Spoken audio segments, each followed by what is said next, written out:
The chairperson for today is Valedictory I most respectfully request ma'am to come over to this and occupy her chair.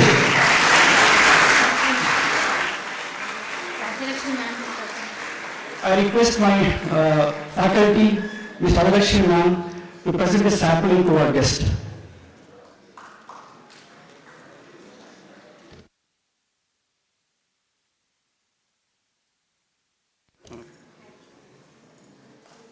Thank you, ma'am.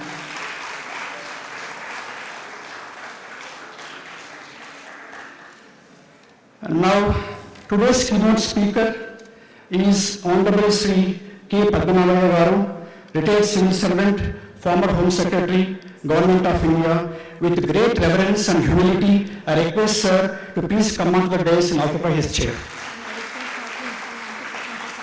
I request our principal ma'am to present the sapling to the keynote speaker.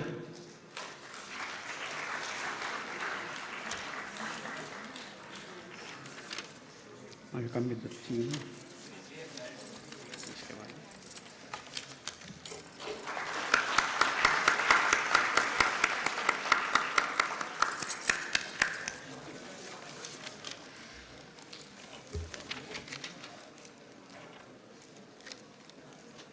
It's my pleasure to introduce this session, Technical Session 4. The topic is Federalism and Center-State Relationship. Federalism is a system of government in which power is divided between central authority and the state constituent units of a country. Federalism is the intrinsic part of our esteemed constitution, which is the source of our diversified unity, which only deepens our strength and faith in our constitution. It strengthens our system and fuels in spirit of unity, along with taking valuable contribution towards our national goals.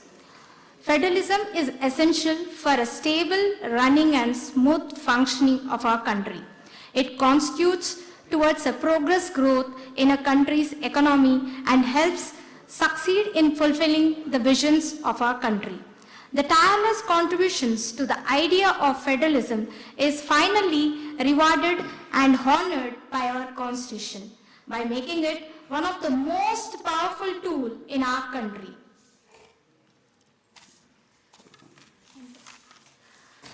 It's my privilege to introduce our chairperson of the session, Ms. M. Savitri Sravanti. All women are created equal, only the finest become lawyer. This adage perfectly suits M. Savitri Sravanti ma'am. She has over 2 decades of rich experience in corporate and commercial laws, real estate, labor laws, pharma, aviation, and renewable energy sectors for a wide spectrum of clients. Ma'am has very impressive academic background.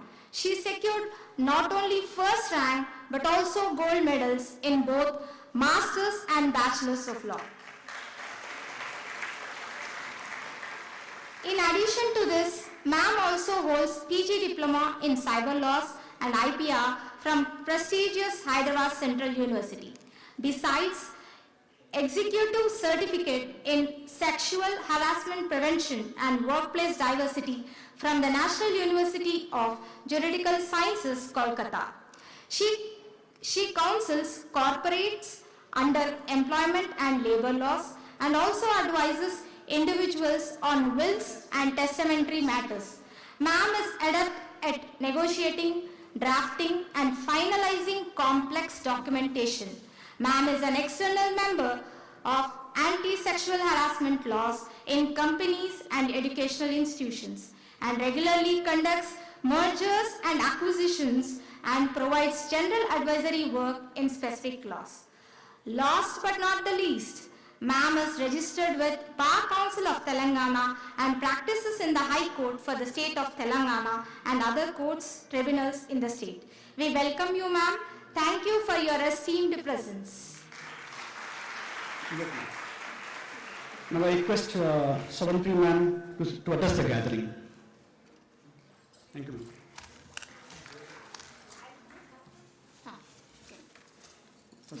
First, you introduce. Now I would like to read the profile of today's keynote speaker, Sri K. Padmanabhaya Garu. The civil service is a steel frame on which the whole structure of our governance rests. Today amongst us, we have one such esteemed civil servant whose service was indeed a steel frame in every possible way. It's my sheer privilege and honor to read the illustrious profile of Sri Padmanabhaya Garu, retired civil servant and former Home Secretary. Sir was born on 6th October 1938 in a small village in Krishna district, Andhra Pradesh. After securing a master's degree in science MSc from Andhra University and a master's degree in financial management from Jamnalal Bajaj Institute of Management, Sir entered the Indian Administrative Service from Maharashtra cadre in 1961. No wonder flower is full of fragrance the moment it blooms. Sir's major position eventually came in the year 1970 when Sir was appointed as the Director of Sugar Cooperatives in Maharashtra. In the year 1975, Sir moved to Nashik as a district collector, which coincided with the emergency period. Under Sir's leadership, the district was adjudged as one of the best performers of the 20-point economic program in the regime of late Prime Minister Indira Gandhi. In the year 1982, Sir was appointed as a Joint Secretary, Ministry of Petroleum and Natural Gas. The next very important move was to London as the Minister of Economy and the High Commissioner of India to the UK for a 3-year-long stint. Upon entering to India, Sir served as the Municipal Commissioner of Greater Mumbai during the year 1990-91. The next year, Sir took over the post of the Government Secretary of the Ministry of Civil Aviation. When Sri Chaitanya Institute established IAS Academy in the year 2011 to groom and train the civil aspirants, Sir was appointed as Dean of the Institute. During Sir's tenure, he headed several government committees. The report submitted by the Padmanabhaya Committee served as major guidelines to the disaster management. Post-retirement, Sir headed the committee on police reforms to study the functional capabilities of Indian police service. Many awards and rewards were also conferred. Sir's service as the Municipal Commissioner of Mumbai earned the James International Award in the year 1991. In the year 1996, Sir received 2 big awards, the Indira Gandhi Award for National Integration and the Shivamani Award for contribution towards national development, integration and enrichment of life. Last but not the least, the Indian government awarded the civilian honor of Padma Bhushan in the year 2008. Recognition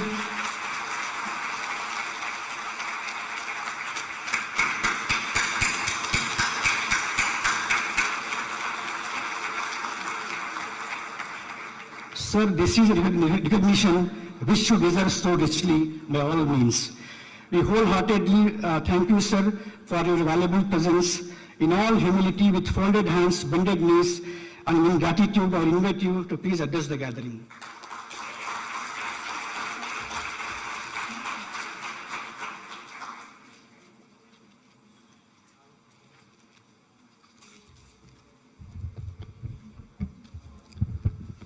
Chairperson, Shri Shravanti Madam, from the introduction given about her, this one, it appears she has been studying lifelong, all through her life.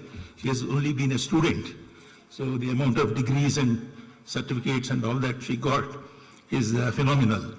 So ma'am, it's nice that you are presiding over the function. And thank you for the great introduction you have given. And Madam Principal, Shri Vani Garu, office bearers of this organization, and young students of the law faculty. I have been asked to speak about center-state relations, also which is called the federal relations. What I would do is, I would divide it into 2 parts. The first part, which is just a brief introduction, because you don't require an introduction in law. But what is the legal position about the center-state relations? And a very short this one. Thereafter, I would speak about the reality, the practicality, the implementation and the working of those relations, how they worked. He had mentioned about my biodata. One thing he didn't, he may not know, I must say is, in addition to being the Home Secretary, I was also Secretary for Justice in Government of India for about 4 years. Simultaneously with the Home Secretary. Now don't mistake it as Law Secretary. No, it is Secretary Justice.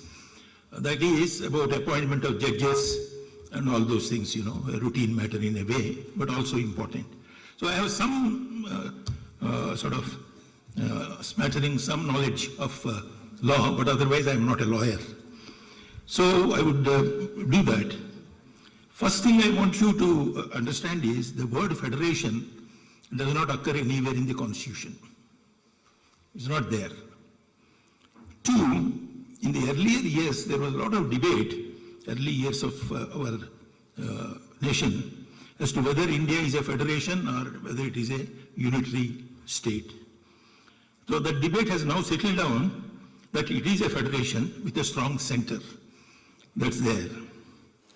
But various words are used to describe the Indian case of federalism. You must have heard the words cooperative federalism, competitive federalism, pragmatic federalism. That is the word used in the Mumbai case by the Supreme Court. SARDAR Mumbai, most of you must be familiar with it. And in the same thing, they talked about principles of permissible practicality. I don't know what it means. Anyway, it's there. Then we also describe it as a flexible federation. But today, the federal nature of the Constitution is considered as a basic feature. So there is a stop on that argument, whether it is a federal government or not. It is a federation with a strong center. So that is the position we should take. Now center-state relations are of three types. Most of you must be familiar with me because one is the legislative relations, which are in Articles 245 to 255. The second is the administrative relations, which is Article 257 to 263. Both are under Part 11 of the Constitution. Then the financial relations is not just defined as a financial relation, but it is financial relation.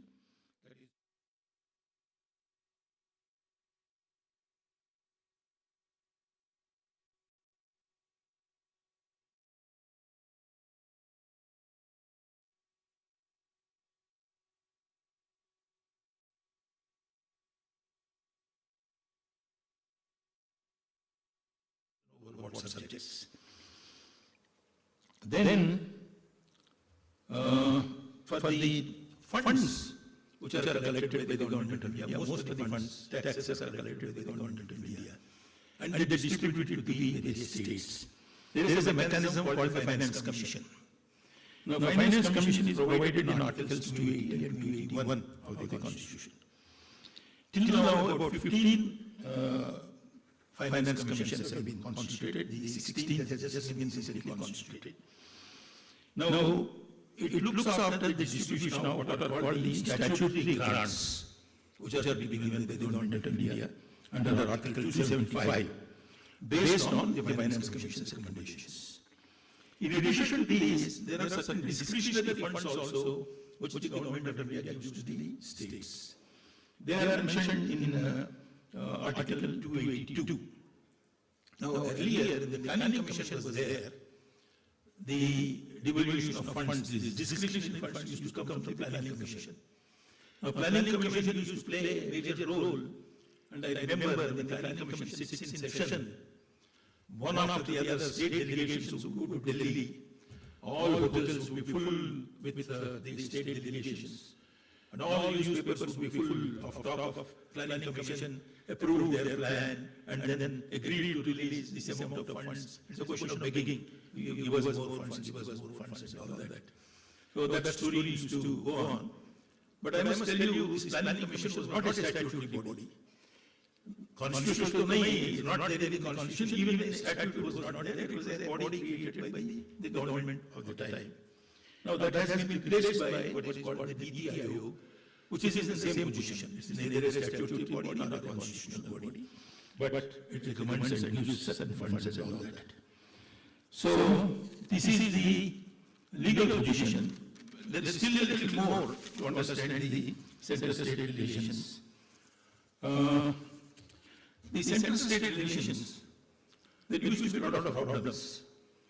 To sort out this, a committee called the SARDAR Commission was constituted in 1983, and it took about 5 years to produce its report.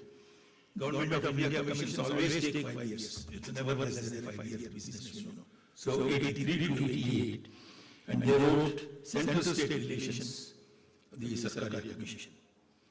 They made about 247 recommendations. Most of them have not been accepted by the government. But one of the recommendations was that you should create a center-state, it's called interstate council. For sorting out these problems, you should create. So, based on that recommendation, in 1990, the interstate council was set up under Article 263, which is given under the chapter, the administrative relations. Now, what is this interstate council? It is a part of the Home Ministry. There is a separate secretary for that interstate council, a secretary level officer who reports to the Home Secretary in a way. And the interstate council never functioned effectively. I must tell you all these days. What has happened is this committee was supposed to meet at least 3 times in a year. But only 11 meetings were held since it was established in 1990 till now. Only 11 meetings. Forget about 3 meetings in a year and all that. Then during Atal Bihari Vajpayee's time, it was given some importance. They said, look, center-state relations should be strengthened. So he is the first one. Actually, it was slightly before him, during Devi Gowda's time. Because Devi Gowda was the first Prime Minister of India coming from the southern states. You know.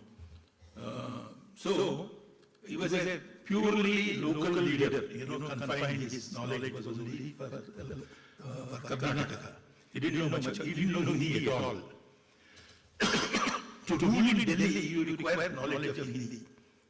But he had no knowledge of Hindi.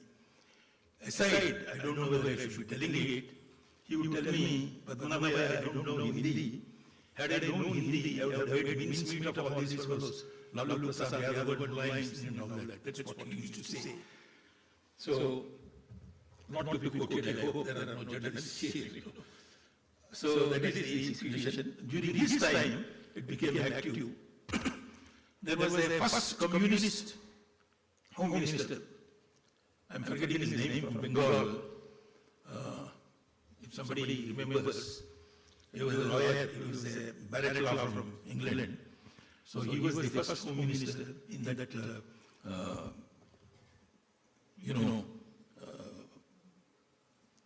it was not a UPA government. So he started that, and Vajpayee took over, and he said they should regularly meet. They used to meet, because I am talking of the interstate council.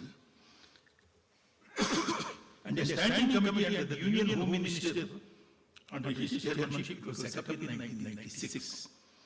The council has been reconstituted in 2022 with the PM, the present PM as the chairman now. But still, its work has been very, very patchy. It never really bothered. There is another mechanism. It's called something called zonal councils. You must have attended some of the zonal council meetings here. This was set up. 5 of the zonal councils were set up with the Home Minister as the head under the States Reorganization Act of 1956. You know, when states were reorganized in 1956, they made a recommendation to look into various problems of coordination between the states and the center. We should have a body. So they called something called zonal councils. But lackluster performance of those things. I attended some of those things as Home Secretary. There used to be cultural programs. You know, if it is the Eastern Zone, Odia dance, Manipuri dance, some Bengali, those singing bowl or whatever it is, programs related to that, nothing much of substance, you know. That's the thing. So since these things were not working well, why they were not working well, I will mention to you in a little while. A second commission on center-state relations was set up in 2010, which worked for about 3 years under Justice Munch, one of the retiring Supreme Court judges, I think Chief Justice. But government did not implement most of its recommendations. They were all just lying there. Then there are administrative, I have water if you are looking for that. Yeah. The administrative reforms commissions and the J. Venkatacharya commission actually to review the working of the constitution also made some suggestions to improve the center-state relations. But this also has not been seriously implemented. So this is the position as far as the legal position is concerned. That is the articles in the Constitution, the interstate council, the zonal councils, the various commissions which were set up, and all that. So what exactly is the problem, you know, then this is not working. You know, we can divide the experience into 3-4 periods. During the period 1952 to 1967, Congress was supreme. It was ruling in the center. It was ruling in the states. Almost all the states except one or two were with the Congress government. So the relations were very smooth, you know, between center and states. The center states would go and ask for some monies. I described to you about the planning commission business also. So they were fairly good. And one instrument which is there, which caused a lot of damage in the center-state relations is what is called the President's Rule. The President's Rule is imposed whenever there is a report from the governor or otherwise that the governance here is not being run according to the constitutional provisions. Now, which constitutional provision, what and all that is a matter of debate and discussion, but that was the somewhat substance of it. So, because the Congress held the single power both in the states and the center, this was not used very much. In those, how many years? 15 years, President rule was imposed only on 10 occasions. So it was sparingly used because both of them the same, you know, same political party. Between 1967 to 83, what has happened is, Congress still ruled the center, but no longer dominated the states. States had various other parties. Telugudesam party, some other thing, and all those things. Shiv Sena or NCP came much later. So what has happened is, at this time, the power of imposing the president's rule was very much misused. And it was imposed in those, how many years is that? 67 to 83. 86 times president's rule was imposed on various state governments, which were not relating to their party. After the Mumbai judgment came, till then it was held that judicial review of the president's action, I mean, imposition of the president's rule, cannot be questioned in law. But Mumbai judgment said no. This can be questioned, this can be reviewed, this is subject to judicial review. So they gave a judgment saying that this is misuse of power, totally, and all that. Thereafter, it has ceased. Then the third period is the era of coalition governments. That is after 1983. You will remember a lot of parties have joined. You will remember the most famous coalition government of the last was during Vajpayee's time, and center-state relations were extremely good because there is a coalition government. If you remember, Telugudesam was also a party there. Chandrababu Naidu was the convener of the NDA government. National Democratic Alliance was called. So they would say, in Chakravarti Trunakada, that's what they used to say in Telugu. So he played a very important role. So that was the period of cooperative federalism. That's what they said, and there was smooth running of the era. Now, the circle is being completed. Now what has happened is, we are reverting back, good or bad, that is a different thing, to one party rule once again, but this time headed by the BJP, not by the Congress. So they want these things. So how it would work, one needs to see on this. Now, I told you about the misuse of power by the Congress by imposing the president's rule.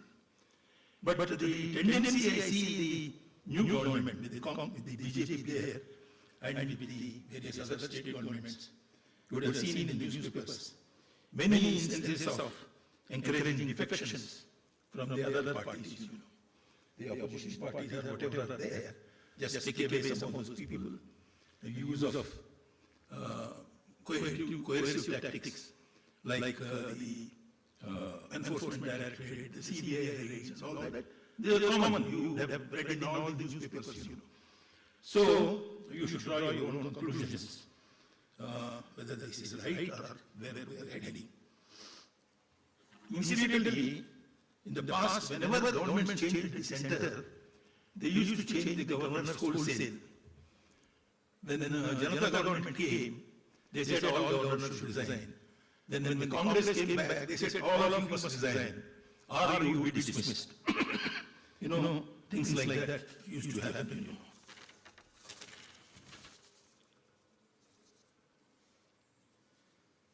Now I will go to misuse of governance. We can elaborate a little later. As far as the recommendations of the Finance Commission are concerned, this is very important. Because Indian Federation is an unequal federation. The states are there. The states have some power for taxation, but most of the taxation is done by the government of India.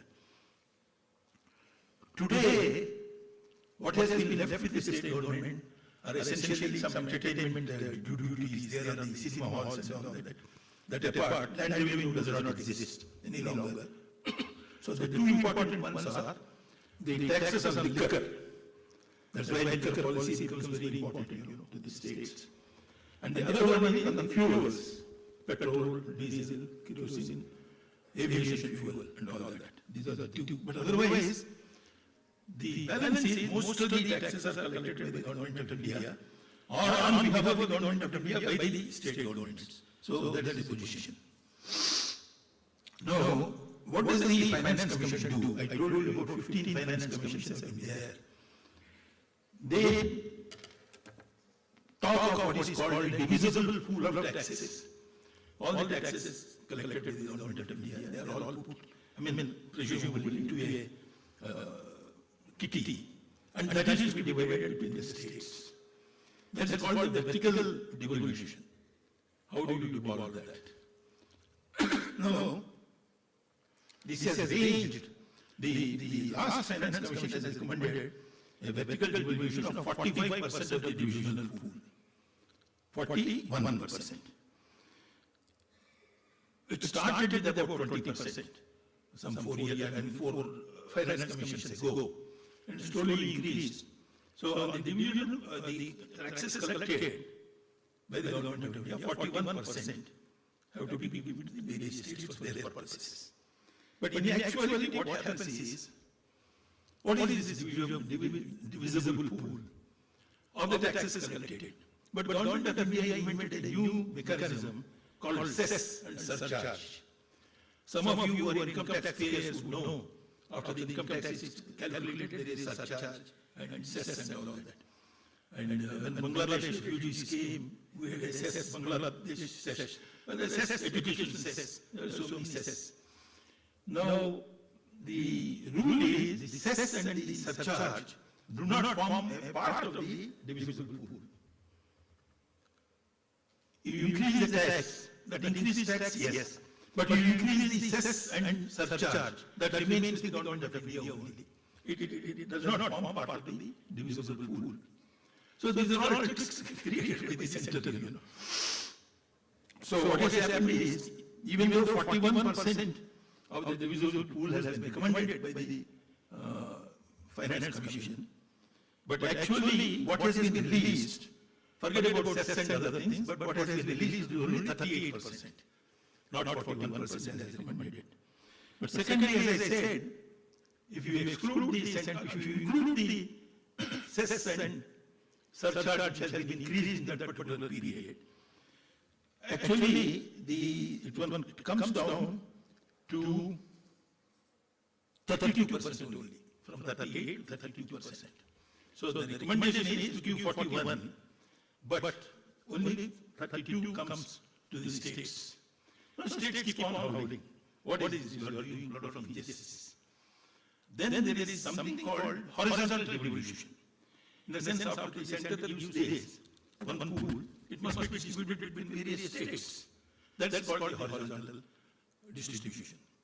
The horizontal distribution is basically a sort of based on population. Most important, this one. Predominantly population, this one. And then fertility levels.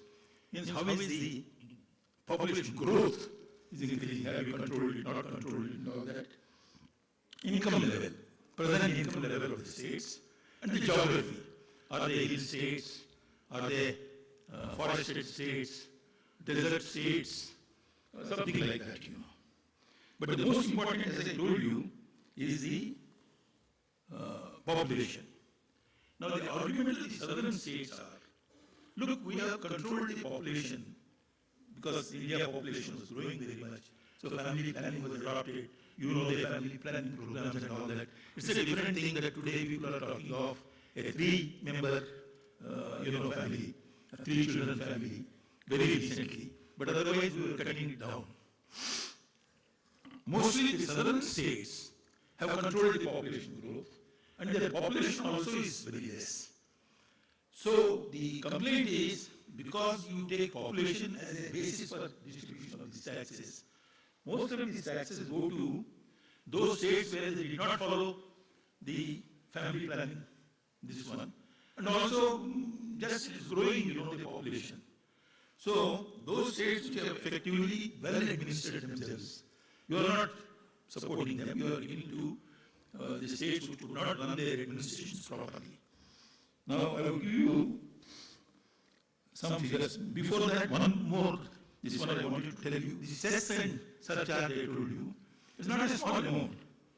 Actually in 24-25, it constituted 25% of the total taxes collected by the government of India, which has not been included in the divisible pool. So it's a big chunk, it's not a small one, Now, I talked about population. Some examples I will give you. The population of Kerala is 3.24 crores. These are 2011 census, because 2021 census has not been done, no census has been done until now. But based on that, Kerala's population is 3.24 crores, lowest population amongst states, leaving Goa. Telangana is 3.5 crores. Odisha is 4.2 crores. Andhra Pradesh is 4.96 crores. Karnataka is 6.11 crores. Tamil Nadu is 7.22 crores. Whereas compare the high population states, UP is 20 crores, 19.98 crores, compared to Kerala's 3.24 crores. Bihar, 10.4 crores. Maharashtra, 11.24 crores. West Bengal, 9.33 crores. So it's more, it goes more there, Similarly, take the fertility rate. As I said, how fast the population has been growing. Between 2001, which was the earliest census, and 2011, in Bihar, population has grown by 25.4%. In Jharkhand, it has grown by 22.4%. In Rajasthan, by 21.3%. Madhya Pradesh, 20.3%. UP, 20.2%. Chhattisgarh, 22.06%. But the lowest growth rates are in Kerala, 4.9%. Andhra Pradesh 11%, Karnataka and Tamil Nadu 15.6% compared to the other figures. So there is always a grouse saying that, look, when you distribute on the basis of population alone and the major consideration, now you are doing injustice to these states. So there is a lot of kurkur, a lot of protest and all that. I brought the this one, Deccan Chronicle of today. There is a page 2, there is a cartoon, in that it says, today's paper.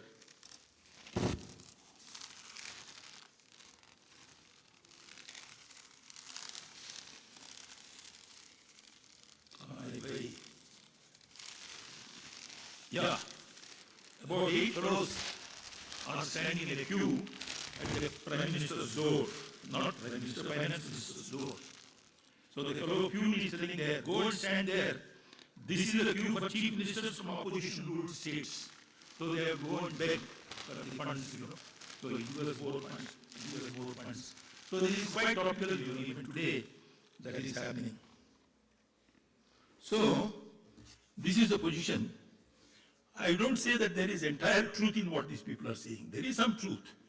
Because there are states, as I told you, in India there are desert states, there are hill states, there are states which are on the border, you know, international border.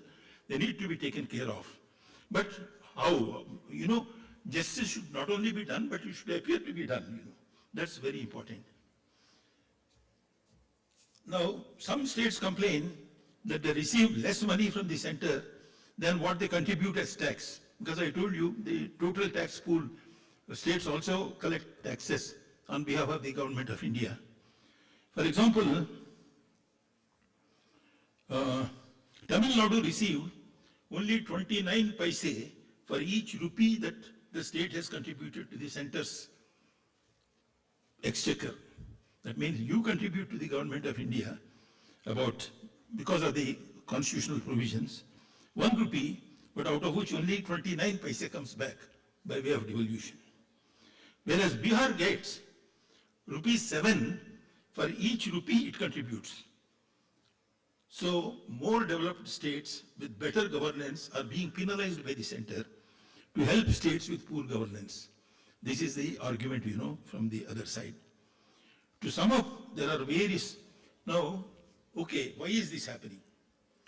Now I come to the main point, you know. The crux of the center-state relations, I mentioned administrative relations, financial relations, other relations and all that. But the most important relation is the political relation. This is the most important thing, you know. Now, to sum up, there are various strands to the center-state relations. You know, what are these strands?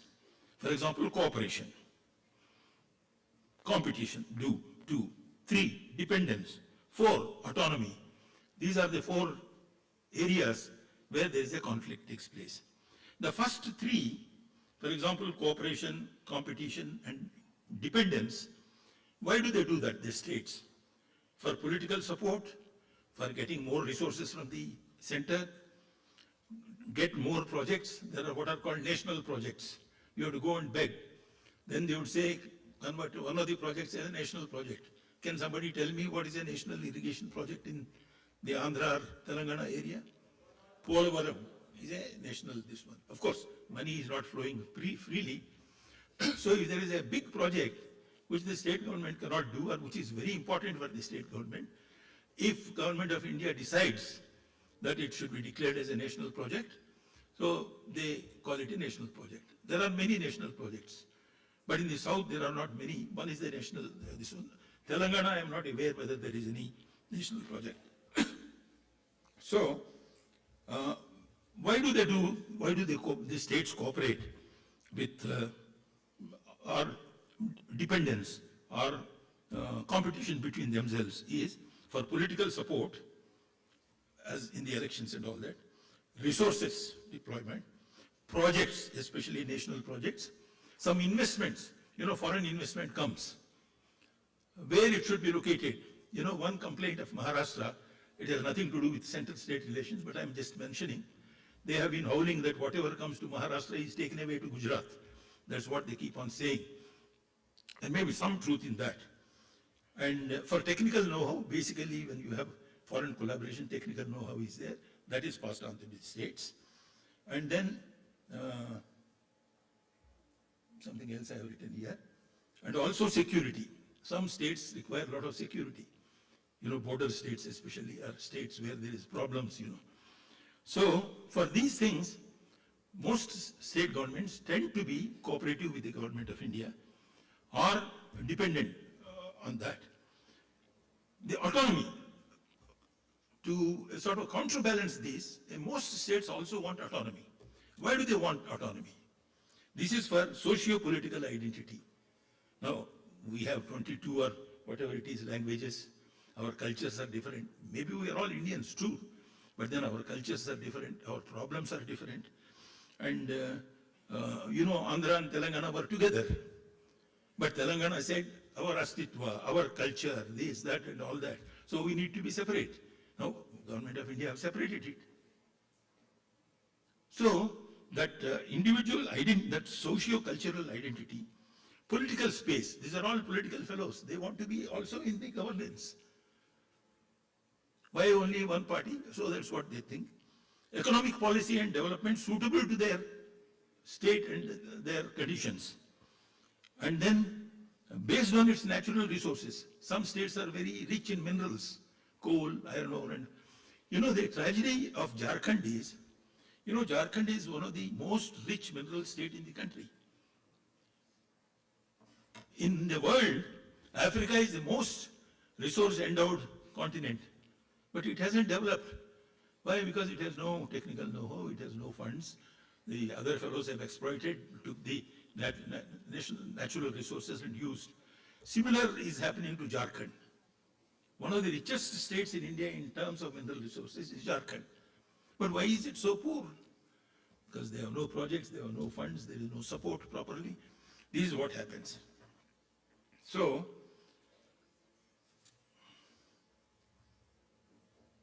as I said, states, some are rich in mineral resources. They want more royalty on their minerals which are taken because they want to benefit from that. Some are forest resources are very high. Power producing states as well as power consuming states. The power producing states are mostly in Himalayas because of the waterfall, the gradient and hydroelectric projects and all that. They say our ecology and environment is disturbed because we are doing all this project work here. But the money goes to the consuming states where the power is distributed. So we need something. Then hill states, then border states with all their special problems are there, they need to be taken into account. Government of India, I am not talking of this particular government, had many mechanisms to do this. They had what is called a special status category states. You must have heard of it. It was a big battle of wits between Andhra government and the government of India. You remember when this Telangana and Andhra were divided, they promised that we would give you a special status, which never came. That's why Chandrababu, who was with the BJP, he left this one. Whether it is wise or unwise, I'm not saying anything. But then the promise was there for a long time and nothing has happened. So the special category states, then you have what is called central sector projects, centrally sponsored schemes. There are so many schemes like this. For example, Employment Guarantee Scheme, Mahatma Gandhi National Employment Guarantee Scheme.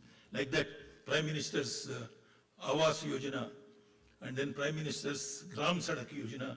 These are all centrally sponsored schemes. But they have different formula for different states. For example, when they are given to the northeastern states, or the so-called earlier special category states, 90% goes it as a subsidy from the government of India. It's only those states are required to bear only 10% of the cost. It doesn't apply to the other states. There it's a 50-50 business. They give 50, we give 50. So these are all the problems, Then the test of whether these relations are good, healthy, there is only one way. One cartoon I showed you, how you have to line up there.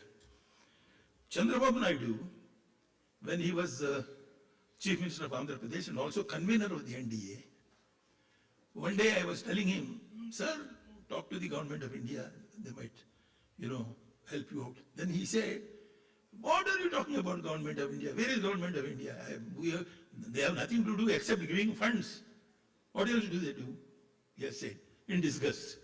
It is not entirely true, but partially true. Because you imagine this. The locus of action in our country is not at the center. It is at the states. Locus of action means where does the action take place really? It is at the states, it is at the district level. Whether it is an irrigation project, whether it is a defense project which is to be put up, whatever it is, the action has to take place in the state. There is a government. Now, you have to depend, the responsibility on the states is very high. Even for central government projects like a defense project or an airport or a port to be done, who do the land acquisition? Land is a state subject. You have to do the land acquisition. Who has to provide water? It's the state government. Who has to provide power? It's the state government. Who has to take care of the labor relations? It's the state government, because it's the labor is a state subject, So when there is so much of, that's why I call it the locus of action is here. It's not in the government of India. Government of India would decide policy making and all that. So these are the problems between the two. So I think for better growth and faster growth of the country, I personally believe, you may not agree with me, I think more autonomy is required for the states.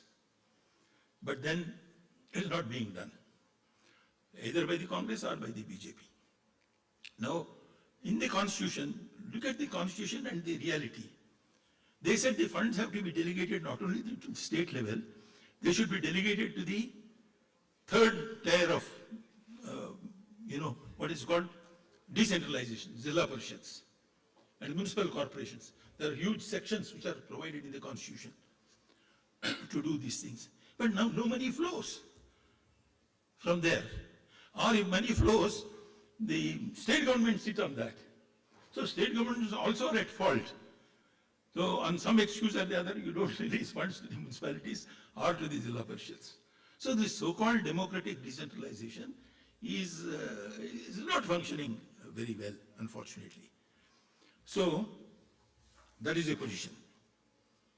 Then ultimately I wanted to say,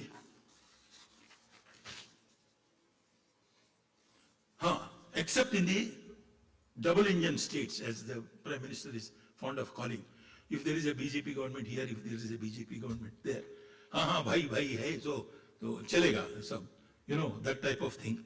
But in a huge country with such diversity, let me tell you, our Indian Federation is the most unique federation. America is a federation, but they speak one language, only English. And culturally they are all one. There is no different culture in Oklahoma than in Philadelphia or somewhere else. Yeah, some are more industrialized, some are less industrialized. That is there. But in no other Canada, they all speak English or in some part French, only one part. But otherwise they are all uniform. But look at the diversity of India. So many languages, so many cultures, so many, resource gaps between them and all that. So I plead for a greater delegation to the states. They should not be going to the center with a begging bowl and ask for the things as that cartoon has brought out. Then,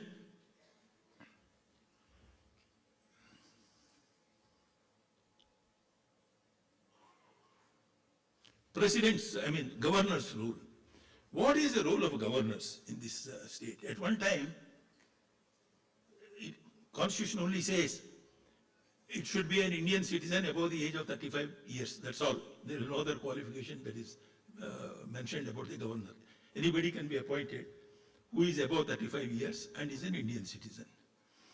He is appointed by seal of the President of India. And the administration of a state runs in the name of the governor. That's why the cabinet is formed, the ministry, council of ministers, to aid and advise the governor. That is what it says. So any order, somebody is appointed as an officer, it says by name and in the name and by order of the governor of Andhra Pradesh. That's what it says. So it's constitutional position. At one time there was a debate whether these governors' posts are really necessary at all. What do they do? Now governors have got two powers. One is this: the cabinet or the council of ministers is supposed to sort of advise and guide the this one governor. So he is bound by that particular whatever they suggest. Then Constitution also says, except when the governor is required to act in his discretionary power. This is the law. I mean, he has to act on the advice of the Council of Ministers. But what are these discretionary powers of the governor? Nowhere has it been defined. There are some discretionary powers of the governor, but that is as it relates to northeastern states, Nagaland, Manipur, and some of the other states like Maharashtra, where there were some tribal areas and all that, one or two. But otherwise, they are essentially related to northeast states. So nothing has been described as to what is the discretionary power of the governor, except some prisoners, can be released, like pardon, the power of pardon and all that. So it's an undefined power where he can act, this one. Now, where does the problem come? Now, suppose I don't like you by my political nature, the governor, whoever it is. I just sit on your proposals. The BRS government has been howling for a long time. हम proposal भेजते हैं, उसमें ऊपर discussion ही नहीं होता है. So if you delay a thing for 2 years, वो natural death होता है उसका. So this is a problem, So the selection of the governors, as I said at one time, they said it is a superfluous one. It is a legacy from the British government. It should go. But my feeling is there has to be somebody who has to, in case of crisis, what is to be done. And what is the governor? Governor is the head of the state here, but he is also the representative of the President of India. So there is a dichotomy there. Do you listen to the President of India or do you listen to President of India? In effect means the government there. There were days, I am confessing to you, as a Home Secretary, I used to call the governor's office and tell him, please send your resignation tomorrow. And that's sent. I've done it. It's unfortunate. So, but we need to be governed by certain laws and rules and not whims and fancies. So that's what I'm trying to say. Then another thing is, states subjects have been divided into union list, state list, and concurrent list. You would have seen many amendments have taken place and a lot of powers of the state governments have been diluted and put into the concurrent list. Now, in my judgment, central government should be concerned only with 4 or 5 subjects. Defense, the economy of the country, then telecommunications, national highways, and foreign affairs and defense. These are the things. The rest of them should essentially be in the states. Because as I said, the locus of action is here. Now, policy matters, yes. For example, health. There has to be uniform policy throughout the country. Because a disease which is here can go to the next state and from there to some other state to throughout India. So there has to be broad guidelines of national policy can be there, but not getting into some small things. For example, I'm no party man, let me tell you. I just don't attend any political meetings at all, either informal or formal. But as somebody has said, excuse my popular reference, when Prime Minister's Gram Sadak Yojana, should the Prime Minister of India be concerned with the Gram Sadak Yojana? Should not the state governments do it? Whatever is the state government. That's why KCR once said, Mera angane mein tumhara kya kaam hai? Prime Minister, when he said something about, Gramin Sadak Yojana. I think we should, holding on to power, holding on to power. So not purely the politicians, the civil servants also help. So I think a governor also has another power. He is required to send some legislation which is proposed by the state government. If he thinks the central government, also is involved in this, or some impact is there, he has to refer the bills to the government of India. And government of India sits on these bills for months and months and years, let me tell you. I was the one who had to give the clearance as Home Secretary. It was the least priority. Nobody would ask me, my boss is there. If nobody asked me, why should I look into the file? I have so much of work, so rather I have the, ये लोग चक्कर मारता रहता है, the state government fellows, भाई हमारा bill उधर pending है, तो clear करो. So that is the position. I think that also needs to be looked at. Then last I wanted to mention, in maintaining the center-state relations on an equal or an equal base, this one, the All India services have played a tremendous role. All India services like the IAS and IPS. Most of you must be knowing how these IPS and IAS work. They are selected by the Union Public Service Commission, which is one of the most honest bodies in the country. Let me tell you, it's one of the great organizations. You can't raise a finger, your little finger against the UPSC, what UPSC has done. Compared to the state service commissions, एक दिन में one examination they have not been able to conduct for the last 3 years or 4 years. What type of a governance is this? So the IAS and IPS and now the IFS officers are selected by them, but then they are allocated to various states for lifelong. I was allocated to the Maharashtra cadre. Somebody comes to, I am an Andhra, I was not a Maharashtrian. So somebody from Bihar comes and posted here. Also the state people also from the state, depending on their rank, they form part of that state. And these fellows are required to go to Government of India on rotation. Central deputation it's called. As an undersecretary, if you go, you stay there for 5 years, or 4 years or 3 years, I don't remember well, as an undersecretary or a deputy secretary or a director. If you go as a joint secretary, you stay there for about 5 years. As a secretary, normally 2 to 3 years, thereafter you are supposed to revert back to the government, to the state government. The advantage of this is, these people carry tremendous amount of experience on the field. Field में क्या होता है? Administration, as I say, is nothing but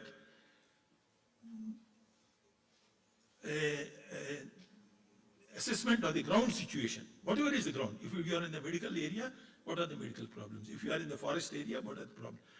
So, ground situation, knowledge of the subject, and common sense. Nothing else. These are the two most important things. Yes, if you apply these chaps with all their rich experience as collectors, sub-collectors and all that, commissioners, municipal commissioners and all that, go to Delhi. So in Delhi, the vision is completely different. National level and international level and all that. So, and then after working there, they come back again. They're supposed to come back, not sit there all the time. So they bring back their expertise here. And when state officers, the state chief minister or somebody goes to Andhra, an Andhra fellow or a Telangana man, and he sees a Telangana officer there, he first goes to him, and because that fellow understands the Telangana problems, and he tells him, "Arey bhai, can you help me?" If he is in a department like home, he would help him. If he is some other department, he would speak to his colleague in home. "Arey bhai, our chief minister is asking this, please look into this," and all that. So these are the fellows who have ground knowledge of the situation. Otherwise, other than these fellows, what does Delhi Secretariat comprise of? They're called Secretariat officers. They're all recruited from, examination is conducted in Delhi. They have no base. They have no rural base. In fact, I once asked one of my Central Secretariat deputy secretaries, by what is Kharif and what is Rabi. He didn't know. He does not know that there is a winter crop and there is a summer crop and there are two crops and they grow. No knowledge. File push karna hai, noting karna hai, and my name, beautiful note likha hai sahab usko, he cannot raise his head again and all that. That takes me, as I mentioned, they played a great role and I hope they will play. But recent trend you must have seen, a lot of people are refusing to go to the government of India, IAS offices. They say conditions of working are difficult, this is that and all that. And some people who have gone there are not returning to the states. They should return. There has to be a two-way, this one, Well, I think I have almost completed this one. So my own reading is, I think more powers need to be given to the states, whatever are the ruling parties, and then they should be, their case should be heard more properly. Then only the state relations will improve. Otherwise, it will go on like this. That's my summary. And thank you for calling me. It has been a pleasure talking to you.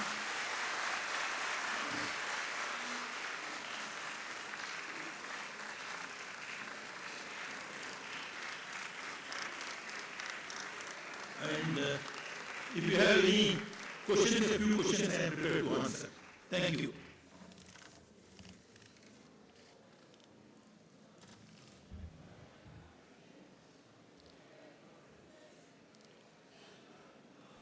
Thank you, sir, for shedding light on the detailed intricacies of federalism and center-state relations. I read somewhere, civil servants are sent by God. They are the messengers of God for the sheer development of society. Today I understood the meaning in literal spirit after listening to the spellbinding lecture of Sri K. Padmanabhaya Garu. Now, without further ado, I would like to request Sri Shavanti ma'am to address the gathering. Please, ma'am.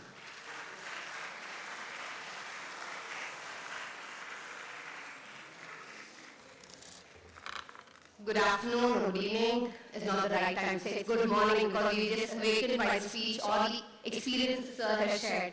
It's not one or two, it's 40, 50 years of experience which he holds. And I still feel as a student to learn so much, sir. Thank you very much. And everything is what he said. I'm only trying to go back and repeat, I tell you why, because when I got to learn so much thing which is internal, where we don't get to read in our books. What we read is one semester, one subject of Constitution of India. What is the marks we get? That's all we read. And what are the important questions? Probably that's what we limit our knowledge to. But as you see nowadays in the parliament, people are carrying Constitution of India books in the pockets. That's the latest discussion. But I think we all ought to learn Constitution as not only our 7th to 10th grade subject, but all 5 years portions. Because there are many articles which sir said probably we may not even ace when we begin for the exams. We may have to know a little more about we the people. It starts from there. And we being the people ought to know our constitution. And I, again, as an Indian would like to say, I will start doing it today again because we all as law students are students for life. The day we say we know everything, I think that's the last day we can ever be a lawyer or a law graduate or a law student. Please never stop studying or learning.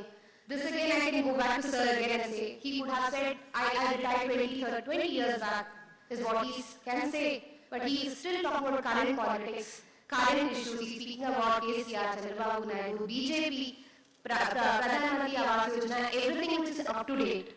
So when he can do it, we should do it. Because we have seniors who we can learn from, learn the best things from them. Because everybody has good positives and negative aspects. And I know I would say the present generation's attention to detail is less, and even attention to anything is very less. Everything in Indian reads less than 30 seconds is what nowadays the shots. That's the language we use, the instant language. Sir, I will speak in the present generation may not be in the Gen Z language, but at least relatable to the present generation, saying that life is not 30 seconds.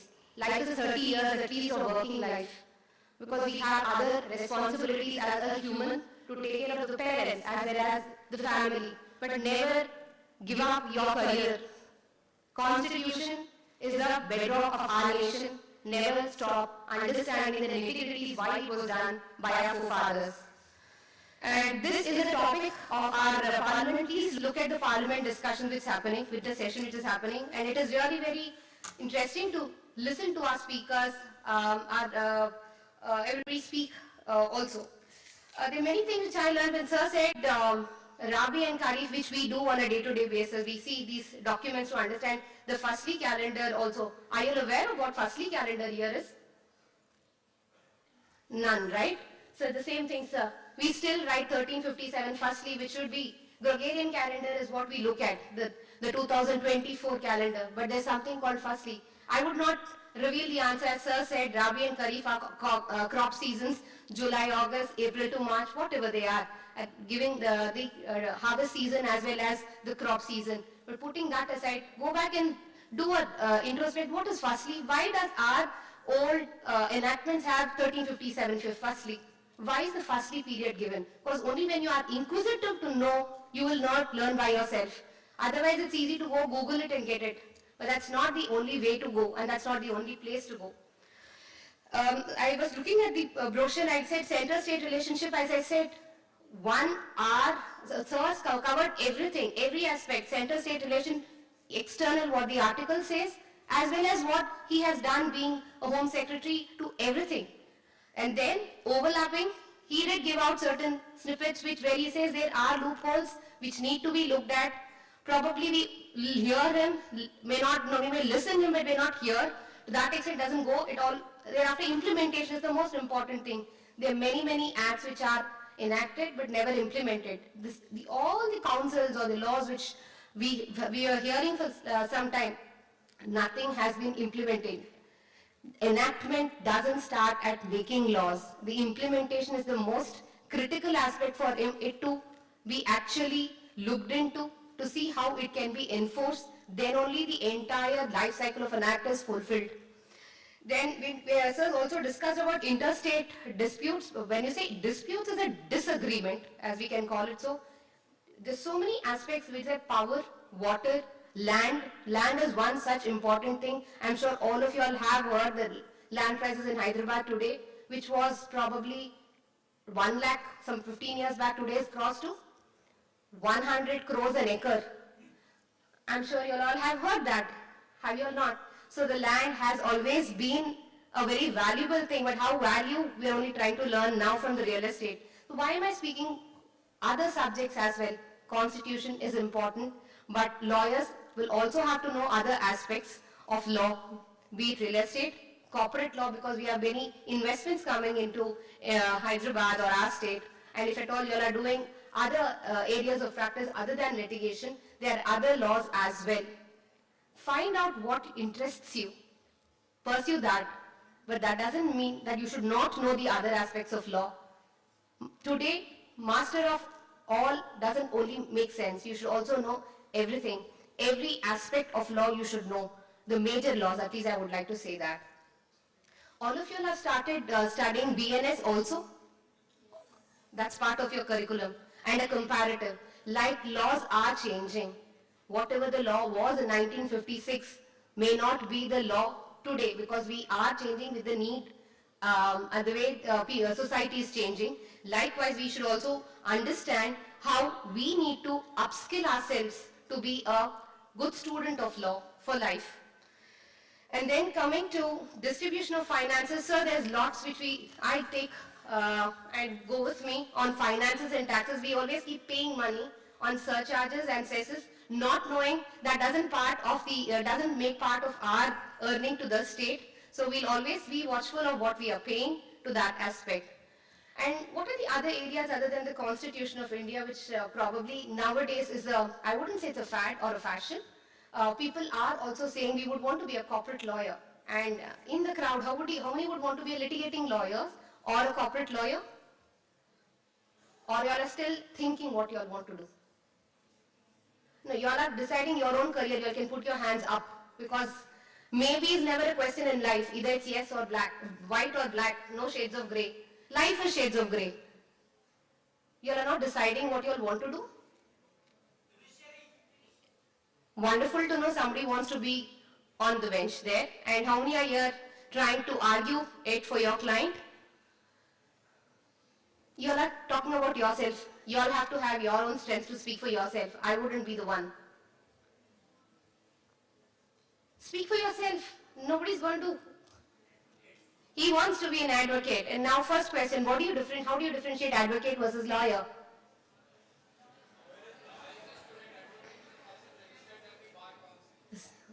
So people are aware. So it's primarily you need a push for somebody to speak.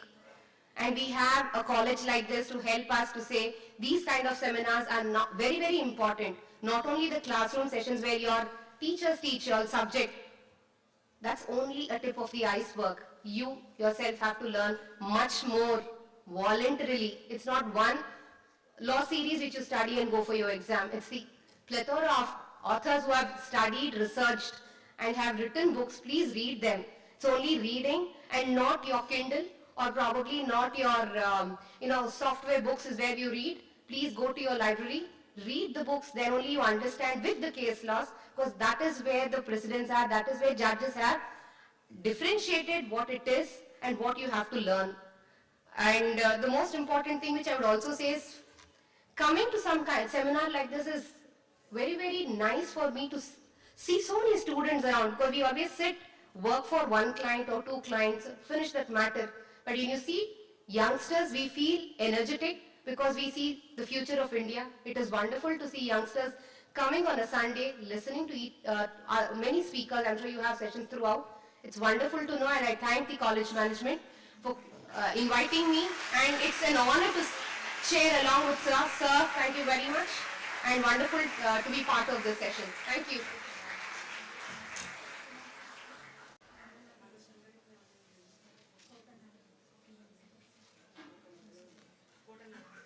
Thank you, ma'am, for your very valuable viewpoints. The highlights indeed are food for thought. Thank you so much, ma'am.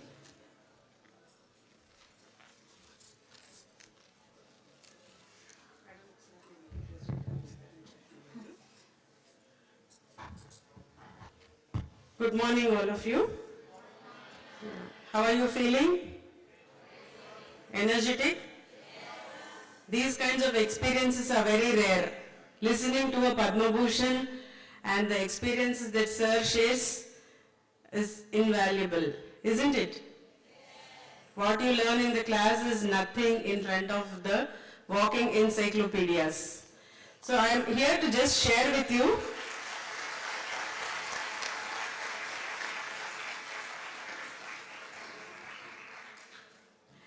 our President, Justice L. Narasimha Reddy sir, is going to come in 5 minutes. So meanwhile, we'll have some presentations from the delegates or those who have contributed papers. So we'll call them. And after the felicitation also, the presentations will continue. So just I request the presenters to make it short. The gist of your paper just for 3 minutes, please make it short so that we can accommodate more number of delegates. Thank you.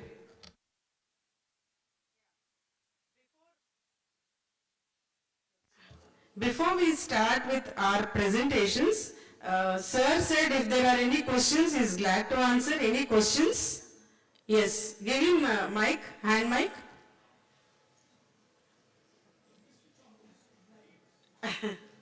They are recording. Yes. Sir, it's an honor to meet you, sir, Padma Bhushan, sir. You have had varied experiences. I have a couple of questions, if you're okay. My God. Couple means two or many? Two only, sir.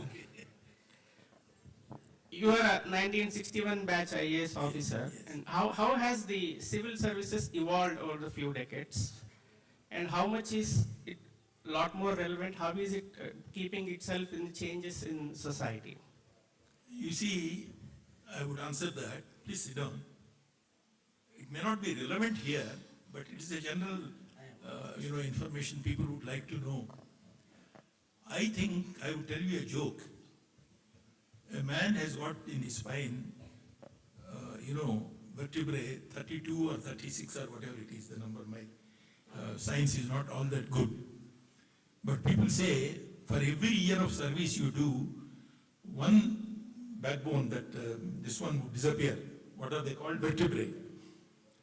If you served for 30 years, you would become boneless. Backbone has gone. So you would only crawl. You don't stand up erect, That's what they say. That is what has happened to the civil service. Over a period of time, there is a great deterioration in the service. During my time, perhaps about 5-10% were the corrupt people. But today, I think honest people would be 5 to 10%. I think the rest of them.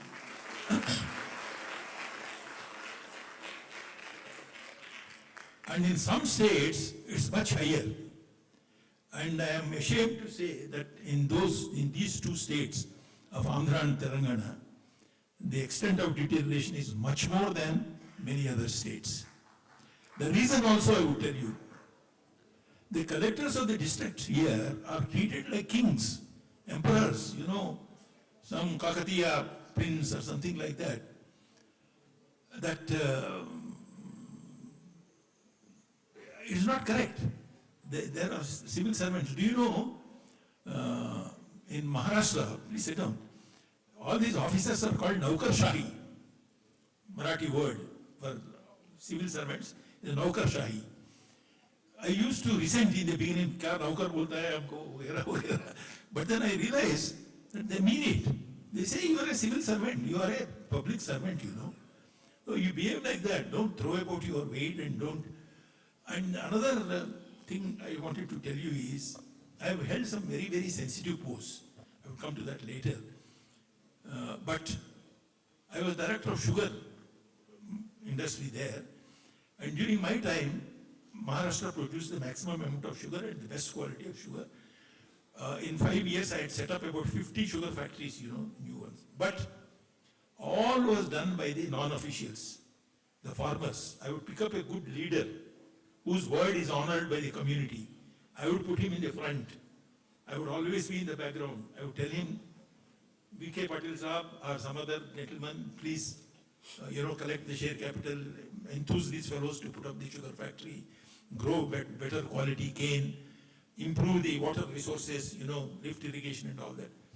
I never spoke to the people. I only spoke through the community leaders, which had a much greater impact than anything else. They would deliver. I learned this lesson when 1961, when I joined. Chinese war was just going on. At that time, we had to collect National Defense Fund collections, a lot of it. My director of small savings in those days in Punjab, I was originally in the Punjab cadre. What he did was, the Maharani of Patiala, he had put her in the front, any meetings he goes. And then he would ask her to speak and appeal for, funds and all that. I told him that, look, you are the director of small savings, why are you asking her to speak? He said, I can't collect 1/100th of what she can collect. And she has, control on these people. She is revered by those people in those days. So I use her. Why should I do? I learned a lot of lessons from them. So give people who are knowledgeable in the field, make them leaders, make them your front men, achieve things to them. Now here, that culture has completely gone. There is a lot of arrogance in the civil servants, and then they think they know everything. So that is the change I have seen, I don't know whether I have answered your questions. Yes, sir, you did. My second question is, do you support lateral entry into civil services? Well, if there are competent people and the job requires it, yes. But there have to be proper methods of recruitment to that also, lateral entry. I can't just pick up somebody and then say that he is wonderful. It may be, there are procedures. Because what would happen is, he may be related to you, he may be your community, or your district, later on, questions would come, unka jaat wala ko le liya hai, unka community ka liya hai. So, let there be standard procedures, strict procedures like the UPSC and all that. Now they are doing it. The lateral entry also is being done by the UPSC. It's a good one. Where talent is required, we should do that. On the devolution of taxes to the states, sir. You are monopolizing the whole thing, sir. Yeah. Okay. One last question. So the southern states contribute along with Maharashtra and Gujarat maximum to the country's GDP, but we get very less share. How can this imbalance be reduced? Appoint proper people for this, finance commission, and then who can do justice to their job, and not yes men, You put some yes men, then you would say yes for whatever you say. Some competent people who are known for their judgment, honesty and all that, that is the only way. Otherwise, in Telugu there is a saying, if the man serving you is your man, so you can sit anywhere, you will get the best food. So, that is it. Yeah. Sir, good morning, sir. Morning. I'm Pogul Bhavani. So, how the imbalance which is growing between the center and state relation in terms of revenue, as well as the disturbances that being faced by the state, how it can be balanced properly, sir? And what suggestion could you give to the state, as well as recommend to the governance as well as the president, as it's been stated in articles of the constitution which is not being put in practical, as well as which is not being implemented in practicality, whether it is in center or the state. What can you suggest, sir? I think I need to take another session. Because it's a question looked small, but it is such a loaded question. You see, as I told you, what is written in the constitution is not important. Dr. Ambedkar had said it, Justice Venkatachalaya has repeated it. Who works the constitution? I mean, who is the one who is implementing the constitution? It depends on their mental makeup, their fairness, their equity and all that. Otherwise, what is written is there. I told you many things, written things were not implemented. So there is no one suggestion for it. I think we need to select our popular representatives, the political. You can't do away with politics. Politics would always be there. You have to elect proper people, knowledgeable people, They need not be experts in law, but their attitude towards development has to be proper. Fairness, equity, in all these things, there is no question of law. You are either fair or unfair. You are either believe in equity or you don't. You believe in honesty or you don't. You believe in ethics or you don't. Nothing. So you elect people of that nature, that is the only thing. Because politics is the one which rules us. KTR once said, he is a biotechnologist or biochemist when he was doing some work in America. And when he came, he wanted to join the civil service. He himself mentioned. But he thought, civil service hasn't got all the power. I mean, they are only servants, as I said, to work. If you want to make a real change, join the politics. And politics is the only way, it controls everything. Your medical practice, legal practice, some other practice, non-practice, everything is controlled by the politicians. So, if you don't want to be a politician, at least elect a good person to the politics. A good does not mean an expert. Experts can also be crooks. But the common principles of ethics, ethos, and all those things, I think that is the only answer. Because it depends on who operates it, not on what is written. What is written is written. Thank you.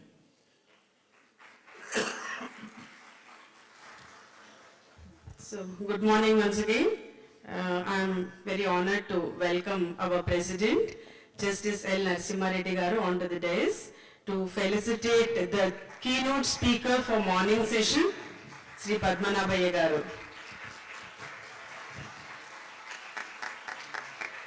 Sir, I have a question, but I think it's not the right time.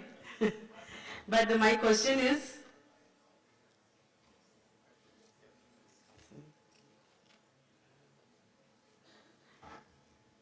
when there is a failure of law and order in the state and governor makes a report to the center, what kind of action can center takes? Because I feel, there is politics that dominates and not actual.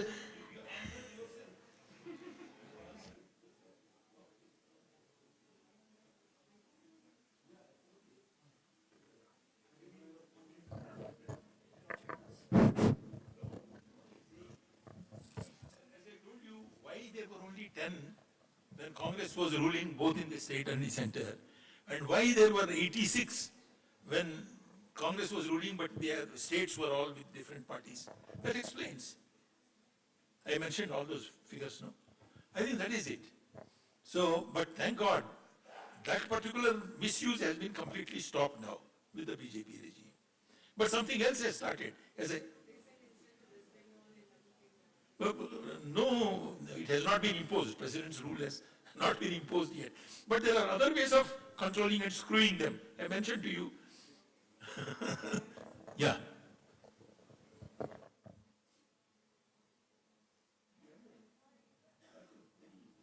Now I request our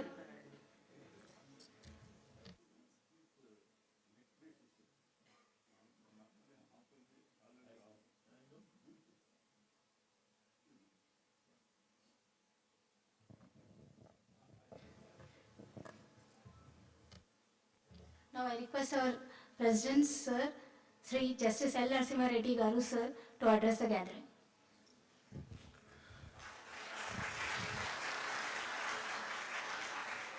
An accomplished administrator and a source of inspiration for many, either in the field of administration or field of law, Sri Padmanabha Garu, Shravanti Garu, distinguished faculty. This is not time for me to speak, but out of, what should I say, some emotional exhilaration, I want to make one or two remarks.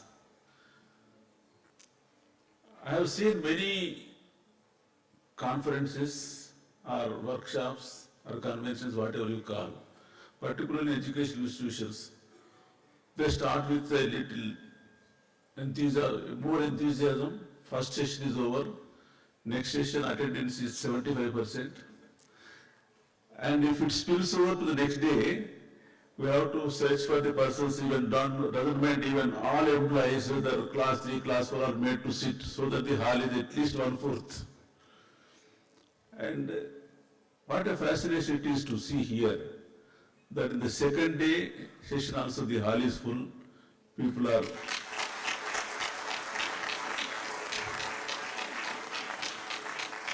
rarely, when our chief guest today was also observing, what an interesting audience it is. So much depends on the capacity of the audience to extract more from the speaker. If the audience is dull and very indifferent, the speaker will choose to advance his concluding remarks. I congratulate our principal, secretary, staff, and more than all that, the students. I congratulate each and every one of you for the interest you are exhibiting, and this will go a very long way in your future career. There are more sessions also, but Padmanabha Garu, from my bottom of heart, I thank you very much for making it convenient to attend this session, and I am confident that your experience, at least part of it, will percolate to our energetic students. Just now we have been making a concluding remark or in answer to somebody's question that much depends upon the person who operates it. It is said that a person will be more free in the harshest American law than the most liberal Russian law. So all depends upon the system. Ronald Reagan, he is known for his offhand the comedies and all that. Once he was saying, there were two persons, one Russian and one American. So they were speaking about in whose country the liberty is more. Then the American said, see, in our country, I can go to the president's chamber and put thumb on his table and say that the president is more undemocratic. Then the Russian said, yes, I too can go to our Russian previous chamber, thumb and say that the American is more undemocratic. So that is how we put it. Sir, it is our pleasure that you have made immediate time to address our people. Thank you very much. Thank you, sir. Now it's time to honor our keynote speaker. I request our management, President Sir, Sri Justice N. Reddy Sir, to honor and felicitate our today's guest. Secretary Sir, Dr. Anurag Subramanian Sir, and Director Sir, Dr. J. Nageshwar Rao.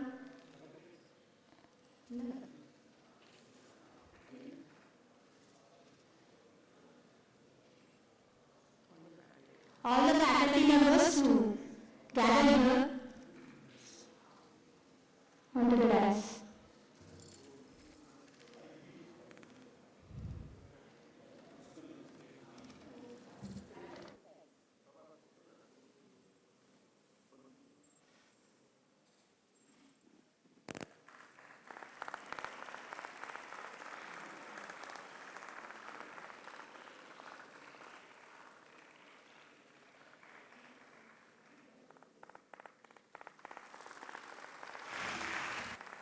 Felicitate our chairperson, Ms. Valedictory by our management. And I request our correspondent Sir L. Prabhakar Reddy Garu to come on to the dais. A big round of applause. Sir is being 86 years old, still 87 years old, still yes, standing and young and energetic, dynamic speaker and enthusiastic speaker.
being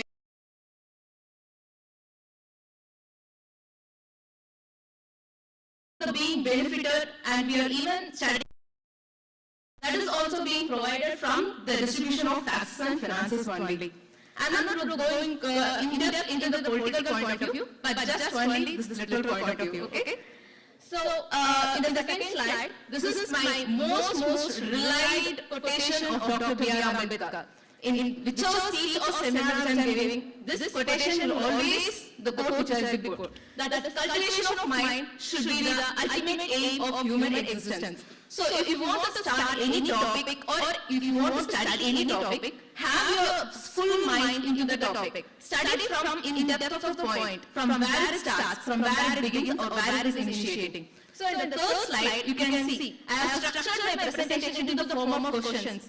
And as our keynote speakers have already stated about federalism, state relationship, my whole topic will be revolving around the role of distribution of finance and taxes. And then I will be stating the authorities representing it and how the judicial process or roles are within it, and then what is the impact in our nation.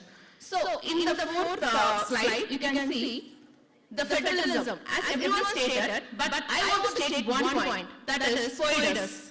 Foedus is a Latin term for federalism, where it is stated as treaty, pact or convention. So this word is taken and it is to be used that if there should be a cooperation within the authorities, that is the central state or any union state or within the local bodies, there should be any treaty or convention, that is a written form, point or anything between those authorities to have a proper authority power divisible between them. And in my fifth slide, the need of center-state relationship. Everyone will be thinking why the crux is that we have to run the governance smoothly. But it is because we have attained the independence, the sovereignty of the country is important. And to establish our sovereignty, we should be within the developing and developed states category. And you can see that United Nations Committee on Development Policy, they have made a few criteria for the least developed countries. So those countries, if we are out of that ambit, then we are considered as developing and developed countries. So that we are taking this system of governance into our position. In the sixth slide, you can see that our Indian government system is neither federal nor unitary, it is a quasi-federal. Because during the emergency period alone, that is provided in our part 18 of our Indian Constitution, during the emergency period, we will be following the unity system where the central legislature will take all power. Or in other cases, we will be following the federal system. And as in the legislation relations and administrative relations, financial relations, these are articles which are covering our federal point of views. And in my summer slide, you can see the fiscal relationship. I have taken a core depth value of it. You can see that I have quoted the part 9A. This says that the distribution of finance and tax within the panchayats, it is not that it is purely distributed, it is purely collected from the local bodies. The taxes, the tolls, the duties which are being levied, fees by the panchayats are being taken or collected from, can I have a minutes? Yeah, thank you. Are taken from them to the center or the states. And then in Article 248, you can see that the municipalities, the taxes or fees or any duties being levied are being collected from them. And in Part 12, it is the financial relations. And in Schedule 7, these list 1, list 2 and list 3 entries are all revolving around the taxes, duties or stamp duties which are being levied by the state, union and concurrent list. And the most important part, the constitutional amendments, the 80th and 101st amendments are the most important amendments relating to this fiscal relationship. And in the 80th amendment only, there is an increasing rate of central taxes and duties where there is a few articles being omitted, they were being amended, and they were even replaced the provisions in our constitution. In our 101st constitution, I know that everyone will be knowing. What is 101st constitutional amendment? Perfect. So that is the most important thing. And next in the slide 8, you can see that these are the most crux articles which have to be concentrated on center-state relations. And I forgot to implement Article 265. Does anyone know what is Article 265? It's it's nothing but no tax can be levied without the authority prescribed by our authority by the law. Okay? So you cannot implement tax without any authority. That is what is given in 265. Based on this only, all taxation provisions are being levied. And then in the ninth slide, you can see these are the authorities. As our keynote speaker, ninth slide please. So these are the authorities. Many would have known about the Finance Commission and SARDAR Commission, but I would like to also state about first Administrative Reform Commission and also National Commission to review the working of the Constitution. So this second commission, it also facilitates regarding to the all the taxes, all the financial resources which should be having a center-state relationship, and they have also given few recommendations on the same. And the National Commission to review the working of the Constitution. This has been from the SARDAR case and also Keshav case. So what are these two cases are relying upon? The most crux point of doctrine. Does anyone know the doctrine? Yes, sir. So the basic structure doctrine. So nothing should be amended against the basic structure. That is what is given in this National Commission to review the working of the Constitution. And here they have underlined that the financial part with regarding to this constitutional center-state relations should not be amended because it is coming under federalism point of view, and hence I have taken this authority also. Further, the coordinating acts are Finance Commission Miscellaneous Provision Act of 1951 and Fiscal Responsibility and Budget Management Act of 2003. And further, I would like to state that from 10, 11, 12 and 30 slides I have given on the roles of these authorities. You can just brush it up. And then the 14th slide, please. This 14th slide is a very important slide where I have taken the judicial precedence, which is concerning towards this point of view, that is fiscal relation of central and state. You can see that Tata Iron and Steel Company was the state of Bihar and state of Bihar versus Tortillas. Due to plagiarism, I have written in such a way, but can anyone understand this geographical link or relationship in the taxation of journals and publications? Can anyone understand this point? I hope it would be little critical. It is nothing but a territorial nexus or regarding the export nexus. It is not about the journals or publications. It is about the sale, that is like interpretation of sale or any other related point which is not to be exorbitant taxes to be levied on those companies or any other persons. So that is what I have written as journals and publications. But it is not conclusively relating to the journals and publications point of view. And in the second case, that is, sorry, can you repeat the slide? Judicial precedent. Yeah. Coffee Board versus the CTO. In this you can see that the Parliament's authority, that is the Central Legislature's authority to have their taxation revenues to be shared. And in this last, Pratibha RCC Spoon versus State of, if any unconstitutional, that is, if any taxes is arbitrary or unreasonable, then they can be declared as void. So that is what is stated in this case. In the next slide, the challenges, we can see that over-dependence of the states on the central governments. As our keynote speaker stated that the comic is being delivered in our newspaper. Likewise, all states are being begging before the union for the taxes or any budgets to be claimed from them. So that is a very biggest challenge for us. And the second one is fiscal discipline and the debt management. It is being reformed in this FRBM Act. And then addressing the inequalities through equitable resources distribution and the GST and its impacts in the center-state relations. We can see that due to this GST, there is a little bit dispute between the union and the state. But I hope that in the upcoming finance and relations of commissions, there might be more updations towards it. And in the 16th slide, you can see the impacts of the fiscal state relationship. I have jumbled this. This impact contains both advantages and disadvantages regarding to the center-state relationship of financial relations. So, can you state which are our advantages and which are our disadvantages? This regarding to this? Yes? No. I have jumbled it. Come on guys, don't be sleepy. Can you state which is like advantages? Okay, I'll just state it. Resource distribution and democratic governance, tax devolution, and GST are considered to be advantageous, but GST is in the middle wall. It can be advantageous also, it can be disadvantageous also. And central sponsor scheme, sometimes it is advantageous, sometimes it is not. But other things, that is regional disparities, revenue uncertainties, fiscal imbalances and central control are the cons. Okay? And to the conclusion, in the next slide, I would like to state that this Indian Constitution ensures a balanced center-state fiscal relationship. And the collaboration is crucial for welfare and development. Challenges like fiscal emergencies under Article 360 is not still provided in our India, but we can state that one country, recently we have seen there is a financial emergency being pronounced. In which country it was being pronounced? Recently, they have even, they are near us only. Can anyone state that country?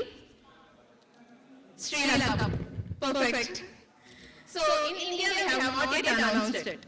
So then importance of periodic reforms and effective governance. In this conclusion I would like to state that united we stand, divided we fall. But are we united or we are divided?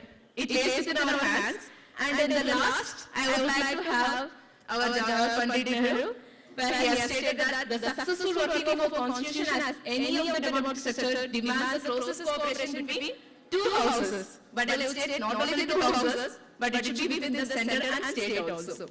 Thank you.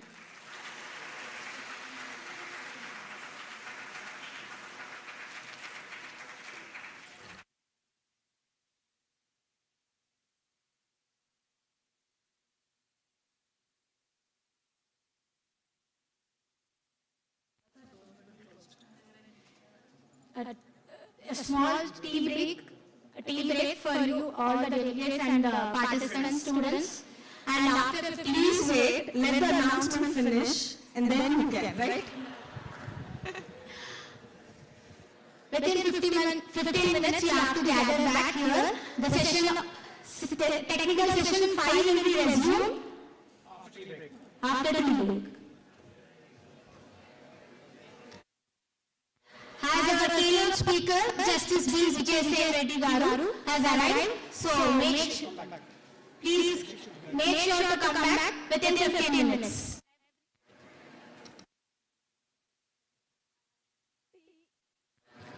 Please on the left side of me, so please do gather within 10 minutes. All the easy students, 5 minutes break for you, come back very quickly. Thank you.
Yes, all the students, please occupy the chairs. Guests are on the door. Please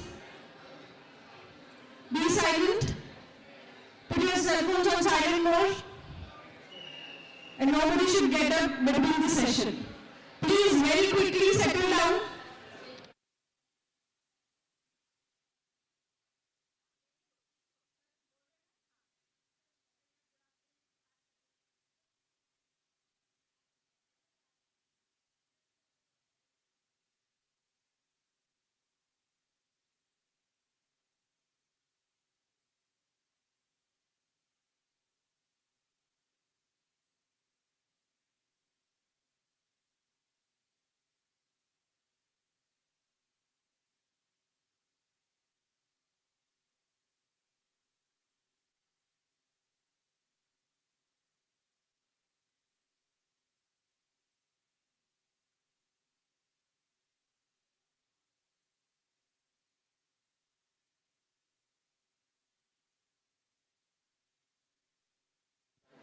Students, please maintain silence.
put your mobile phones on silent mode, please.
Greetings for the day to all. And welcome to technical session number 5. Madam here is P. Girija Madam, Assistant Professor, KMCL, and I am Vignanam, Assistant Professor of Law, KMCL. And to support us, we also have Kunalan sir. He's also a faculty member of KMCL. So we will be the moderators for technical session number 5. With no further delay, we would like to invite our guests, the Honorable Justice Sri Vijay Reddy sir, the Judge of High Court of Telangana, to please grace the dais.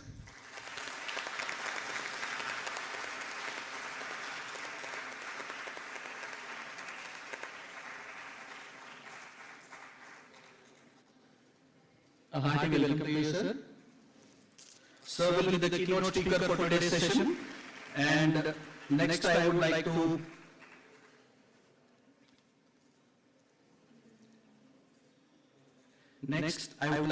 invite our chairperson, Professor Dr. Veena Madam, Professor of Law, ICFI Law School, Hyderabad, to please grace the stage.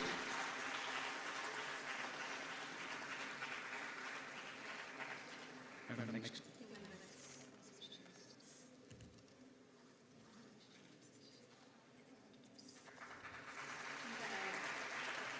Welcome, madam. Thank you.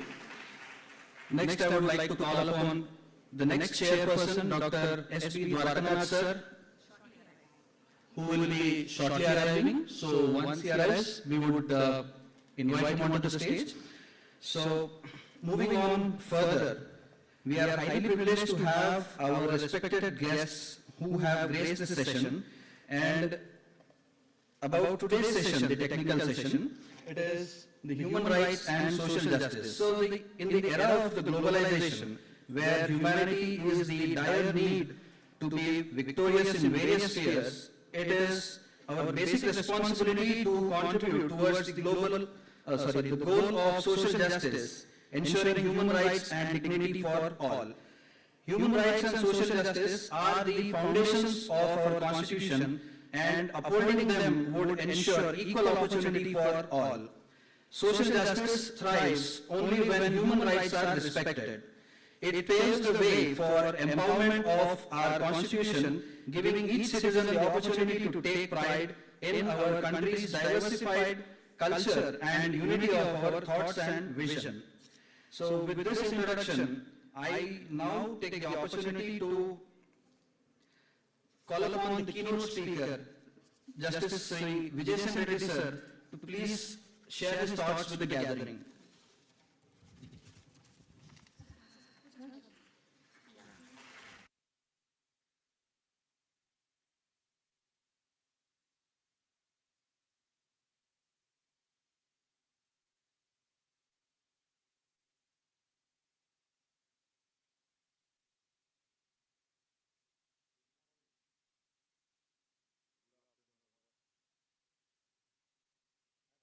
See all of you on this Sunday. I never expected Hyderabad people will gather up in huge numbers and that too on Sunday.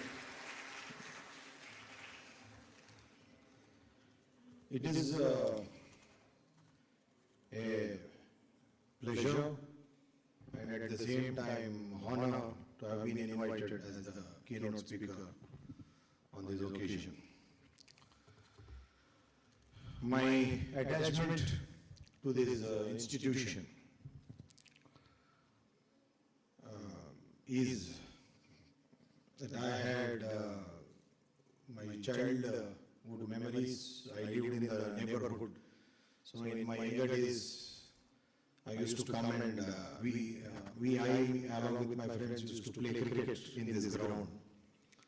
So, and in my 10th class, this was my examination center. So now as a judge, maybe everything was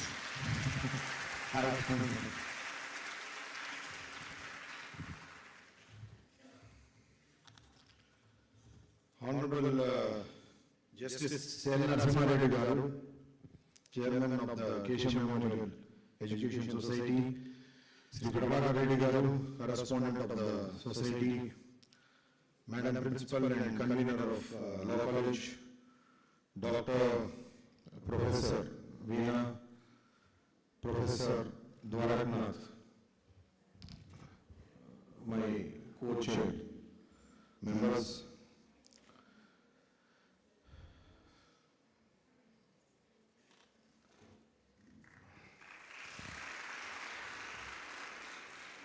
the other dignitaries present here, distinguished guests, participants, students, ladies and gentlemen, I extend my heartfelt greetings to all of you, and I share this happiness seeing all of you in huge numbers, more particularly youngsters, law students. So it's a very good Sunday gesture. It is indeed a pleasure to be guest at this event being organized to mark the completion of 75 years of our Constitution and share my thoughts about the challenges in the past and the way ahead in the future. Baba Saheb Ambedkar said, I quote, "Human rights are not a gift of the state, they are rights of the people by their humanity, and the state has no right to deny them." Human rights, at the very core of it means rights of a person who is entitled to them by virtue of his personhood, meaning they are natural, inherent, universal, inalienable, fundamental, and transcend beyond boundaries. They cannot be denied to anyone by any state, statute, or institution. The freedom struggle is an example of a fight for human rights. The famous quote by Lokmanya Balagangadhar Tilak, "Swaraj is my birthright and I shall have it," is a reminder that our social reformers did not confine their struggle to political freedom. India's recognition of human rights is found in the lengthy document that is our Constitution. The Constitution codifies fundamental rights. We often talk about human rights and fundamental rights, but what is the real difference between them? Often confused, fundamental rights and human rights do not exist exclusively. Fundamental rights are a subset of human rights. A similarity between the two are these rights cannot be waived off. The differentiating factors are legal sanction, protection, and recognition. Human rights are protected internationally and by Universal Declaration of Human Rights and various other international covenants.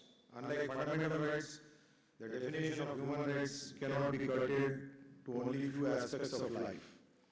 Human rights are further recognized as fundamental rights in the Constitution of a country from its basic structure. These rights are universal and transcend caste, creed, gender, religion, nationality, and other status. Fundamental rights are those which have legal sanctity and given to the citizens by virtue of their citizenship in the country, that is, they are nation-specific. The essence of fundamental rights in Indian Constitution forms part of its basic structure. The interpretation of fundamental rights in India is ever dynamic and evolving, as seen in the case of Manekar Gandhi versus Union of India and Khatri versus State of Bihar and others.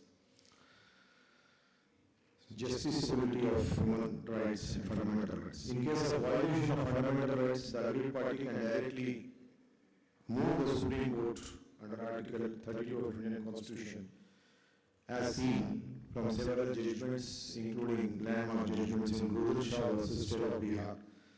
The government or any institution cannot strip a citizen of their fundamental rights. In case of violation of human rights, Supreme Court can be approached under Article 32 of Constitution, as it shields human rights in the form of guaranteed fundamental rights. Like fundamental rights, human rights cannot be violated by any government or institution. Human rights are enforceable by international covenants and international bodies, and fundamental rights are enforceable by the state. Why human rights are important in a society? Human rights foster peaceful coexistence and societal harmony, as they ensure that every individual is treated with dignity, respect, reducing conflicts rooted in inequality and justice. By recognizing inherent worth of all people regardless of their race, gender or background, human rights promote mutual understanding, cooperation and empathy among diverse communities. Equality in human rights is not only a moral imperative but also a cornerstone for development of society, as it guarantees equal opportunities for all, leading to collective progress. Upholding human rights empowers individuals to participate fully in the society, make decisions about their own lives, contribute to a more inclusive and democratic world.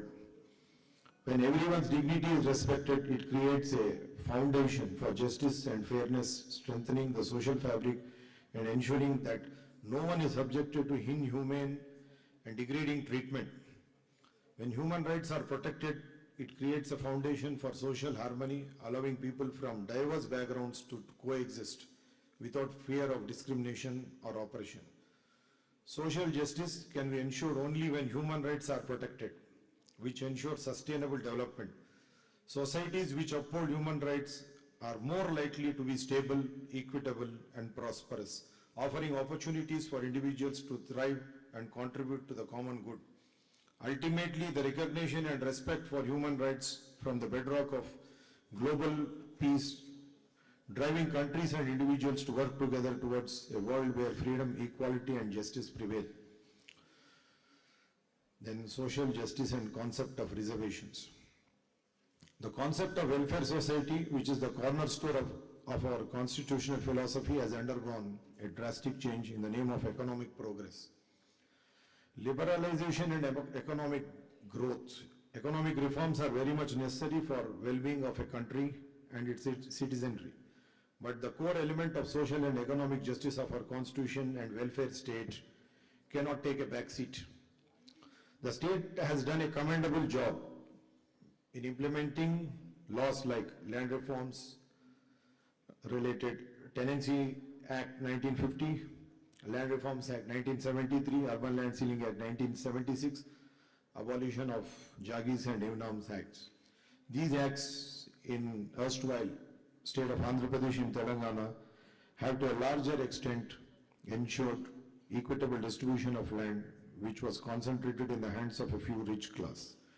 To a substantial extent, the agrarian reforms have bridged the gap between haves and have-nots, but the poor, oppressed and deprived classes are vulnerable in several aspects. Mere distribution of land and freebies is not a permanent solution. There needs to be a mechanism which would help the vulnerable to make good the resources and schemes of the state. Strict implementation of laws like Assigned Lands Act is necessary to protect the deprived and vulnerable sections of the society who often sell the lands to get out of distressed conditions. According to me, poverty is the worst form of violation of human rights. In a country which boasts of being one of the largest economies in the world, and we often claim that in times to come we will be third or fourth or third largest economy in the world, I wanted to ask a question to all the stakeholders, and they should introspect on this important point. Why a person is poor by birth? Do you think a person should be poor by birth? He should never be. For a country of 130 crores, if we have one of the largest economies in the world, and we boost of economic development, growth, progress, we should remember it is not the GDP, per capita income, our foreign reserves, the high-rise buildings, skyscrapers. This is only one part of development. The real part of development is to do social and economic justice. Unless all the people in the country derive benefits of economic growth, there is no meaning in that economic growth.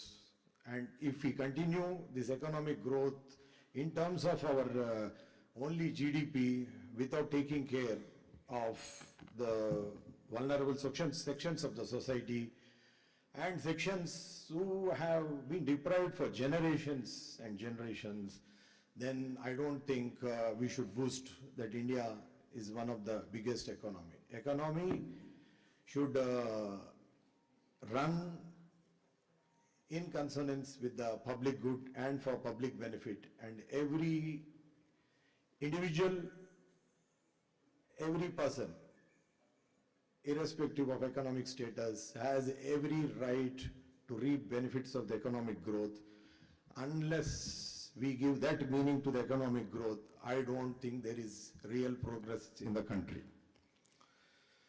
One main important aspect which needs to be devised by the lawmakers is food security and social security, which is the need of the hour. All of us know directive principles of state policy take care of many aspects, including the right to education, primary education, which has become fundamental right under Article 21 of Indian Constitution and which led to enactment of Right to Education Act. But many of you do not know here the legendary judge who also incidentally is from our place, Justice Jeevan Reddy, who has given a new dimension to the directive principles of state policy and authored a judgment of larger bench which inspired the government to make right to free education, which is part of directive principles of state policy, amend the constitution. So the person who has authored the judgment is from our own state. So, and because of his judgment, they have amended the constitution. So let us not forget these legendary figures who have done so much for the development of constitution. And this resulted in Right to Education Act. Unfortunately, these private institutions, they are, I cannot say as a judge because I have limitations as a judge, but I should also inform you in letter and spirit, this Right to Education Act is not implemented. Social and economic empowerment cannot be possible without people's participation. People's participation is very important. That I'll cover in my conclusion. Distribution of wealth should not be mistaken for distribution of money. That is not there in the Constitution. Constitution, by virtue of directive principles of state policy, only says there should be opportunity of employment and there should be equal pay for equal work.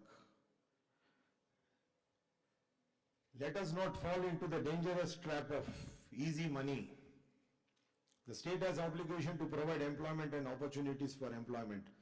The affirmative action under Articles 15 and 16 of Constitution of India and schemes like Manrega, Public Distribution System, Right to Education Act, Ayushman Bharat, and statutes like Street Vendors Act, Persons with Disabilities Act, demonstrates commitment of our nation towards uplifting economy and social interests through welfare measures.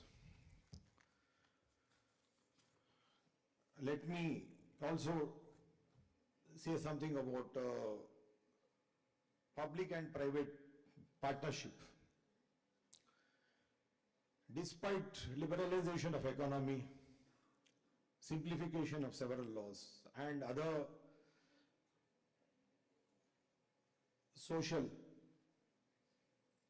laws and people-friendly laws like Right to Information Act, every individual, but for exceptions under Section 8 of the Act, has a right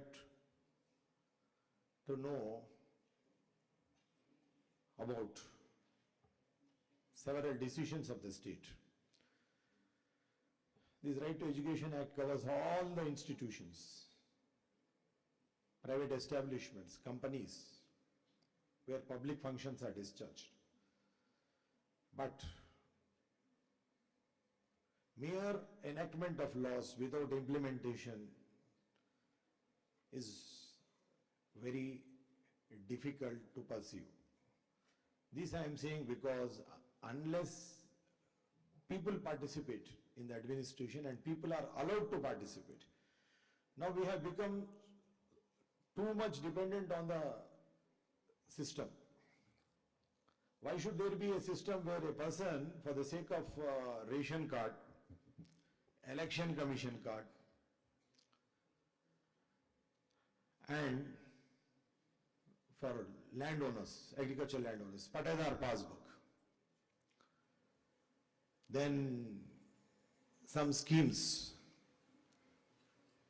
everything should be automatic, depending upon the economic criteria and other criteria. The state dependency should be reduced, and if I am permitted to say, the state dependency should not be there. So long as dependency on the state and in administration is there, we will remain as subjects, and the persons whom we have voted will remain as rulers. There is no difference between the rulers who have ruled us about 100 years back and rulers who are ruling us now. So that can only be done away with when the dependency factor is reduced. We need to learn lessons from countries like Sweden, Norway, Denmark, Singapore, and Japan. People don't have to go to the public offices for all small things. Everything is done by default. Protection of human rights is a collective responsibility. By drawing inspiration from countries like Japan, Singapore, India can foster a culture of civic engagement, discipline, and respect for law, which can significantly contribute to the protection of human rights. Singaporeans believe in strict adherence to law, and citizens generally follow them strictly. As citizens too prioritize the collective well-being of a society. I do not know how many of you have knowledge about Singapore and Japan. These are the two countries I am taking example because I have gone there. A cab driver or a tourist guide in a Singapore and Japan, he feels he is doing a national duty. He comes well dressed. He knows how to speak. If you start your tour program at 8 o'clock, he'll come at 7:50 a.m. sharp. And he knows. He only speaks positive about his country. And he feels he's doing something good to the country. See, that inspiration we should draw from all these countries. Singapore is a small state. Japan is a small state, but population is 14 crores. Compared to the territory, Japan has big population. Russia, with huge 1/3 territory, has same population as that of Japan. So we have to learn from citizens of Japan and Singapore how they have made it possible to be on the top always. Not only destruction and sufferance faced by them during the Second World War. If one has gone to Hiroshima, there is a very big museum in Hiroshima. And you know, every 1 hour they display the World War incidents. The destruction is seen by everyone, including foreign tourists and students. Periodically, they are brought from all over Japan to Hiroshima. They are given free access. This is a very big, one of the best computer screens I have seen. Then I have asked one gentleman, why people are made to see sufferance? Doesn't it impact the young children? Then his answer was interesting. He said, We want our children to know the sufferings. They should know. They should know how their parents and grandparents have fought, suffered, struggled, and again they have built the nation. That is the reason we want everyone to see again and again. Now many children, I can take all of you as the third generation. How many of you, when your parents and grandparents speak about their experience, you will say, this is an old story. All of you. I know. But it is not an old story in Japan and Singapore. It is a story told every day. The sufferance. The Japan was destroyed, Singapore was destroyed. They have rebuilt the nation and they made them top 10 countries in the world. In India, fostering such a culture can begin with educational reforms. Countries, as I told you, Singapore, Denmark, Sweden, are those governments which promote participation in crime reporting and prevention, which not only encourages citizens but also plays an important role to act as deterrent to more crime. Strengthening law enforcement and accountability is supported by well-trained police force without fearing retaliation. Encouraging transparency and public accountability is definitely a model to be studied and emulated by India. Expanding to digital platforms for crime reporting in the light of today's Digital India would allow a more participatory approach to governance and human rights protection. India can also take inspiration from these countries by strengthening public health system, ensuring that laws related to sanitation, food safety and public health are strictly enforced. Public health campaigns to promote hygiene, prevent infectious diseases and ensure access to healthcare can directly contribute to protecting the right to health for all citizens, especially those in vulnerable communities. While India has made significant progress, there is still much to be done. Our journey towards more inclusive society, which continuously uphold human rights, continues.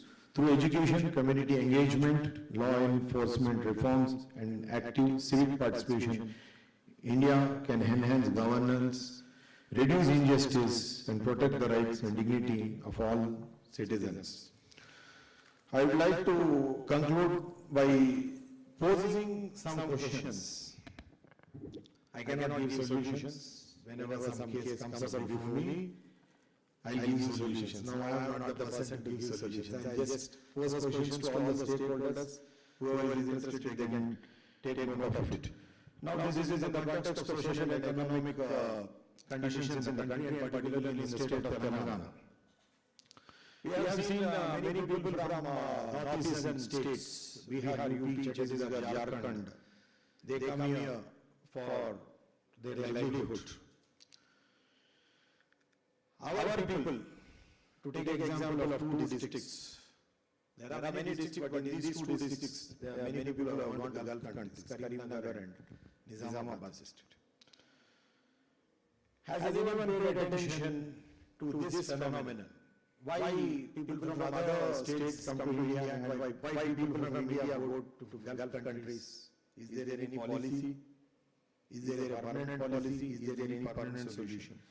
So we need to have a migrant policy for outgoing and incoming. This is the expression I have coined. All Indians are our own people. We need to have policy for outsiders who are coming to India. We need to have policy for Indians going abroad. You know, if I take example of many Bihar laborers who work in agriculture fields, industries, agricultural farms, it is a gross violation of human right, according to me. A male member comes here, his entire family is in Bihar. Most of us give employment to them, that is in one way good, but I tried to find out why some solution and their problems. They are living in acute poverty. Our people who are on par with national standards in terms of income are not happy with the average income paid at class 4 level. Class 4 means office subordinates, watchmen, etc. For the same jobs, there is a lot of demand from people who live in Bihar, Jharkhand, Uttar Pradesh and Chhattisgarh. They come here. And you know what is the protocol they follow? It is unfortunate. Once or twice in a year they go back. The male person who is working here, he stays in Telangana state or Andhra Pradesh. His wife and parents stay there. So it is most unfortunate thing. Apart from social and economic rights, people's mental and physical health is very important. Unless mental and physical health, which also includes facets of family well-being, biological needs of the people. The policy makers should pay attention to all these things. And people living away from their families, many of them because of unemployment, insecurity in employment. This is an unorganized sector. Many of the jobs they have are not covered by social welfare legislations like Industrial Dispute Act or Workmen Compensation Act. If they are terminated, they don't have any other remedy but to think of extreme steps. So we need to ensure that their well-being is important, because our constitution starts with we the people. So whether it is Bihari or person from Uttar Pradesh, all of them are our own people. I am of the opinion every state should have a partnership or an agreement with another state, because the people from the states which I have named are coming here. They are also contributing for the economic growth here. So why can't our state have partnership with them, provide them social security in the times of calamities like COVID, unlawful termination or unjust termination. So as a stopgap arrangement, there should be some sort of system where the state takes care, taking guidance from the partnership which interstate should have. Another thing which I would emphasize is common minimum program. Many states have common minimum programs, but with the change of dispensation, these programs are changed, which is not good for the public and our future, because with the change of government, policies are changed. So all the states in country should have a common minimum program. That is also one of the factors which would help in assuring social and economic justice. You might have heard about corporate social responsibility. Private establishments and corporate entities should come forward to extend their cooperation with the administration in absorbing people from marginal communities and providing them jobs directly or indirectly. That should also become one of the corporate social responsibilities. Apart from sponsoring international events, arbitration, conferences, sport events, I want to ask a question to myself. Why can't they have corporate social responsibility to provide employment, which is very much necessary because of lack of resources of the states, whether it is union and state government.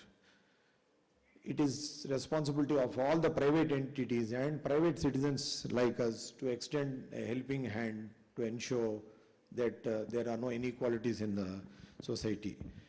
In 60s, 70s, when agrarian reforms were implemented, we had huge land bank. Now land bank is not there.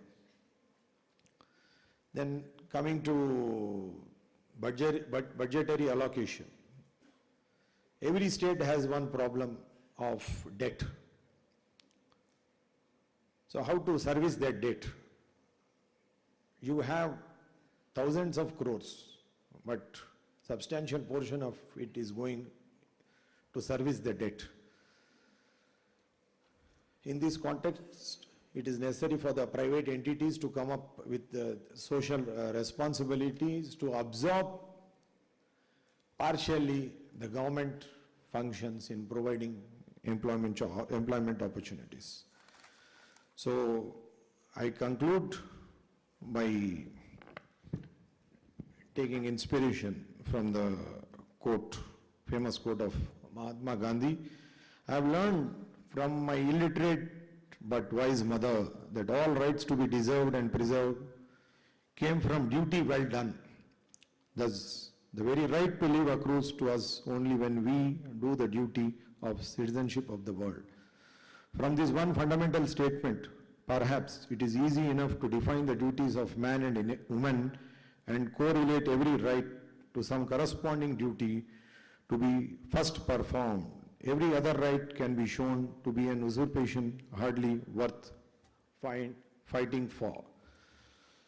So we speak of fundamental rights, but we often forget our fundamental duties. When duties are in tandem with rights, and when we feel that we should also participate and contribute to the social and economic well-being and justice, I don't think we should have any challenges in future. The public participation is very much necessary, and as I have spoken earlier, dependence on the state has to reduce. This is most important aspect which needs attention from all the policy makers and social thinkers and other stakeholders. So I congratulate the organizers for making this event a grand success. At the same time,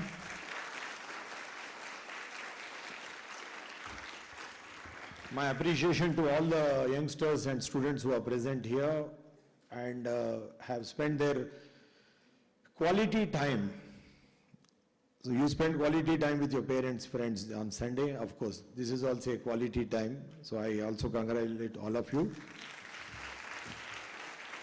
And I express my gratitude to all the organizers who have invited me, and I shall cherish these moments for many days to come. Thank you.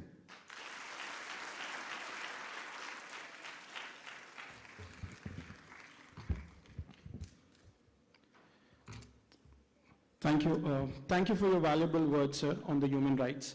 Especially you explained human rights is not only a theoretical in books, in constitution, but in reality we can apply it, and that is the most important things. And the last question, like concluding questions you made to the audience today on this Sunday afternoon, you made them to think about what is the problems of the people in this country. They were really thought-provoking sessions. Thank you for that. With this, I want to add few more details about today's keynote speaker, Justice B. Vijayasan Reddy, sir. Sir is the present Honorable Justice of High Court, Telangana.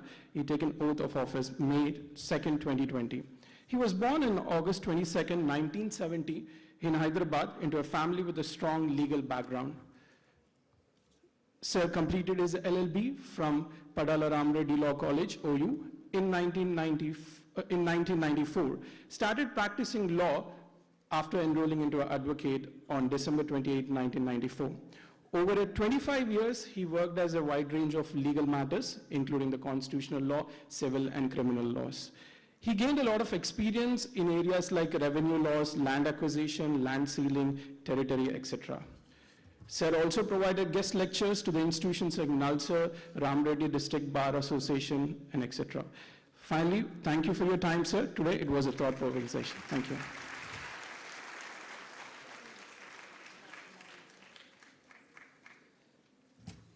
Okay. Please join me in welcoming Dr. S.B. Dwarakanath, sir, BA, LLM, PhD. He has taken time from his busy schedule to grace the occasion.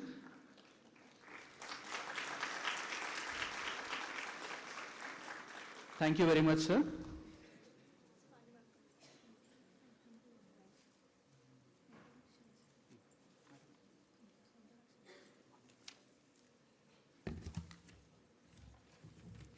Now I will take the privilege of inviting the chairperson, Dr. Veena, ma'am, Professor of Law, ICFI Law School. And now I read the profile of Veena, ma'am.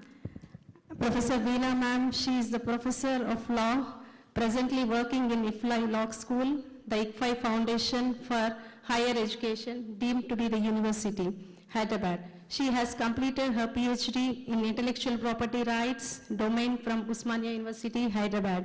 She completed her LLM in Torts and Crimes and Corporate Laws. Madam possesses her PG Diploma in Alternate Dispute Resolution from Nalsar University and PG Diploma in Intellectual Property Rights from Osmania University. Ma'am worked in the ICFI Academic Wing Law from 2003 to 7, and she was a content editor in Amicus Books from 2007 to 2009. And she was in the Amicus Cell, IPR Cell from 2009 to 2010. She has guided 2 PhD scholars and not more than 100 students for LLM dissertation. She has written about 15 articles, published in national and international journals, edited 18 books, and written 5 cases for teaching management subject. Ma'am, she is a guest lecturer for the Institute for Development and Research in Banking Technology, IBRT, Hyderabad. And ma'am is an International Center for Alternate Dispute Resolutions, Hyderabad. PG College of Law, Osmania University College of Law, National Institute of Agriculture Extension and Management, and National Institute of Rural Development. And ma'am's interested areas include business laws, intellectual property rights. And ma'am is also a coordinator for the Center for Excellence in Corporate and Commercial Laws, organized national and international seminars on the topics of insolvency and bankruptcy, insurance laws, fintech, new age business, and good number of webinars on the aforesaid topics. Not but least, and ma'am, she works in the ICFI Law School, Hyderabad. And now, Professor Veena, madam, Dr. Veena, madam, I humbly request you to please address the gathering. She will sum up. Okay, ma'am. You will sum up this thing, ma'am. First, sir will speak. Okay. Yeah. Now, I would like to invite Vigyanand sir to please read the profile of Dwarakanath sir.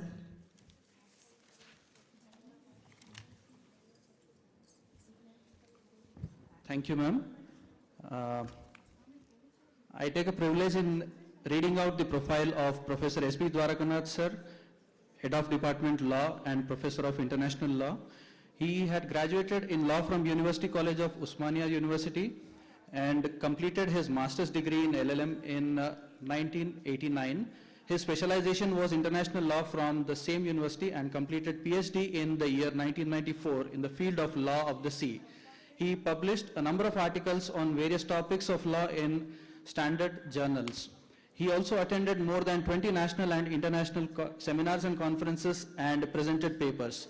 Resource person at several national seminars and workshops, UGC refresher courses, etc. He was also a keynote speaker in workshops and seminars. He was a guest faculty at International Center for Alternate Dispute Resolution, ICADR, Hyderabad. He was also part of AP Police Academy, Mari Chenna Reddy Institute of Good Governance at Hyderabad and Andhra Pradesh Human Resource Development Institute, Bapatla, AP, as a guest faculty. He was invited as judge for international moot court competitions such as Philip Joseph's, Stetson and Henry Duant, associate member of Indian Society of International Law, New Delhi, life member of Center for Advanced American Studies, Hyderabad, initially Vice Principal and subsequently the Principal of University College of Law, Osmania University. He worked as the Professor of Law, Department of Law, OU, and he was also invited by the Athens Institute of Education and Research, that is ATINER, Greece, to speak at their annual international conference on law in July 2014 on the topic Minority Right Protection in India and Greece, a comparative study of recent developments. So this was the topic on which he delivered a lecture. In July 2015, he presented a paper titled Live-in Relationship and Vanishing Point of Marriage, a beautiful article that was published by Sir, organized by, again, it was by Athens, ATINER, Greece. He visited Seoul, South Korea to attend a conference on peace. He was also Member General Council of Nalsar University of Law, Hyderabad, Dean Faculty of Law, Mahatma Gandhi University, Nalgonda District, and he was Head of Department of Law, OU, Chairperson, Board of Studies, Law, Co-Convener, TS Lawset and PG Lawset 2017, Convener, TS Lawset and PG Lawset 2018, joined Symbiosis International University as Professor and Head of for Research and Publication for a period of 1 year, former Principal, Pendakanti Law College, Hyderabad, and former Special Officer cum Principal, MJP Law College, Maheshwaram, established by the Government of Telangana. We are delighted to have you, sir, as a part of this seminar that we have organized. And I would request you to please come and grace the occasion with a few valuable words.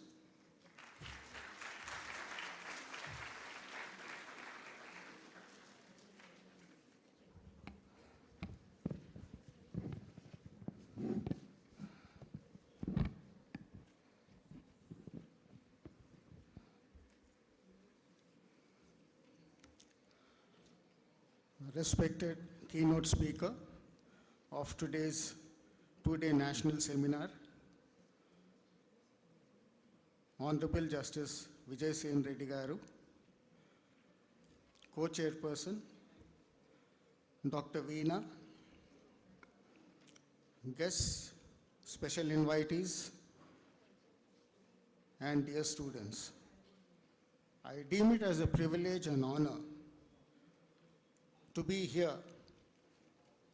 on this auspicious occasion of the National Seminar. And it was, what you say, a kind of a surprise for me when the principal invited me on the phone and wanted me to be here as a chairperson of the session Human Rights and Social Justice. So I readily agreed. Now,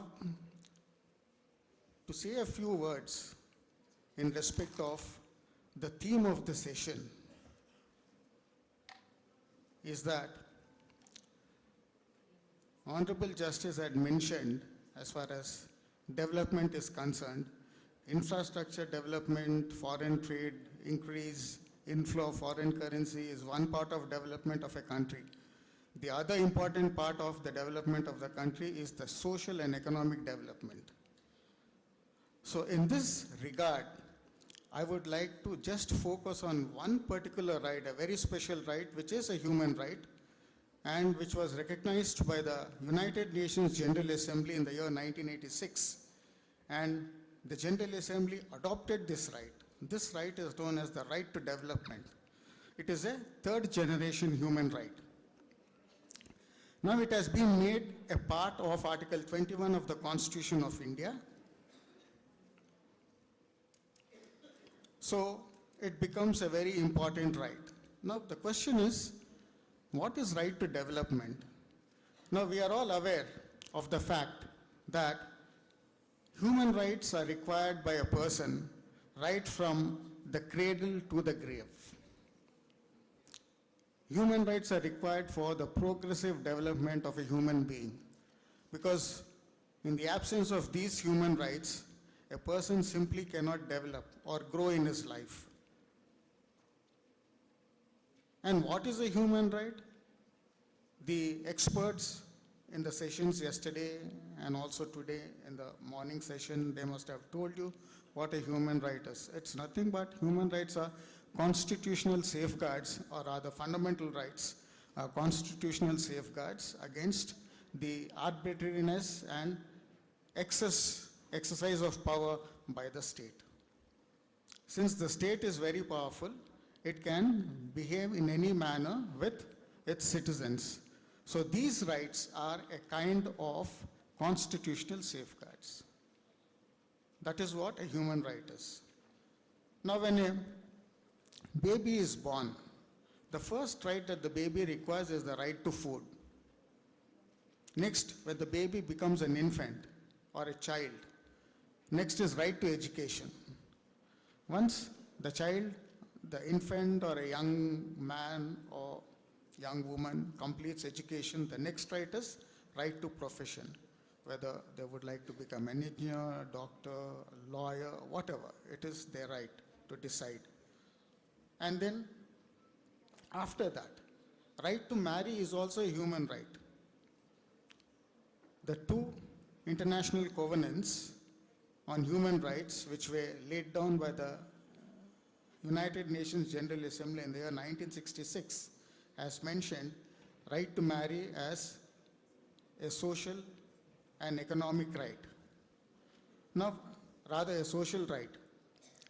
So once married, right to motherhood of the woman and right to parenthood is also a human right recognized by the two international covenants on human rights, that is Universal Declaration of Human Rights and the two international covenants.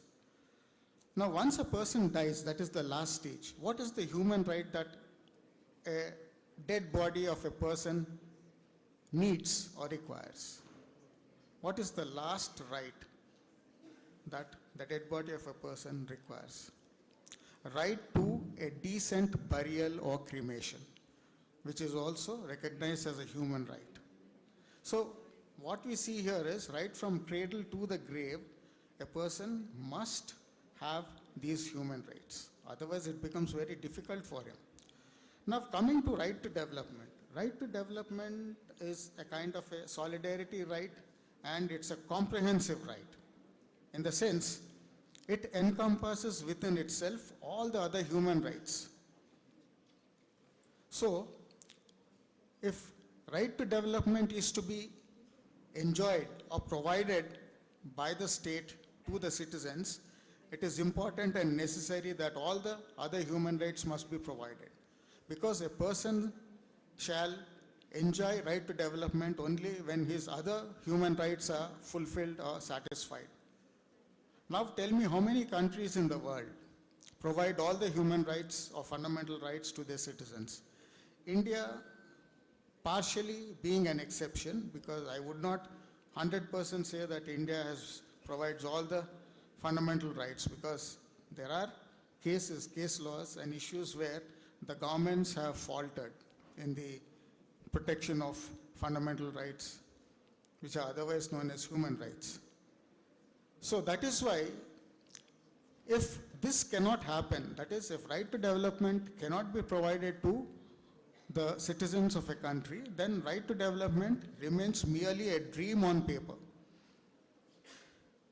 So for social and economic progress of citizens, at least in India, since the seminar speaks of 75 years of the Constitution, right to development has been a challenge in the past, it is a challenge today, and shall be a challenge tomorrow also for the government and the lawmakers. So that is why I felt that I must dwell upon this particular right, right to development, which is very important. Thank you. I thank one and all.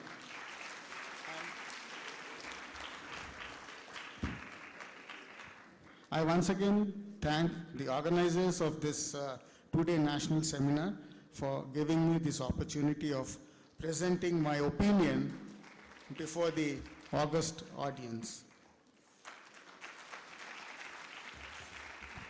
Thank you very much, sir, for your valuable guidance. Now I call upon Dr. Veena ma'am to grace the occasion.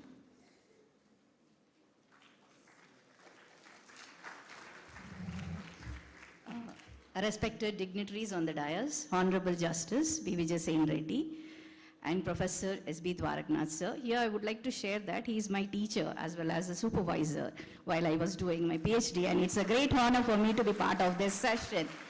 And respected dignitaries of the dais, ladies and gentlemen, and my dear students.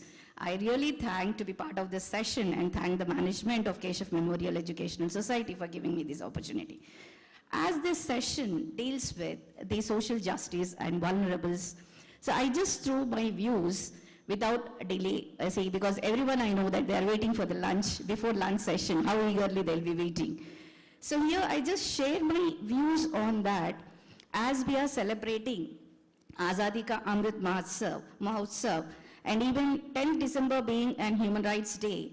So when we look at the speech of the PM Modi, where he has clearly stated about the rights of the Divyangjan, where the disabilities. So I'll just focus on few of these rights being how they have been protected in India and all those things, as say most of the other topics have been dealt by the veteran speakers before me.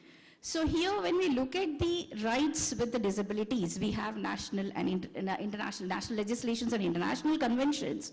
And with respect to human rights, when we are talking about it, it's really situation, how it is a climax of human rights, or what were the situations which have led to various developments in this field.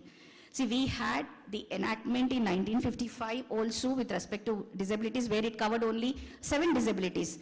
But if you can just recollect the situation in 2001, 6th August, the Erwadi situation, maybe everyone is aware of it. Just we are trying to recollect how the situation has been. Given the thought to even judiciary and the parliamentarians to come up with how to protect these rights and what is that responsibility we as a nationals in the society have towards such Divyangjan people. So how to protect these rights and all those things, just I'll give a brief. In Erwadi, which is a village in the situation, which is situated in Tamil Nadu, where 28 people who were in the mental home care, they were just treated with such a cruelty and torture. These people, which are mentally ill patients, have been just, they were chained, they have been completely put in the chains physically, and when they're not given the food, and they were total torture. And most pathetic situation, what we have seen is when there is a completely 28 people have been live burnt. What is that situation when we are talking about when they have been live burnt? See, when they have been changed in that and no care and the cruelty among them, see, in the name, they are talking about human rights, protection of human rights, which are the basic rights and all those things. But actual reality and the situation, what it has been in the present scenario, how the changes have been taken place and how the law is addressing. So under such circumstances, when they have been, it is just a lamp, kerosene lamp, which was overturned, and it has been huge, the fire accident taken place. As they were completely under the chains, tied up with the chains, they could not save their lives. No one was there and they were left to their death. So after that, even Supreme Court, sumoto, which have been dealt with it, and there was a wide development and the legislation which have come up in 2016, protection of rights with disabled persons. So when we are talking persons of disability in 2016. And in relation to that, we have a Mental Health Act 2017. Even though there is a Mental Health Act of 1985, but in the light of this enactment, they have clearly stated how they have to be treated. See, when we are talking about vulnerable groups, which includes the children, women, and the various transgenders and etc. other people, so the laws have been emerging to protect that. But are we ready in the society to give the same people? See, we are looking them as a pity and charity and all those things. Are we giving the empathy and the care which is required from our side? So when we look at the transgender, and recently, even one of the transgenders who have been appointed as a government doctor in the government hospital, very much in Hyderabad, but people are refused to go to them for the treatment. So in our own opinion, when we are talking constitutional provisions, rights guaranteed and all those things, is the society still ready to accept them as they are? So what we are doing, as it is very difficult to keep them in the household care and all those things, we are just leaving at the mercy of the home care of such mentally ill people. So in this regard, there are even NIMANS, which is the very reputed institution, National Institute of Mental Health, and neurosciences has come up with a report which says quality assurance of mental health care. In that, what they said is, they doesn't require the pity or something. We are empathy and care. So everywhere there should be a monitoring and the quality assurance to be provided to them. That is what our responsibility towards the society. As Sir was highlighting about the corporate social responsibility and all those things to care of all these things, even the sustainable development goals which have been given the priority with child development. So we have come up with in the government there are n number of schemes to protection, upliftment of children, women and all those things. So integrated child development scheme which gives about the nutritional health and the children below 1 to 6 years how they have to be protected, and after that even the mothers who have to be taken care of it with respect to nutrition value and all those things. And if you look at it, most of the 80 to 90% of the mothers have been benefited of this nutritional value from the schemes of this government. But not only that, when you look at the perspective of these schemes and all those things, whether they are effectively implemented or not, we have n number of schemes coming up to development of these children. And not only that, social sustainable development goals about the education, children development, there is another important element where we have been developing nation, child labor, so which has been still prevalent. Even though we have Right to Education Act has come into existence, the compulsory education from 6 to 14 years which have been provided, and there should not be any child labor in the hazardous the industries and occupations. But still, when we look at it, is the ground reality is the same or not? So how effectively we are implementing? That is one element which as we have to address and look into the situations. So in such cases, by 2025, according to Sustainable Development Goals, what they say is there should be a child labor eradication. So are we fighting towards that? How far we have reached to it? And not only that, even World Health Organization report which says that in the globally 1 billion disabled people, most 15% of them are very much in developing nations. So how they have to be treated? Even government has coming up with various the schemes and even educational institutions also, the infrastructure, tools and what is that to be required. Even the reservations when we are talking about it. So with respect to these vulnerable groups, how important it is to be our responsibility. So when we are talking about the basic human rights, it is equally to recognize ourselves what is the duty or the responsibility, as Honorable Justice rightly stated, towards the society from our end. Are they to be treated with the pity and charity, or the empathy and care is to be required? So even though the enactments are coming, they are given clearly wider scope of the what we call it as disability has been provided. But even in such cases, National Human Rights Commission report, India report, in 2021, what it has been stated when they have visited these mental health care institutions, they have just looked at these structures are like a jail-made structures.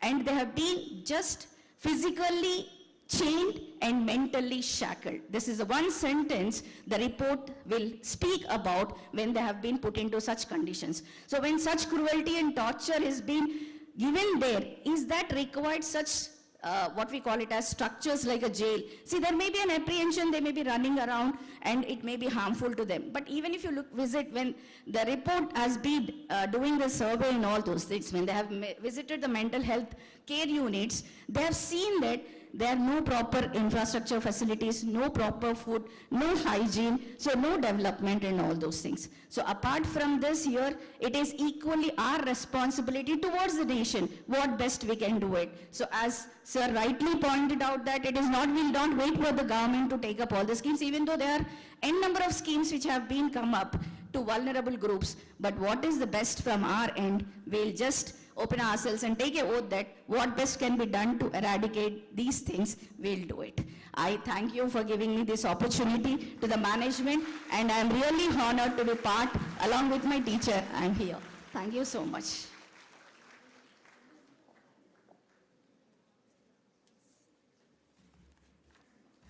Thank you very much, ma'am, for the valuable words. Now we move on to the felicitation of our guest of honor for today.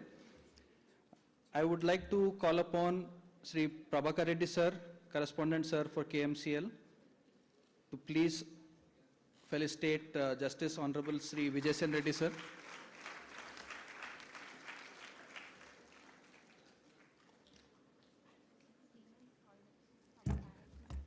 Um, I would like to call upon Sri Nageshwarao sir, Director sir, to please come and felicitate our guests. I would like to call upon Vani Madam, Principal KMCL, to please come up on the stage and felicitate our guest.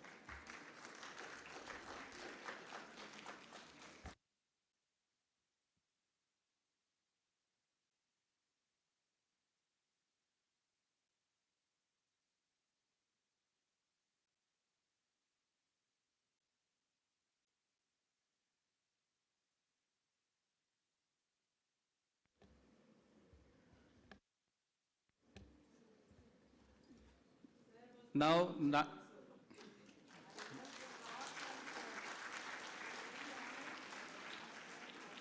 Nageshwara sir to felicitate Sri Dwarakanath sir.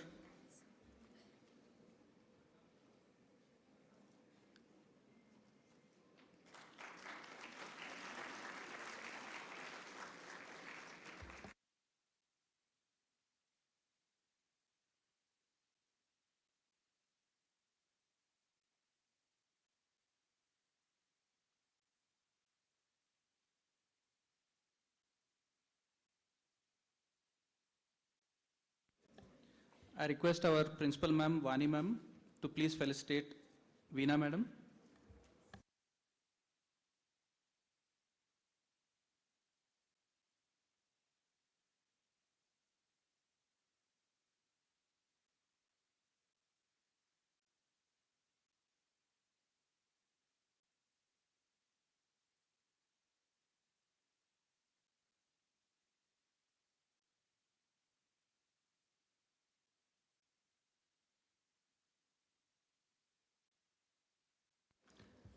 Request all the KMCL staff members to please come up on the stage for a group photograph.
I thank all the dignitaries for gracing the occasion. So now we will take a short recess for lunch.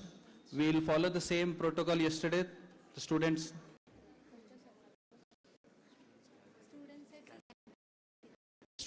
are at the canteen for their lunch, and the delegates, participants and other members on the right side of my right side here for lunch. Thank you. And we will continue the session after lunch. The pending presentations will go on after lunch. Thank you.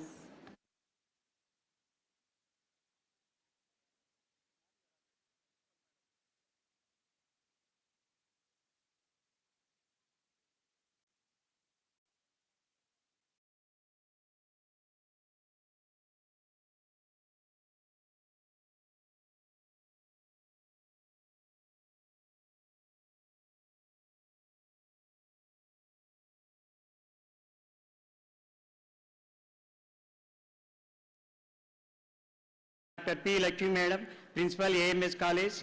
Please come on dais and grace the occasion, ma'am.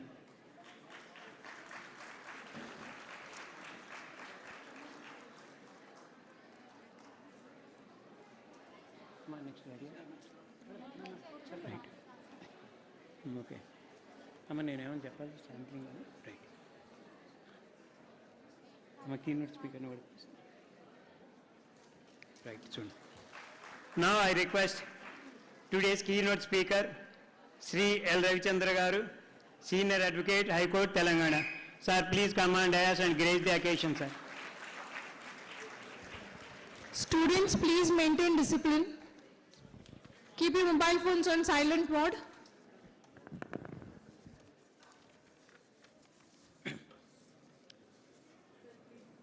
Oh, easy.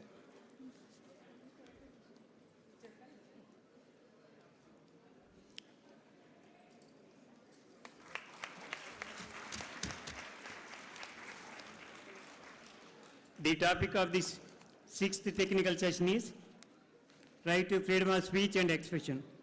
Freedom is not worth if it does not come with the freedom of speech and expression. Freedom of speech is the right to articulate opinions, views without any fear and influence from the government. This right gives the people of our country to express themselves by sharing their views openly, which include the freedom of press. Freedom of speech would be wide open as long as it does not incite violence. Without freedom of speech, there is no modern world. It would be just a barbaric one. Now I ask, say Sarita ma'am, please.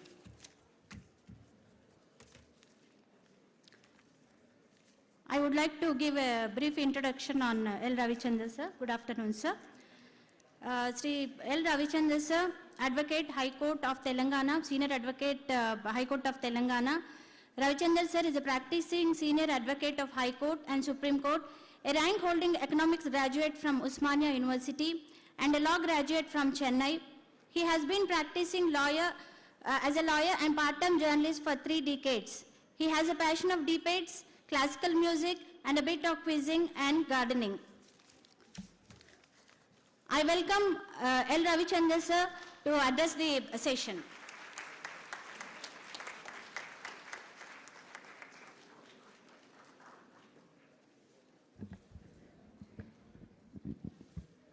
Chairperson, dignitaries, tomorrow's India, ladies and gentlemen. I am told that this session is for about an hour and a half. I don't know how long I'm required. How long? Half an hour. I'm supposed to speak for half an hour. During this half an hour, you can put on your cell phones, you can make as much noise, you can talk to your friends, you can catch up on WhatsApp, you can do whatever you want, as long as you're not disturbing your neighbor next to you. That's all. No rules, you don't have to be disciplined when I'm here on the podium.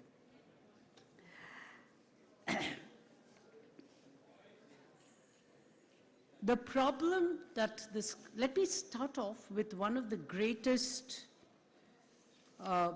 propenders of freedom of speech, Thomas Jefferson. Thomas Jefferson said, and I quote, "In every country where man is free to think and speak, differences of opinion will arise from differences of perception and the imperfection of reason. But these differences, when permitted, as in this happy country, to purify themselves by free discussion, are but as passing clouds, shadowing our land transiently and leaving our horizon more bright and serene.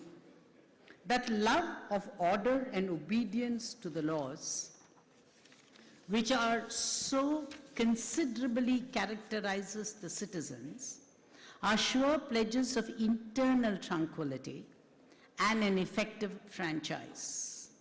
He also said, "Our liberty depends on the freedom of the press, and that cannot be limited without being lost, unquote.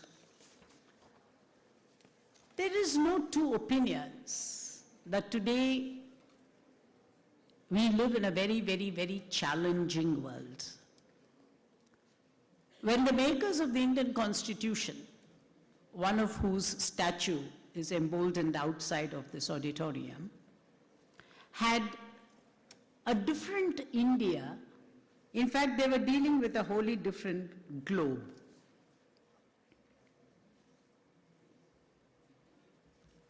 Therefore, that document, namely the Indian Constitution, may be the foundation upon which our freedoms can be designed, cultivated, created, or handled. But it will not remain the only cornerstone by which changes will happen.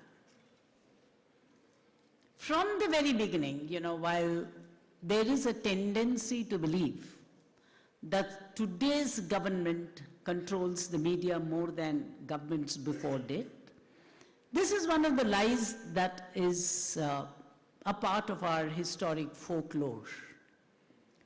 Every government in this country, and this only great point of federal India is both the central government and all the state governments across the country are anti-media. Now, therefore, it is no longer a political question as to whether a government is pro-media, pro-freedom, pro-freedom of expression, speech, etc., etc. Also in the recent decade and more, when we opened up from the license Raj and when we had 10 years of governance under Dr. Manmohan Singh, a new India of unhygienic half-truths started cultivating itself in the main polity of this country. I'm not saying person A, group B, section C is to be blamed. My job is not to police the Indian polity. I am here as a commentator. I will only look at what the major crisis points are and then leave it for a young generation to decide how they want to go ahead and what is it which is a priority for them in shaping up the India that we all plan to live in. The Shubhalam, Shupalam, Malayaja Shitalam, Sasya Shamalam, Mataram that we want is an India that you will create. A part of it is what you have inherited. I live in a colony very nearby. I'm often accused by many of my friends that I think very radically. But in my lane, they were about, when I came in early 80s into that area, there were about 30, 40 houses. Now there's only one house. All the other 28 or 29 have become flats. Effectively, what has happened is, people have moved on from a larger space to a space of convenience. They have commercialized their inheritance and are happy, famous Vasudhaiva Kutumbakam as our denomination.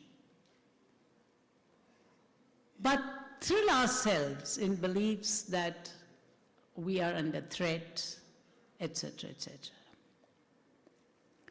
Do not forget at any point of time that the framers of the Indian Constitution did not have two challenges, two major challenges. that grew after 9/11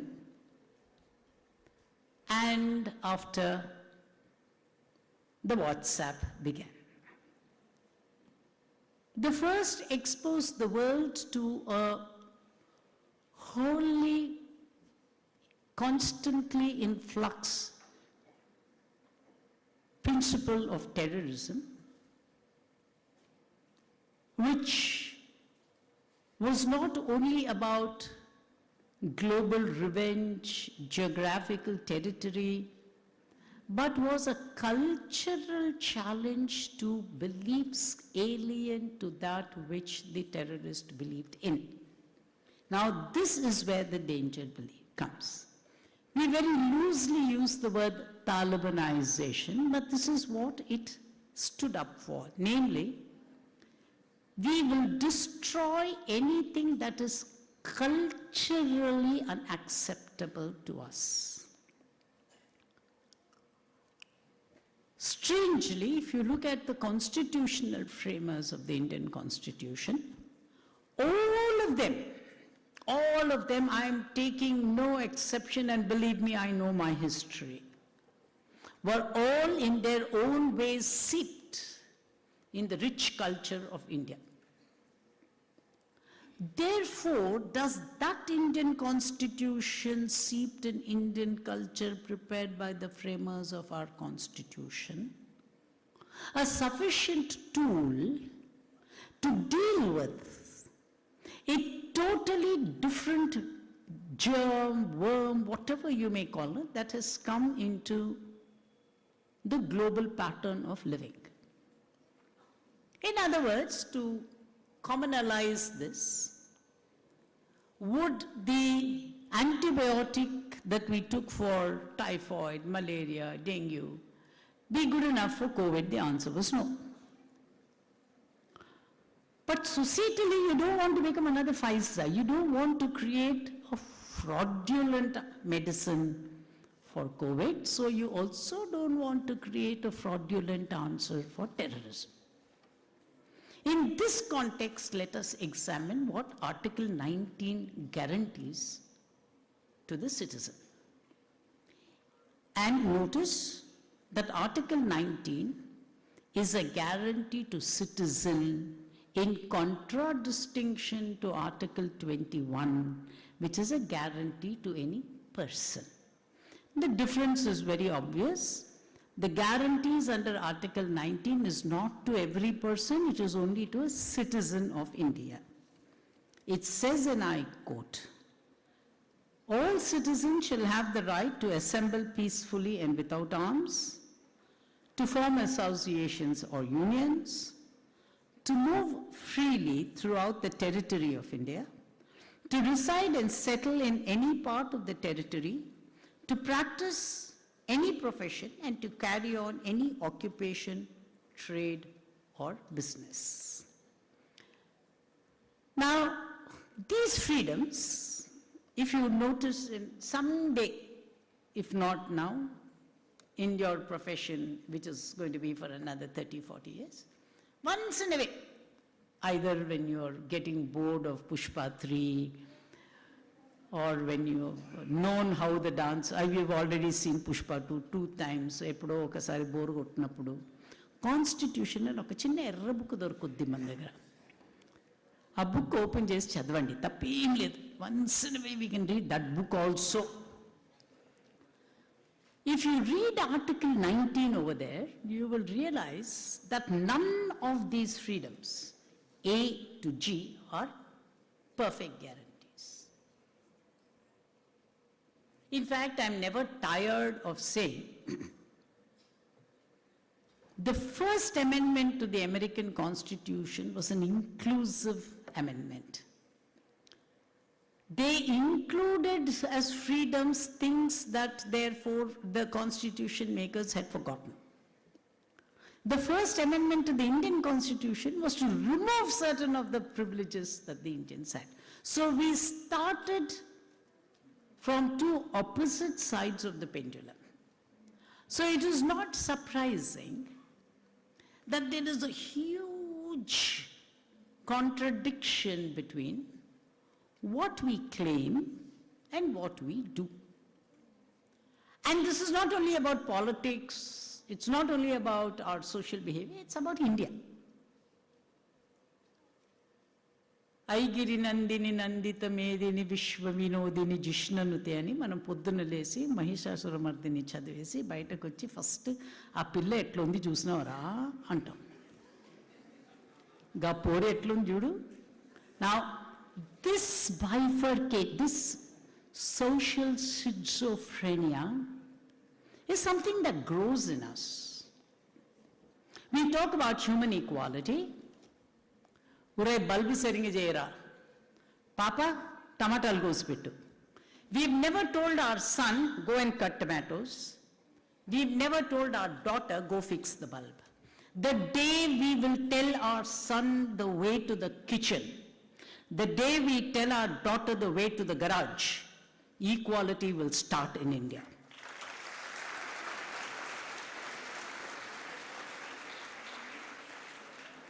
If we do not do that, the myth will continue. I'm reminded of this story about a very rich, affluent businessman. They were going to Singapore, Thailand, wherever, Southeast Asia. And he's gone there many times. This time he was taking his son, 19-year-old. I think he must have been studying in some Keshav memorial or something.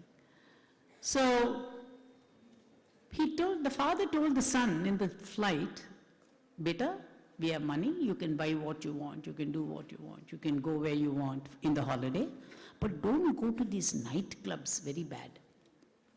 Son said, all right, Papa, like all of us do.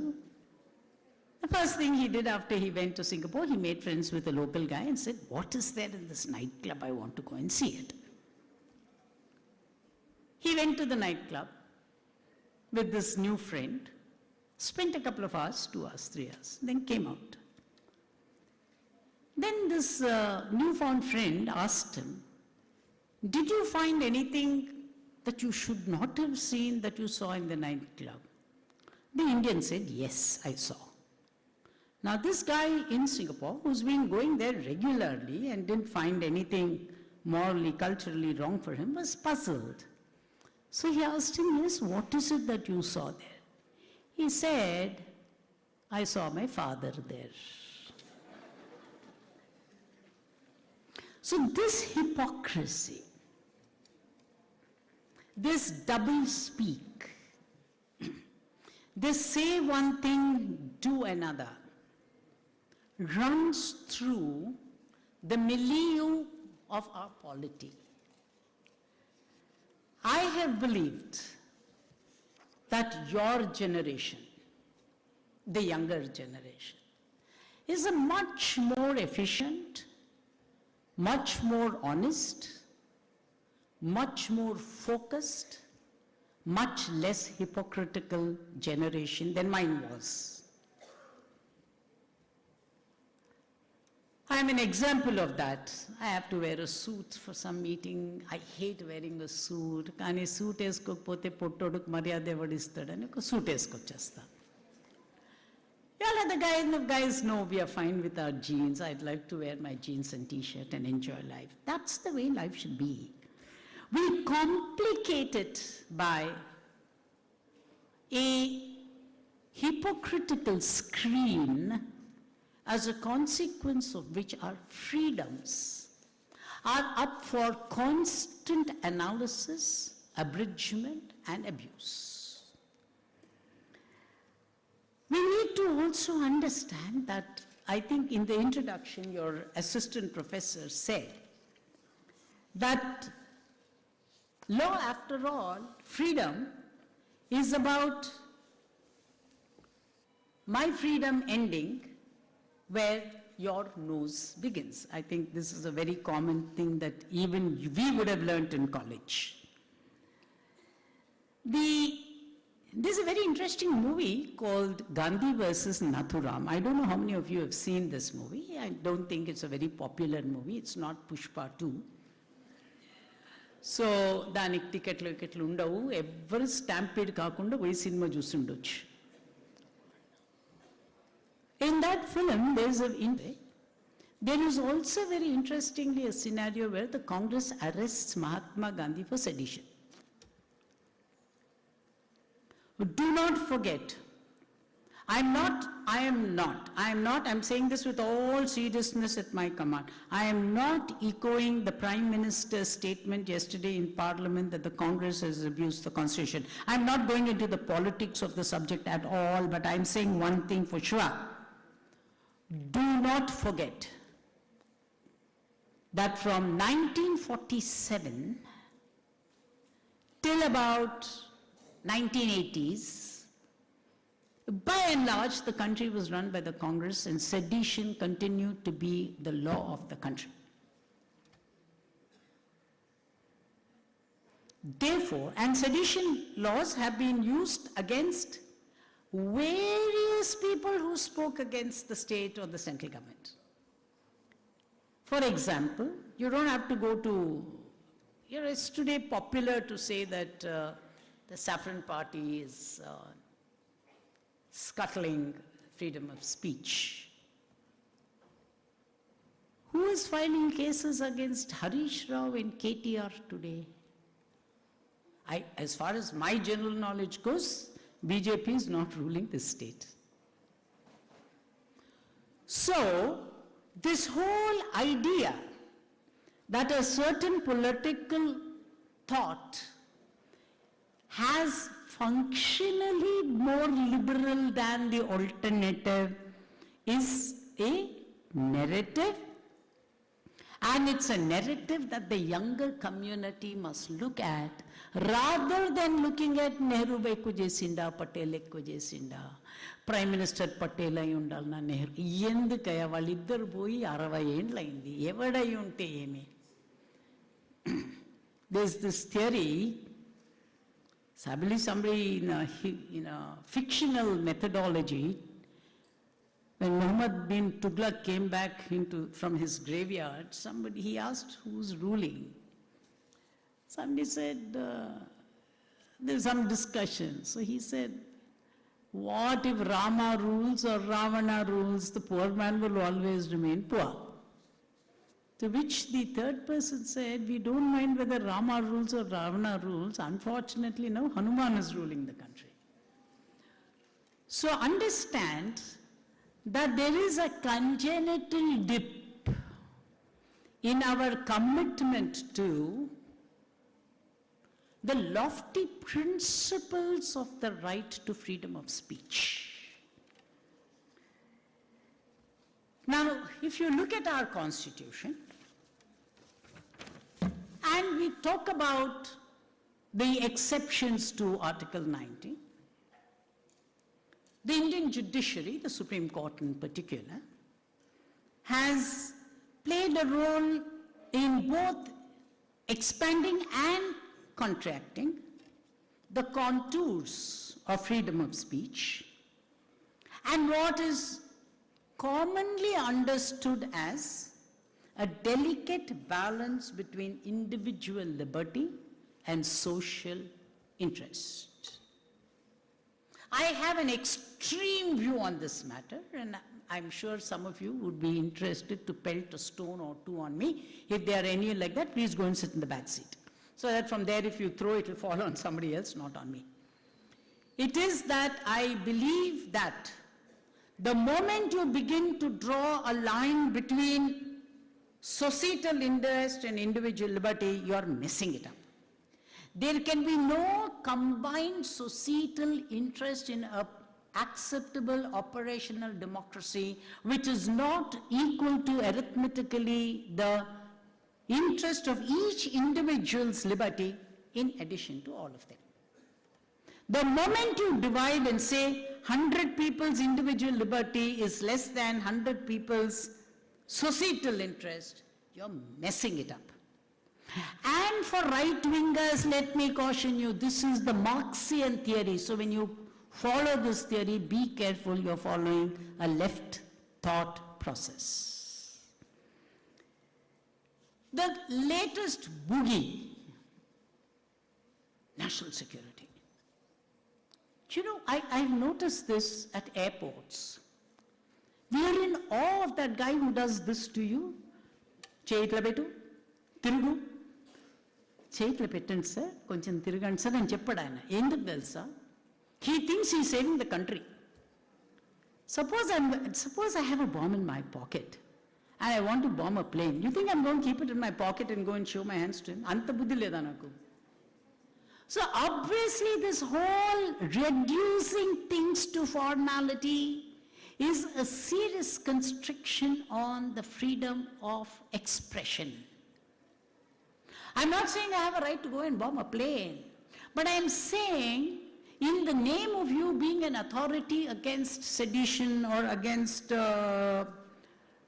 for public good, don't develop an attitude which is unconstitutional. Do not forget that the three operative words from which our constitution grows is we the people.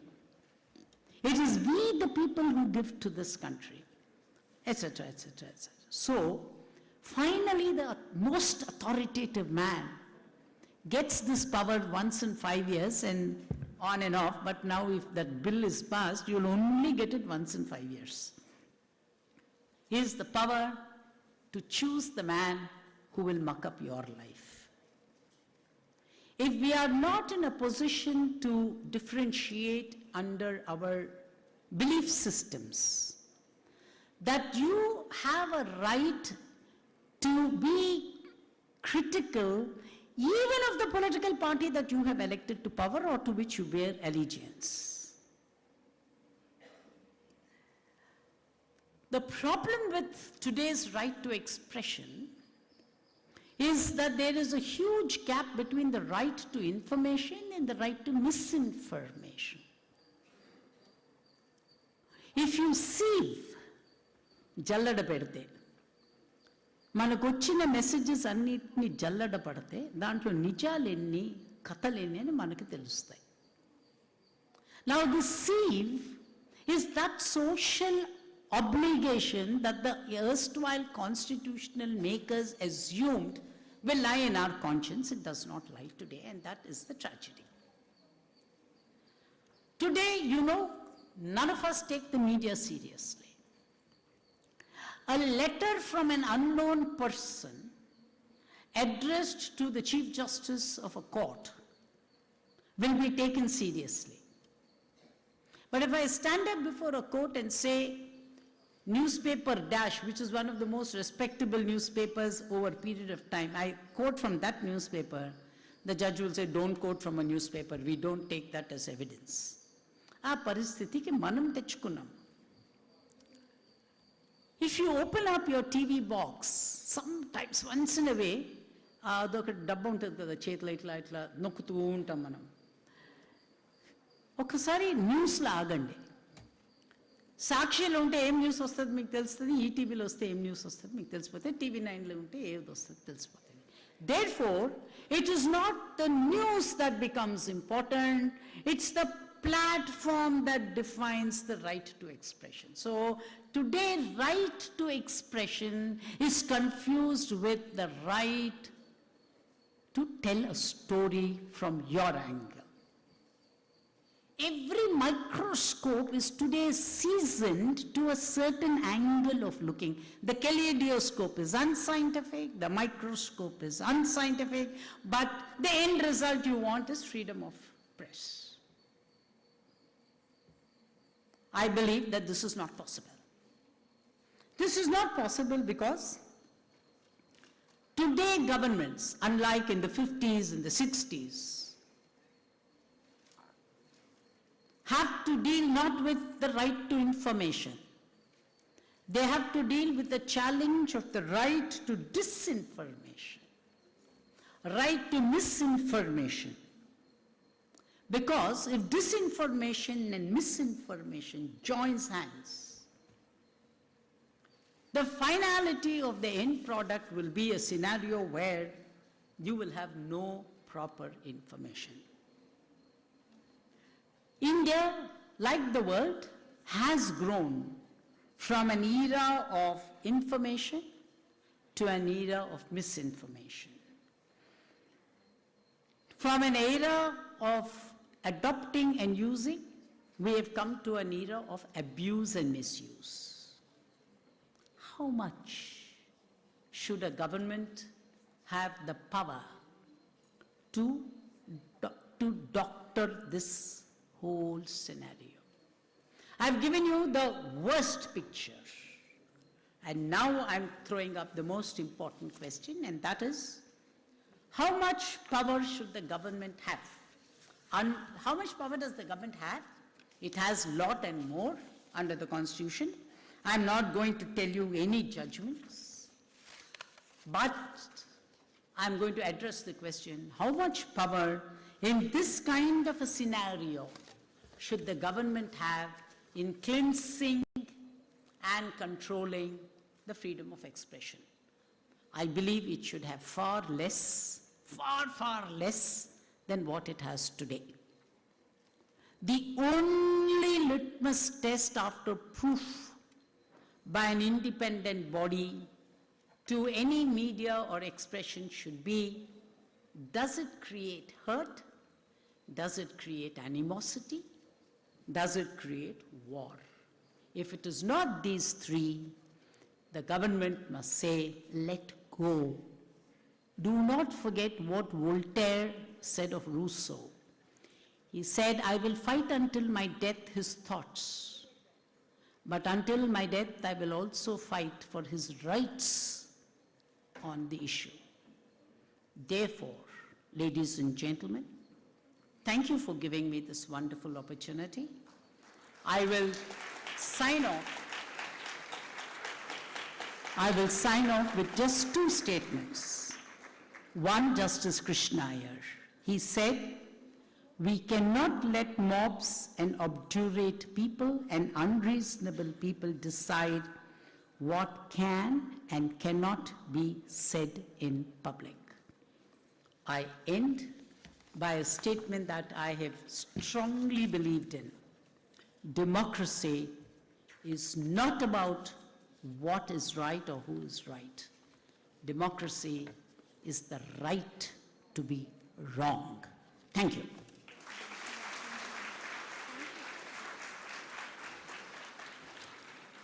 Thank you, sir.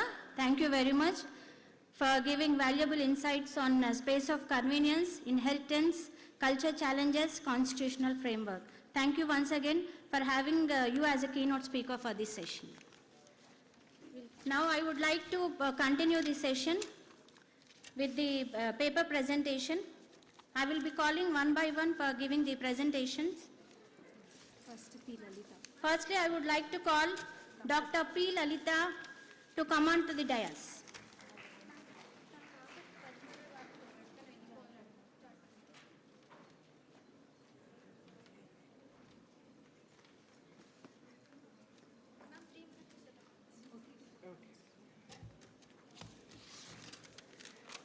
Respected Chairperson Dr. Ravichandra Sir and Dr. P. Lakshmi Madam and all the respected students and faculty members, very good afternoon. I'm Dr. P. Lalita, part-time lecturer from Osmania University Law College. My paper is today, I'm going to discuss about digital sovereignty and cyber security. It's already 75 years of the Constitution we have seen establishment, and it's going to be having 2025 January, we are going to complete this 75th year. And we are examining and many challenges faced earlier and also way forward to its future by seeing the digital sovereignty and cyber security provisions. We have seen this enactment of IT, Information Technology Act in 2000, but already we have completed 25 years, and we have seen a lot of changes after enactment of IT Act. We have many digital provisions introduced in this after 2000, and we have seen many e-courts and e-contracts, e-signatures, and everything is digitalized in many of the acts which are like IPC and Evidence Act, and everything is digitalized and electronic provisions are introduced, electronified everything, and also introduction of dizzy gold and dizzy money into the business world. You have seen data. What data we have? Electronic data. And this electronic data which is compiled, when we have in the introduction of and the collection of data, while we are having Aadhaar cards, data collection, we are all scared. Maybe the data which is compiled in the pen drives, compact disks may be revealed to all the other country people. We are in lose of privacy. Data will be known to every person, it will be misused. What is the security of the data which is available in these Aadhaar cards and all we have thought about. But now we have data security systems. So everything is very much secure nowadays. We are not losing any confidence of other data. So even though we have malicious software or malware we have introduced, and many of these things are, our privacy is not violated, and malware like viruses, worms, Trojan horses, like spywares, ransomware, adware, and many of these malicious programs are introduced. But we have security system is so strong, okay? In protecting the data, we have such cyber threats are also we face. But even then, this cryptographic protocols and all, and encrypting of the emails, what we have. Okay. And mainly what we have seen in EU, which is having most of the digital security systems, and many acts are evolved by EU security system, European Union. Okay, and digital strategy for data and Digital Markets Act, Digital Secure Services Act. Many acts are framed in EU, but not many acts in India. And we have Security Act of EU in 2019 and Cyber Security Strategy 2020 in EU is developed, not in India much. But Australia has significantly seen digital defense capabilities, and Europe is also focusing on much stricter digital policies. BRIC countries like Brazil, Russia, India, China, and other countries are also having developed many laws which are framed in, and we are looking forward to promote peace, stability, and prosperity in the digital age. Thank you. Thank you, ma'am. The next presenter is Joy Parimala.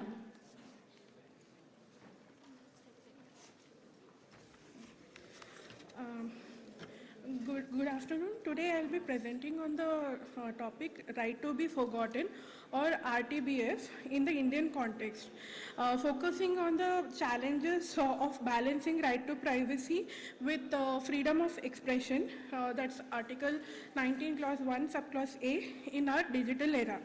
In today's digital age, the concept of right to be forgotten is critical, as it allows individuals to request a removal of outdated or harmful personal data.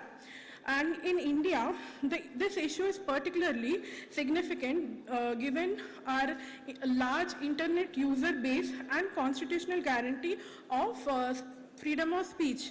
This research also aims to dwell into the RTBF origin and global development while identifying the challenges through adapting its, like in European jurisprudence, it is recognized under Article 17, that's a right to be erasure, and like by taking their example, how can we adapt in our Indian's legal landscape? So we will also explore the actionable framework for its implementation. If RTBF is implemented in India, it faces significant hurdles, particularly like balancing the individual privacy, Article 19 Clause 1 Subclause A, and even the public interest.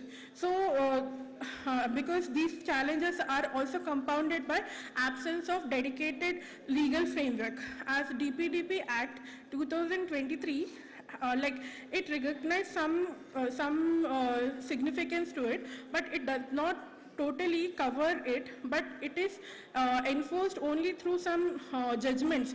That too, judgment is like when the petitioner is having a problem with, and he comes to the court for for action, but there is no regulatory or any implementation regulation that enhances this. And through Puttaswamy judgment and another, like only privacy thing has come up, but about the useless data and which will be harming the person's reputation, there is no significant thing to go up. So in conclusion, like the RTBF is an essential right in safeguarding privacy. So implementation must not undermine the democratic principles while we adopted RTBF in India. So by drawing some lessons from European jurisprudence, India can also build a robust and balanced RTBF model.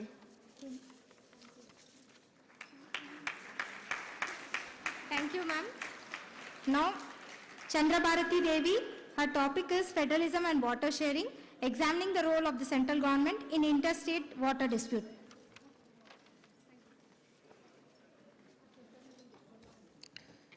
Good morning, good evening, dignitaries, colleagues and guests and students. I am Bharati, Assistant Professor, SU, Sultan Law College. I am honored to have this opportunity to present the article on Federalism and Water Sharing, examining the role of central government in interstate water disputes.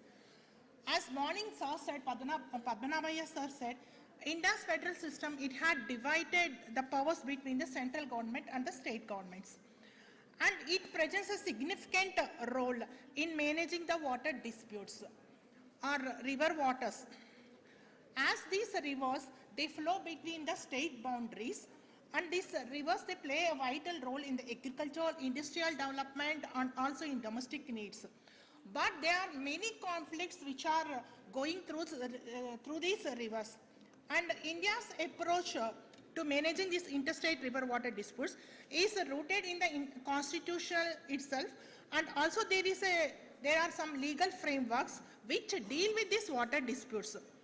Though Article 262 and the Interstate Water Dispute Act 1956, they allow the central government to solve these water disputes, to resolve these water disputes, and entry 56 of the Union list, it empowers the central government to establish river boards for the development of the rivers.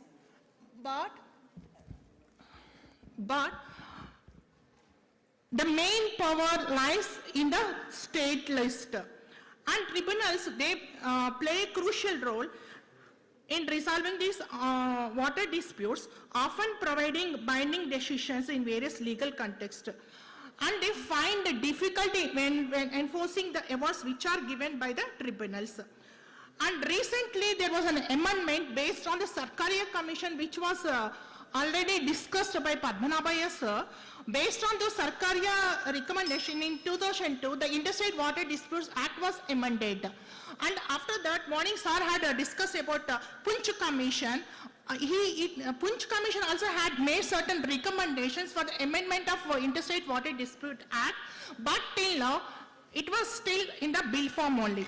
So, there is a necessity for the amendment of this act so that the disputes can be resolved as soon as possible, because these issues, they are leading into the political issues rather than the state disputes. And people are also are involved. Mainly, there is a great loss for the agriculture people who are involved in these water disputes. Example, I like to take Kaveri water disputes, which was between Tamil Nadu and Karnataka, where so many people involved in the agitations after the award is given by the tribunal. And these rivers, we know that they are useful for sustainable development of the state. And I'll go with the case studies, with a few case studies. That is, first is Kaveri water dispute, which involves, as I discussed prior, Tamil Nadu, Karnataka, and Kerala and Puducherry. And these disputes are back to colonial era. I mean, there was an agreement in 1824 between Karnataka and Tamil Nadu for water sharing. But even till now, the dispute was not cleared. Even after the tribunal had given the award, there is a difficulty in implementation of the award by the central government. And as time is over, I like to go with some recommendations which I had found it, and this topic is my PhD topic. So I had come with some recommendations. See, first I suggest there should be fast-track mechanisms with enforceable deadline and crucial for resolving interstate river water disputes effectively. And the current mechanisms which are there, they are not functioning properly so that the disputes, water disputes can be easily cleared. And there is a necessity for the amendment of Article 262 as well the Interstate Water Dispute Act. And even though there are so many commissions, there was a Central Water Commission which takes care of these water disputes. The conflicts are not resolved thoroughly or properly, so that my suggestion or recommendation is that there should be an amendment and new mechanisms should be brought for fostering, and also there is a necessity for cooperation between as we are saying that it is a federal state, between the federal states, if there is a cooperation, these disputes can be easily cleared or they may not involve in the disputes. Thank you for giving me this opportunity. I thank the management of Keshav Memorial Law School for giving me this opportunity. Thank you.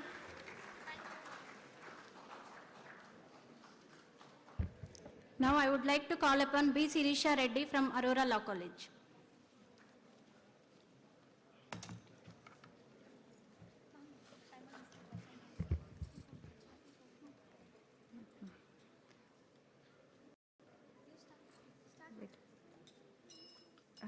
PPT.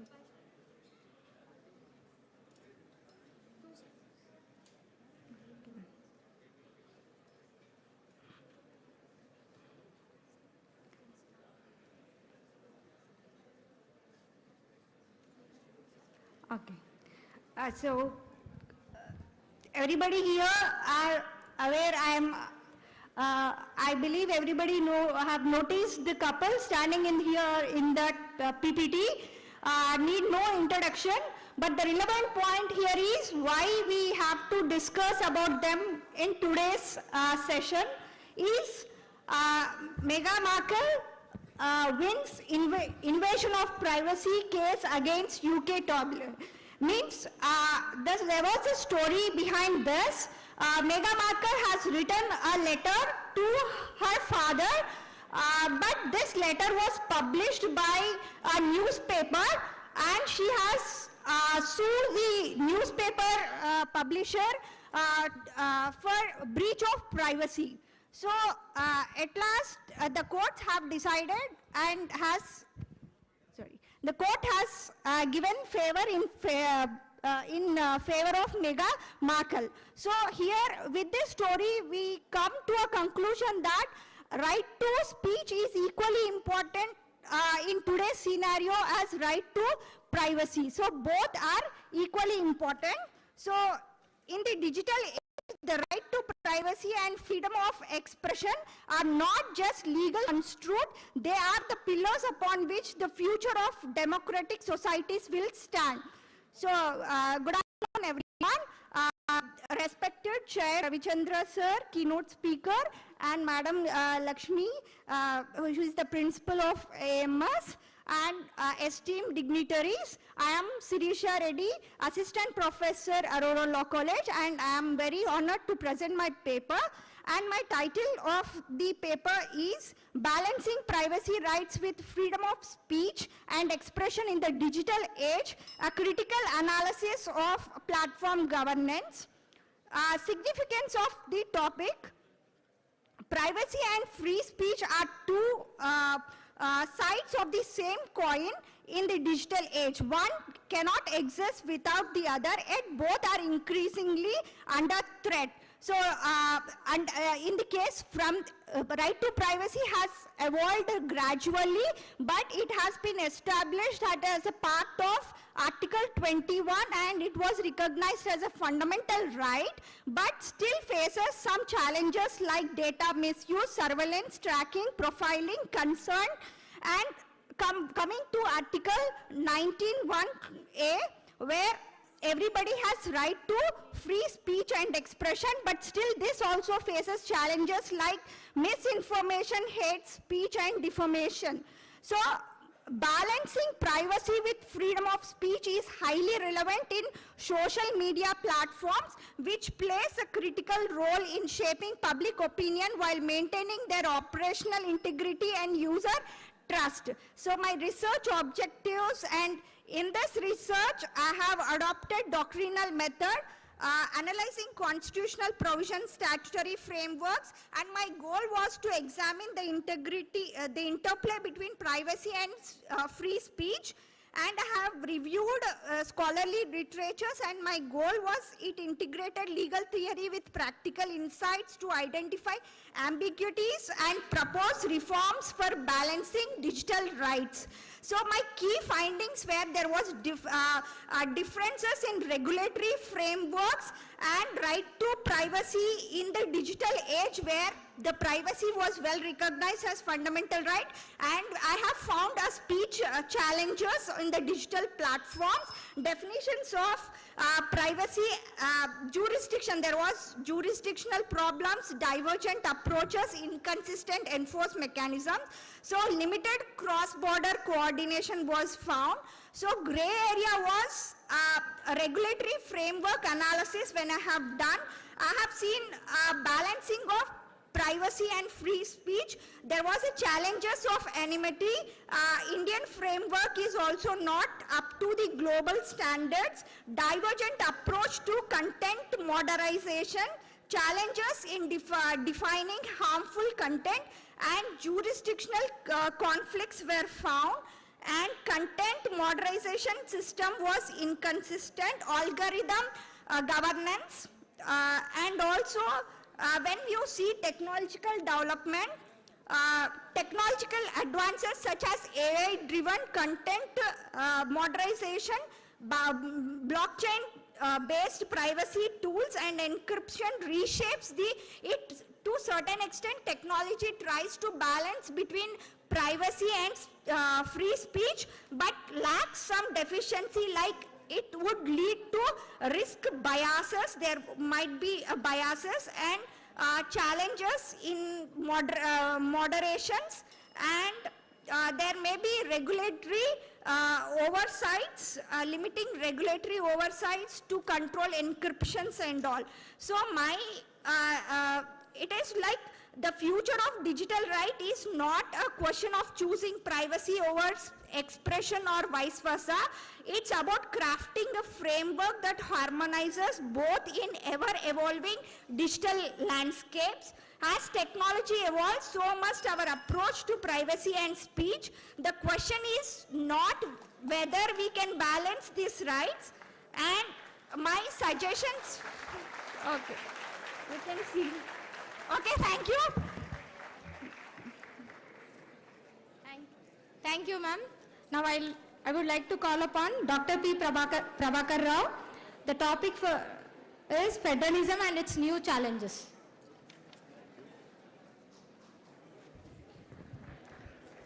Yes, good afternoon to all of you. See, honorable dignitaries and my dear colleagues in the sense faculty and dear students. I am from MSS Law College, myself, lawyer cum academician, working as assistant professor, associate professor in MSS Law College. My topic is federalism and its new challenges. Federalism is there in your textbooks, but only thing is the challenges are new for you. So what are the challenges? So what is mean by federalism? Federalism is derived from Latin term, fidus. Fidus means a pact, convention, agreement between the central and states. In general, federalism means distribution of powers between the center, state and local bodies. This federalism is coined by Lord Brown, who is an Austrian professor or scholar, And Lord Bryce defined the federalism is the basic structure of the Indian Constitution. The basic structure is evolved from Keshavananda Bharati case, 7:6, larger bench judgment. So here our Indian Constitution is quasi-federal. Quasi-federal, actually basically it is a federal constitution with unitary features. Unitary features in the sense single citizenship and emergency provisions. So far, national emergency was occurred in India. Even state emergencies occurred many times, number of times, nearly 87 times. But in S.R. Bommai versus Union of India, 1994, there is a halt for presidential proclamation of declaration of emergencies. Okay, and here, what are the new challenges? New challenges in the sense we have seen in Manipur, we have seen in Delhi, we have seen in Telangana, governor versus chief minister. We are seeing in Kerala, Tamil Nadu also, because here the governor is appointed by the president and the central government interferes through governor in the state affairs. The governors are passing the bills of the legislatures, suspensive vetoes and pocket vetoes, over and above, absolute vetoes they are maintaining, and that impact will be on the total population of the state. So governors, they are misusing their powers. Okay, so there is no time at all. Due to ample time, I am not going to express much. Even in Jammu Kashmir also, we have seen revocation of Article 370. That is central government invention through governor in the states. See, what does it mean? Lieutenant governor, and so also. Oh, thank you. I am conveying my heartiful congratulations to MSS, proprietary management, as well as professional management, and to the organizers, so also to the print media. Thank you to all. Thank you, sir. Now I would like to call upon Kurela Venkatesh Chakrapani. The topic for him is Federalism and Recent Challenges. Salutations to all the dignitaries on the dais of the dais, and thanks to whoever presenting over here. Right, that is not very easy. So waiting in the Sunday evening, right? And since yesterday we are hearing to a lot of speeches. I think so we have music to ears and feast to the mind, and a lot of knowledgeable insights we have seen. Today it's an opportunity for me and Vishnu to present a topic on the papers where it says Federalism, State and Central Relationships. That is very important today. And our paper is kind of dwelling around the scope, trends, and constitutional spirit adherence of central-state relationships. That is what we primarily spoke about. In the paucity of time, I'm going to talk about what is federalism, how flexible is Indian Constitution and all that. I think we have heard pretty good insights this morning. Our paper revolves around exploring evolving dynamics, right? It examines various essential attributes which are running around significance of federalism as per Indian Constitution and the tussle between balancing concepts of unity and state autonomy, and the recent local and global reforms which are impacting federalism concept. And our paper includes multiple intertwined concepts, and so we came up with some reflections and conclusions as well. Right? As I told you, I'm not talking about basics as of now, but it is very high time for all of us to understand central-state relationships. Right, and where political interests are dominating development interests in the country. So this is a key topic to understand. In the recent past, we have understand India witnessed substantial reforms, which includes GST, right? And recommendations from Finance Commissions 14th and 15th. So they came up with pretty good interventions and advisors over here. And in addition to local dynamics, there are multiple dynamics we need to understand which will have impact on federalism and the way central-state relationship goes, right? There is an economy shift, so globally, right, from state-regulated economy to market-driven economies that is going on, and technology is evolving, so a lot of things that are coming up, and sustainable development goals, those practices are expected to be adhered by everybody. That will also have some impact on the federalism, the way we run our federalism in the country, right? And so there are multiple perspectives on emerging issues like fiscal centralization, so where centrally is ultimately dominating. So we need to understand how do we get onto it, and GST compensation shortfalls, allocation problems, right? So we have issues with higher allocation or lower allocation, so there is predominantly there. Our paper focused on various reflections and found reasonable conclusions recommending financial arrangements between central and state governments which are crucial for maintaining fiscal decentralization. That is the key area our focus dwelled around, and need for continuous review, reformation and dialogue. And there should be high emphasis that is required enhancing cooperative federalism and fiscal federalism. And while concluding, I would like to highlight on one interesting point here, the Supreme Court judgment in the case of Union of India versus Mohit Minerals Private Limited. This is predominantly connected with IGST, connected with ocean freight.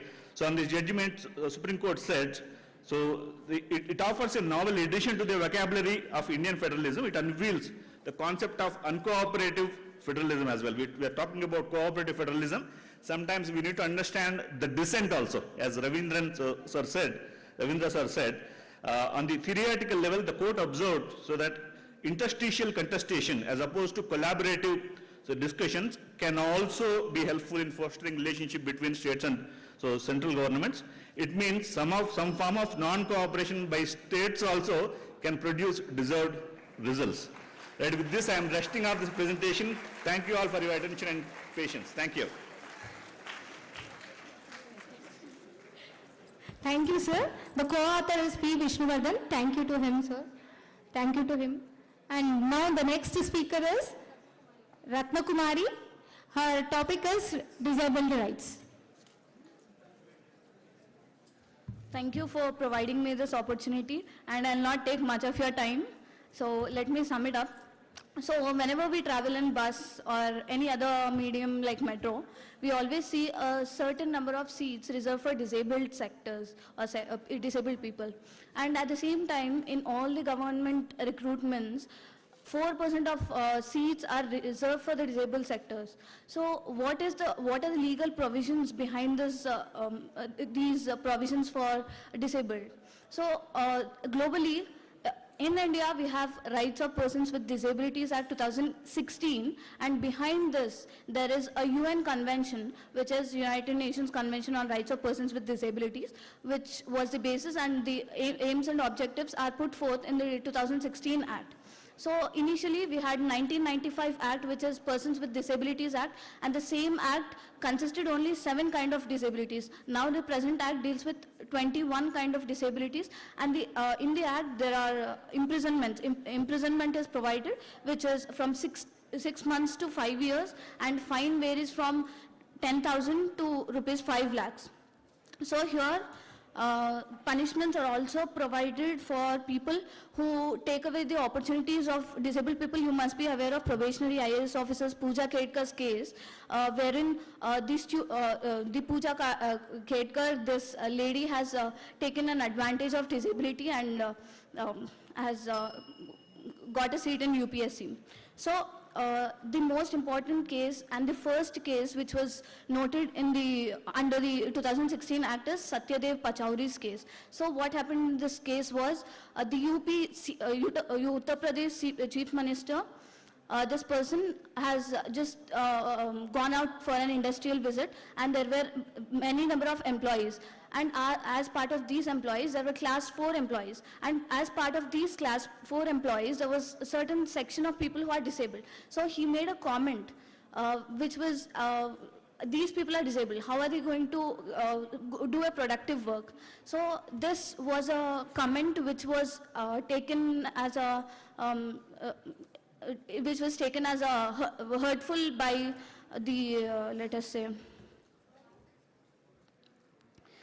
disability activist Satyendra Singh, and the case was filed under this act, and this was the landmark case which was filed under the 2016 act. Thank you for providing this opportunity.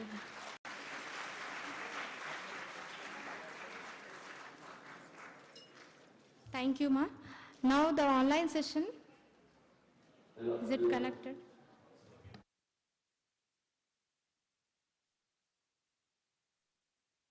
Varun C is going to present his paper through online.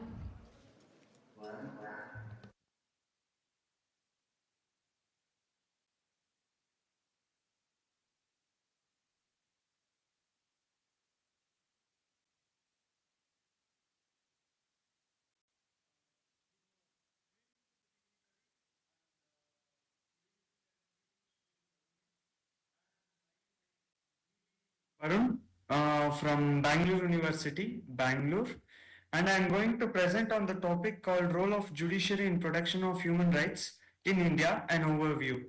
Like, what exactly is the human rights? Human rights is the fundamental aspect what the person has to live with dignity. Dignity is the most essential thing. Just the life, the framework of aspects of life is not enough, and the life including dignity is the international covenant that we all see in this modern global world. It is established to be lived in equitable society, and the frameworks and what the organizations do. And international covenants support the same things from international point of view, since the world is moving towards the globalization. It is not only the legislations what the international covenants make us the countries to do, but also the compliance, and here the judiciary plays a very important role in these aspects. Continuing with, dignity of individuals is the main target what the human rights devise to, and judiciary will empower it by intervening in its interpretations to speak to its regard and to protect the fundamentals of the pith and substance of human rights. It is not a new concept, it is from the time immemorial, and since the judiciary has taken active role in abolition of sati system and the child marriage, honor killings and slavery over a period of time, human rights is a fundamental thing. That the Hello, am I audible?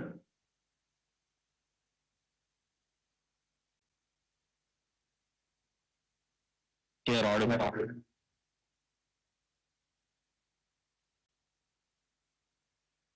Okay. Coming to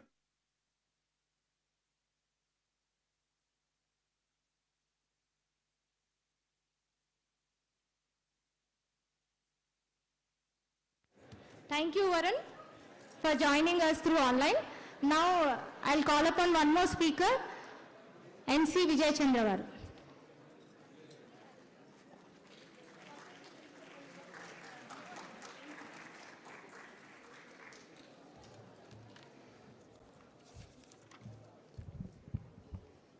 Very good afternoon to all of you. Respected Chair, Co-Chair, distinguished members of the faculty, distinguished guests, and my dear friends. I would like to begin with a small quote from Abraham Lincoln, who was the 16th President of United States of America. The first quote is, "Those who deny freedom to others deserve it not for themselves." And the second one, "As I would not be a slave, so I would not be a master." This expresses my idea of democracy. The first part puts the emphasis on that denying basic freedom to others is violation of justice and humanity. And the second one highlights the equality and dignity that are central to human rights.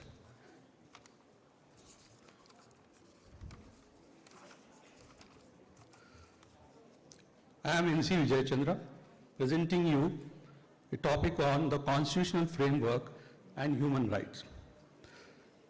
It is an honor to address this gathering on a topic of immense significance, the constitutional framework and the human rights in India. The Indian Constitution, often hailed as a visionary document, enshrines a comprehensive framework to uphold the dignity, equality, and liberty, yet despite these robust protections.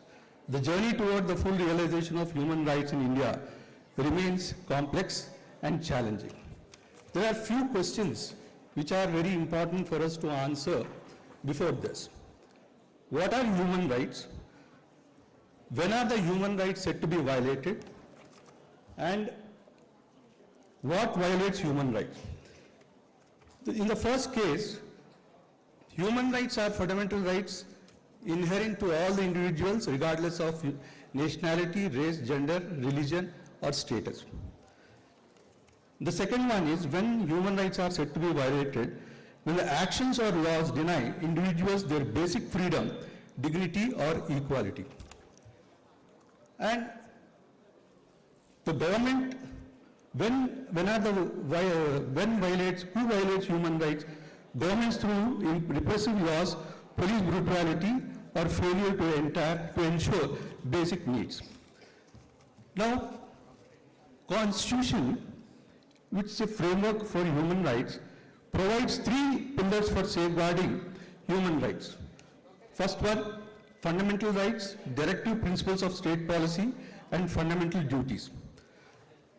Now, our fundamental rights enshrined in Part 3 represent the cornerstone of individual freedom. Equality and non-discrimination are guaranteed through Articles 14 to 16, prohibiting discrimination based on religion, race, caste, sex, or birthplace. The directive principles of state policy, though non-justiciable, reflect the moral compass of our Constitution, urging the state to provide adequate livelihood, humane working conditions, and maternity relief. The role of judiciary. In the Maneka Gandhi versus Union of India, the court introduced the doctrine of due process.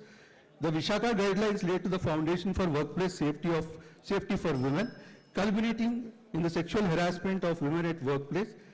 The landmark judgment in case Puttaswamy Union versus Union of India affirmed that the right to privacy is intrinsic to the right to life and liberty.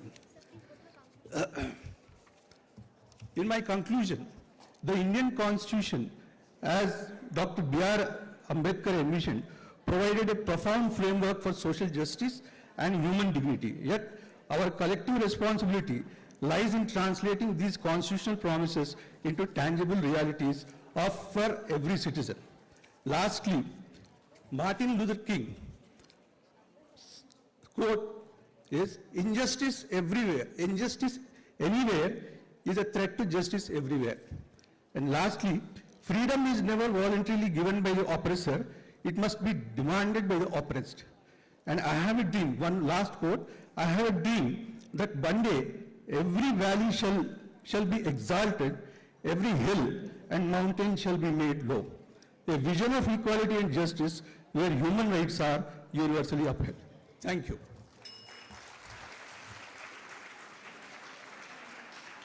Now I would like to call upon Dr. Ms. Muhammad Adil on digital sovereignty and cyber security. Good afternoon to one and all. My name is Dr. Muhammad Adil. I am from MSS Law College. So here my topic is cyber sovereignty and cyber security. So here you might be aware of these all things. So here when it comes to in our increasingly interconnected world, so the concept of sovereignty and cyber security are becoming very critical pillars of our national security and policy. So here the digital sovereignty pertains to the power. Already you know that already you have studied international law in which we have discussed what is sovereignty. So that is our independence. So we are not answerable to any other nation. So India is a sovereign country. So here also digital sovereignty pertains to the power and authority. So here the states or coalition states holds over its digital infrastructure and data and policies. So whatever the policies are there. So here in India we have IT policy in which our Indian government will take care of it. So next slide. So So key policies like the National Digital Communication Policy 2019 and the Digital Personal Data Protection Act 2023. So they have laid down a groundwork for more secure and regulated digital environments. So here, so as India continues to navigate the complexities of digital sovereignty, so it remains focused on fostering economic growth. So if there is no economic growth, the nation will not prosper. So in order to prosper in economic growth, ensuring national security and promoting innovation within its digital landscape. So next slide. So how it is growing, the cyber security. The cyber security market in India is projected to grow from approximately $4.70 billion in 2024 to 10.90 billion by 2019 with a compound annual growth rate of 18.33% during this period. So here the government initiatives and regulations have played a significant role in this growth. So the Indian government has prioritized cyber security, establishing task forces and collaborating with international partners to enhance cyber security defenses. So as India continues to embrace digital transformation, as focus on cyber security remains paramount to safeguarding its digital ecosystems, then digital sovereignty is crucial in ensuring the nation maintains control over its digital infrastructure, data and technologies in today's interconnected world. So here the data has become vital. Next conclusion. You please come to the conclusion. Yes.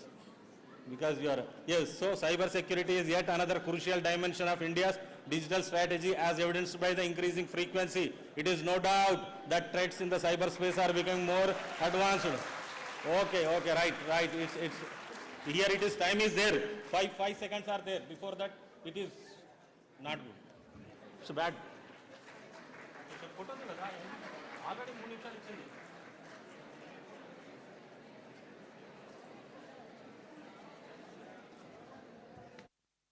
Thank you, sir. Now one more is going, Shiny. She'll join through online session.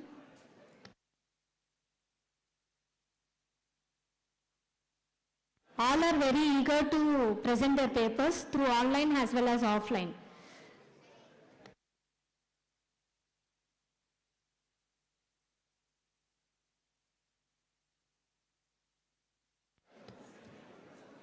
She is going to be the last presenter.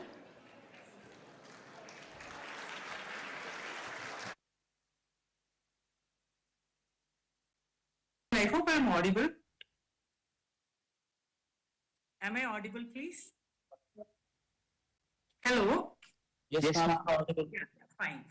Okay, so the topic is women empowerment, sustainability and inclusivity through local self-government, the Kerala model.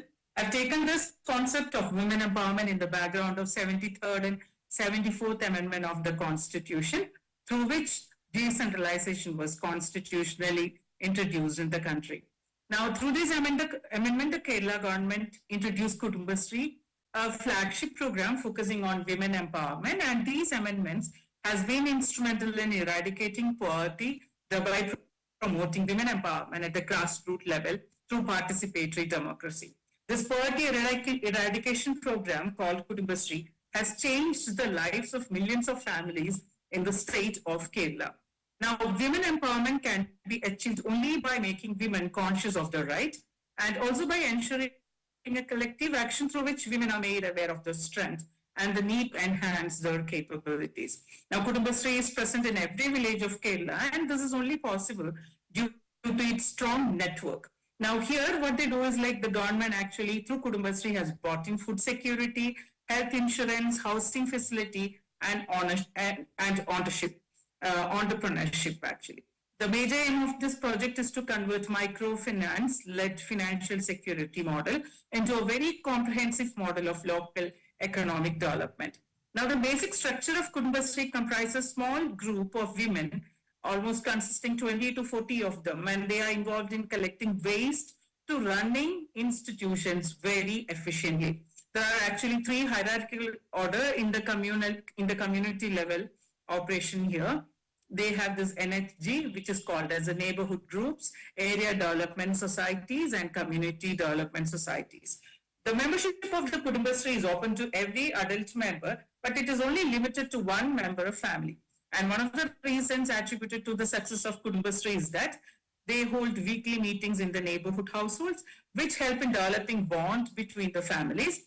Every meeting or each weekly meeting are held at different households in the locality, and the problems and solutions are given here, if at all, if there is anything. So this enterprise helps the women economically.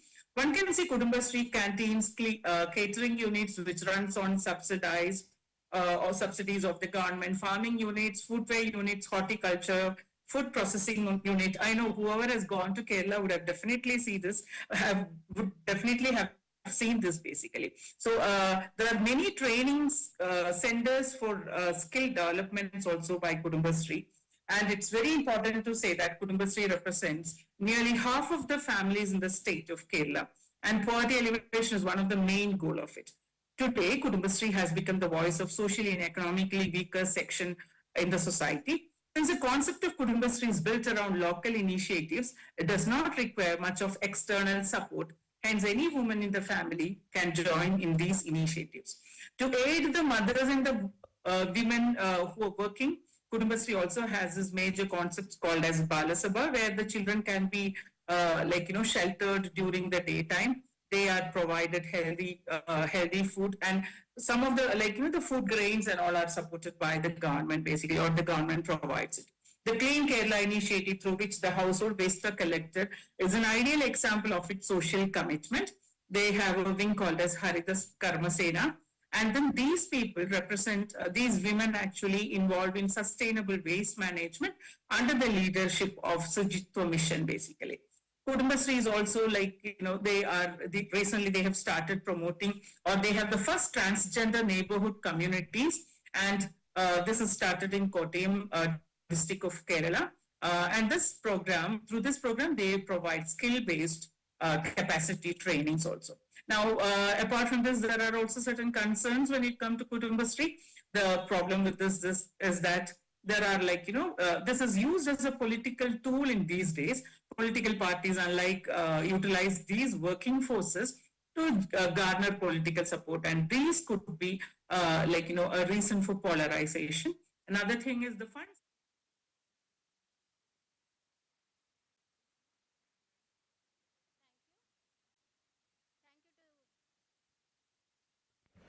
Thank you to all the participants. Now, I would like to introduce today's chairperson for this session, Dr. P. Lakshmi ma'am. P. Lakshmi ma'am, educational qualifications are BSc, BL, ML and PhD, and she has a wide range of experience in different fields. She worked as a Vice Principal of College of Law for Women, AMS, and she is working as a Principal of Law College for Women, and she has presented many publications and honorary publications, and she has held many refresher courses, and she has held many honorary lectures, and she has been a member of Central Film Censor Board member and Vice President for Lions Club, Kartavya. Thank you, ma'am. Thank you for being in this session. Now I would like to call Chairperson Dr. P. Lakshmi ma'am to address the session and to sum up the session too.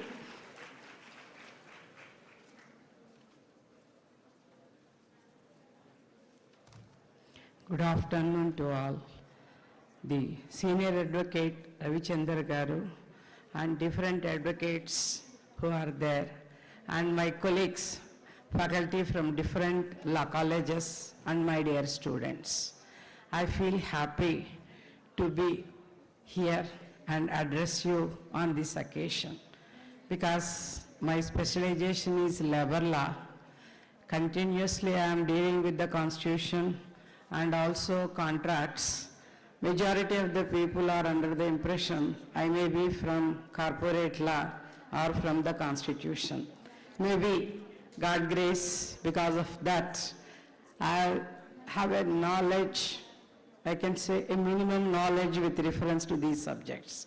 So today the topic which the different persons have discussed, that is with reference to the federalism, the two-day national seminar with reference to 75 years of Indian Constitution, challenges in the past and the way forward in the future.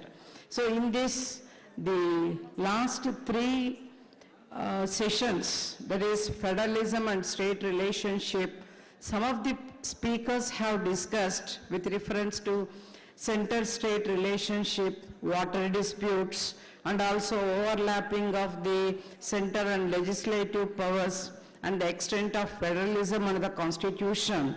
And some of the people have given some suggestions with reference to water disputes, and the tribunals have to function properly for the settlement of the water disputes.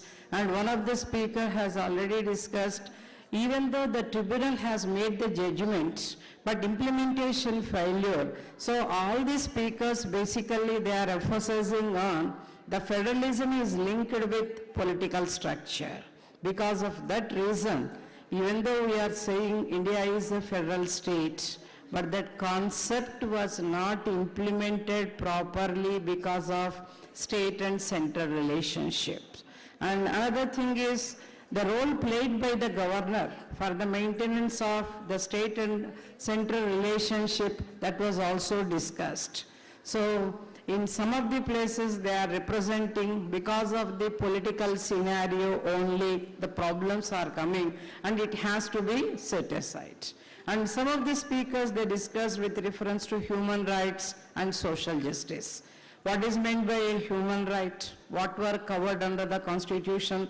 What is meant by the fundamental rights? Even though we are saying directive principles of the state policy, they were embodied in the Constitution. Directly, they are not in a position to be exercised by anyone. They have to be formulated in the form of a legislative structure, and by that only they are enforceable before the court of law.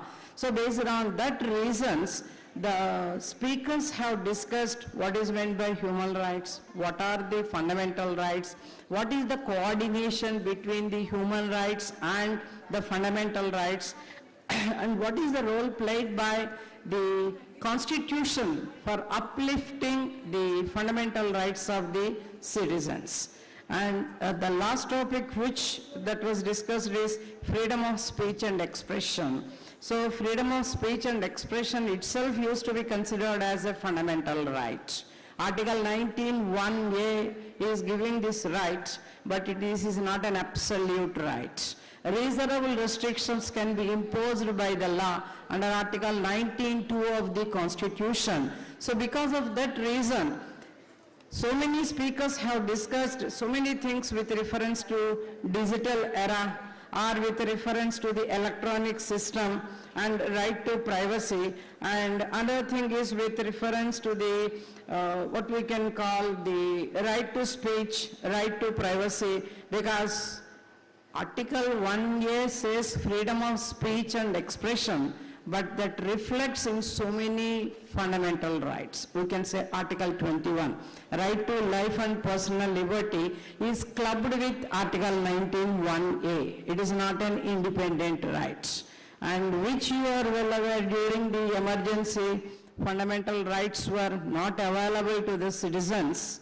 And then only the Khanna has given the dissenting opinion that fundamental rights cannot be taken away by the Constitution, because we are in a federal state. We have to go through the positive and negative angles of the federal structure, how that was developed, what are the different authors defined the word federalism, how it was sustained, and sustainable development. Different varieties of the things were discussed with reference to the federalism. And some of the speakers have discussed with reference to the judgments, basic structure theory, and how it was reflected with reference to the federalism. All these things were discussed by one of the speakers. And one of the speakers has discussed with reference to the disability. And what are the things that are there with reference to the disability, how to be eradicated. Is it possible that under right, it can be, gives equal rights with the remaining people, and there's so many things. And another thing is human rights, and human right means it used to be called as a social justice to be done by the state, And there also we are discussing the directive principles of the state policy with reference to Equal Remuneration Act, Maternity Benefit Act, or what we can say is with reference to the, which are so many cases that were covered by some of the authors in their topics. So what we can conclude with reference to this is a right to speech and expression is an important aspect with reference to Article 19(1)(a) of the Constitution. That includes now also the technological development and also Technological Information Act, different statutes that were passed, emails, digital system, and information communicated from one person to another person. Because of the technological development, previously the system how varied from what we can call the simple thing to the more complicated, that is with reference to now emails, all these things. So different speakers have discussed different topics with reference to these 3 points. And what we can conclude is federalism is not an easy thing to be defined or discussed. It has to be implemented by without any political influence. If it is narrated or implemented, then the citizens are the beneficiaries of that. And the aim of the Constitution is that all the persons are equal, because according to Article 14 of the Constitution, equality before law and equal protection of the laws, and unequals cannot be treated equally. Because of that also now all the problems are coming. And another what we can say is what the law says, from Prime Minister to President and to a common man, all have implemented, then the concept of federalism, which was enshrined in the Constitution, is going to be implemented. Otherwise, it is there only on the papers, a eyewash program useful for someone, and it is not implemented properly to each and every individual. Thank you. Thank you, ma'am. Thank you for summing all the sessions. Thank you for giving insights for all the sessions, and your insights will be helpful in the further research. Now I would like to call upon L. Prabhakar Reddy sir, correspondent.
I request all the dignitaries, students to sit back in your seats. Valedictory session will be soon starting.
I request all the students to take your seats.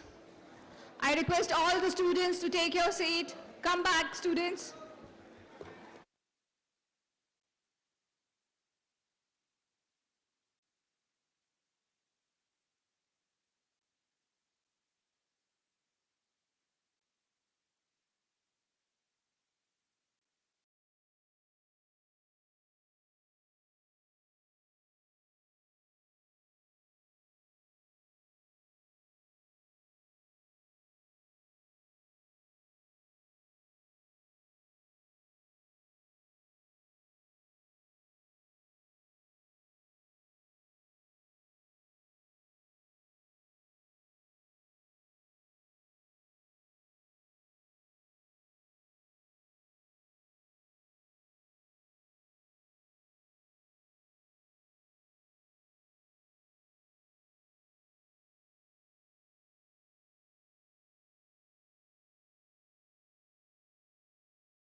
Hello.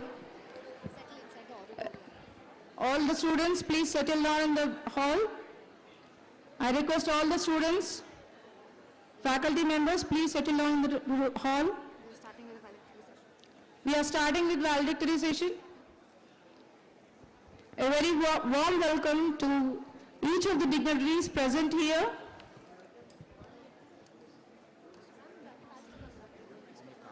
Shall I start now?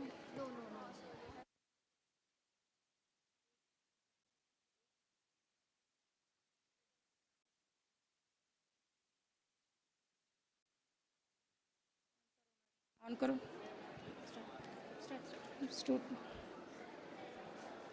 I, A. Sushma Rani, Assistant Professor, Keshav Memorial College of Law, invites Principal Dr. A. Vani Akipedi Madam to come on to the dais.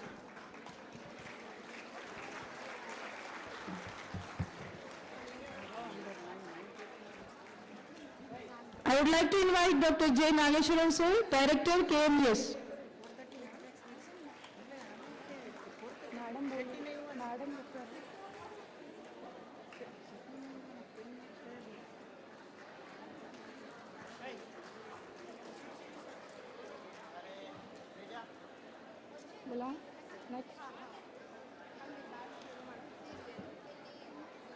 I would like to invite L. Prabhakar Reddy sir, Correspondent, KMCL.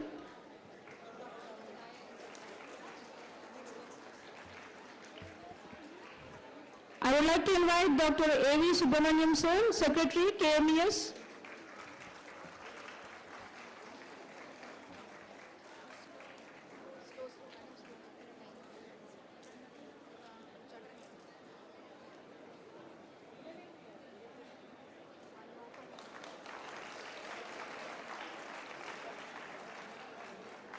You do, madam. You can also do. Now I invite Sri B. Sridhar Reddy sir, Joint Secretary, KMCL.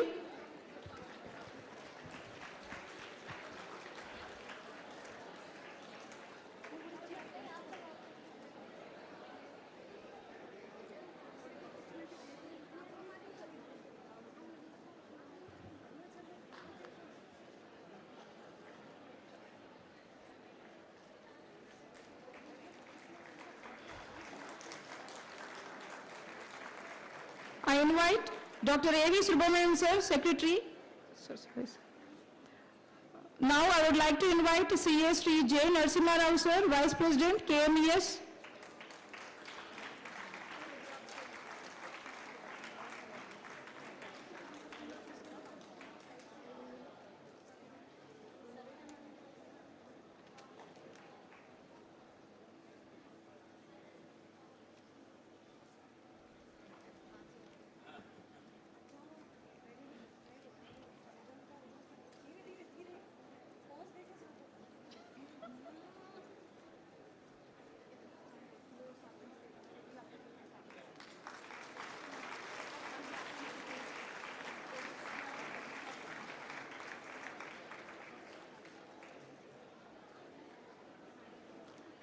I would like to invite Justice Sri L. Narasimha Reddy sir.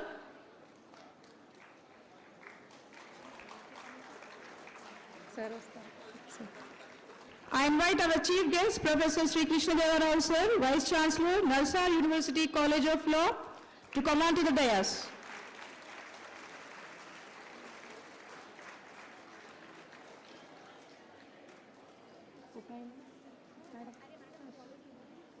Madam इतना ही है ना और कोई किसी को बुलाना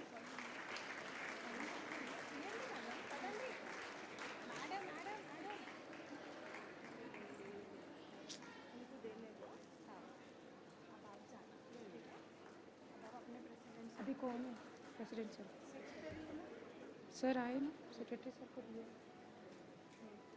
बस है ना Lakshmi madam also Lakshmi madam also बोलो कोई है कोई आए कहते कौन है you don't know Lakshmi madam और मैडम और कोई है मैडम बुला लीजिए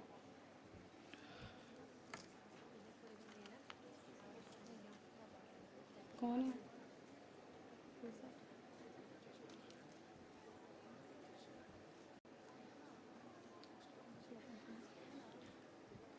request all the dignitaries to light up the lamp, followed by Ganesh Vandana.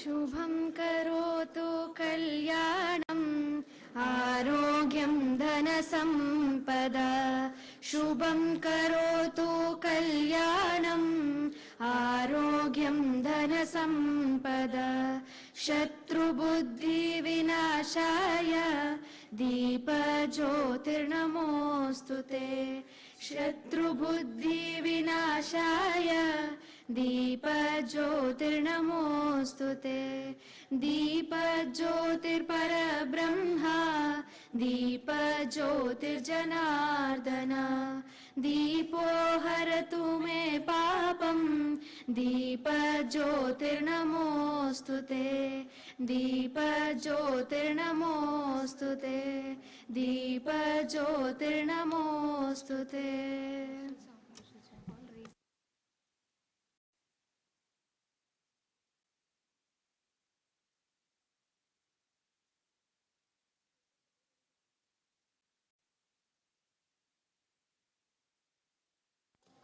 I request everybody to stand up for national song.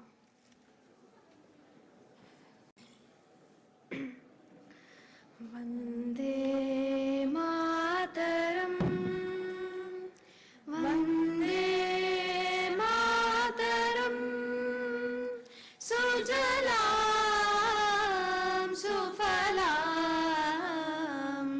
Malayaj Shitalam, Sasyasyaamalam Mataram, Vande Mataram, Subrajyotsna Pulakitayamini, Pullakusumita Drumadala Shobhini, Suhasini, Sumadhura Bhashini, Sukadam Varadam Mataram, Vande Mataram, Koti Koti Kantha Kala Kala Ninada Karale, Koti Koti Bhujai Druta Kara Karavale,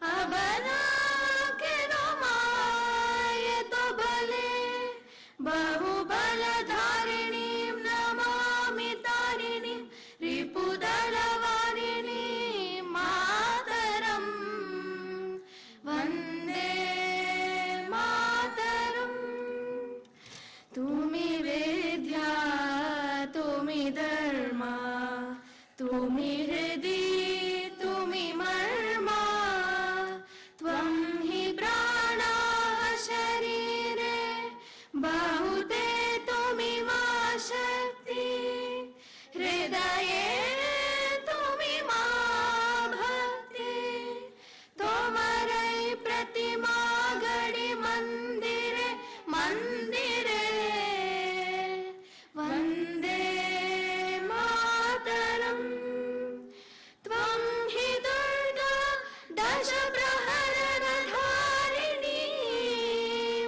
Kamala Kamala Dala Viharini, Vani Vidya Dayini, Namami Tvam, Namami Kamalam, Amalam Atulam, Sujalam Sufalam Mataram, Vande Mataram, Shamalam Saralam Sush सुष्मितां भूषितां धरणीं भरणीं मातरं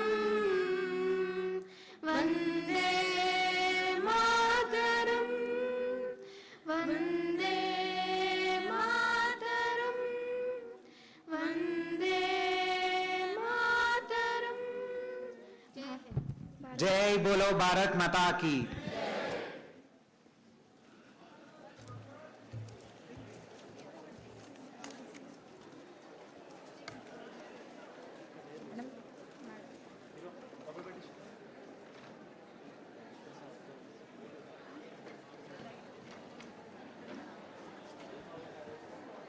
Now I request our Principal Madam, Srimati Vani Akipedi Madam, to present the seminar report.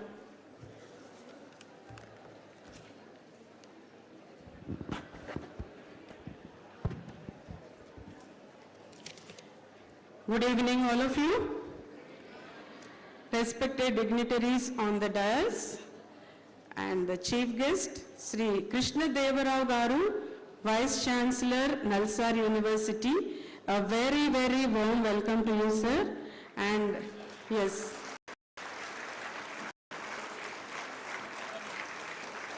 I also extend welcome to our President, sir, Justice Sri L. Narasimha Reddy Garu, and our Vice President, CA Sri J. Narasimha Rao Garu, Secretary of our society, Sri Dr. Annadanam Subramanian Garu, Joint Secretary, Sri Sridhar Reddy Garu, and the Treasurer of Society and Correspondent of Law College, Sri L. Prabhakar Reddy Garu, all the invitees, delegates, dignitaries who are off the dais, advocates, senior advocates, principals, and my dear students, a very warm welcome to you to this valedictory session. Yesterday morning we began with our inaugural session. I'm going to just sum up in a few minutes. I'm not going to take a lot of time. I know you really had a very, exhaustive sessions all the 2 days. The inaugural session, which was opened, the opening remarks were given by Srimati Komala Madam, who is Assistant Professor of our college, and then I welcome the guests. For the inaugural session, the guests were Justice Sri L. Narasimha Reddy Garu, presided over the function, and Sri Kumar Molugaram Garu, Vice Chancellor, Usmania University, delivered the chief guest's address, and the guest of honor was Sri A. Narasimha Reddy Garu, Chairman, Bar Council of Telangana. Special guest, Sri B. Narasimha Sharma Garu, Additional Solicitor General of India, and also Senior Advocate, High Court for the State of Telangana. And keynote speaker was Professor Dr. G.B. Reddy Sir, Senior Professor of Law, Usmania University. The chief guest, and also we had the honor of the presence of Justice Nagesh Bhimapaka Garu, who gave thought-provoking session on constitutional amendments and their relevance, particularly in the context of legal education for students. And Sri Kumar Molugaram Garu drew connection between the digitization and constitutional benefits, which offer a modern interpretation of constitutional principles.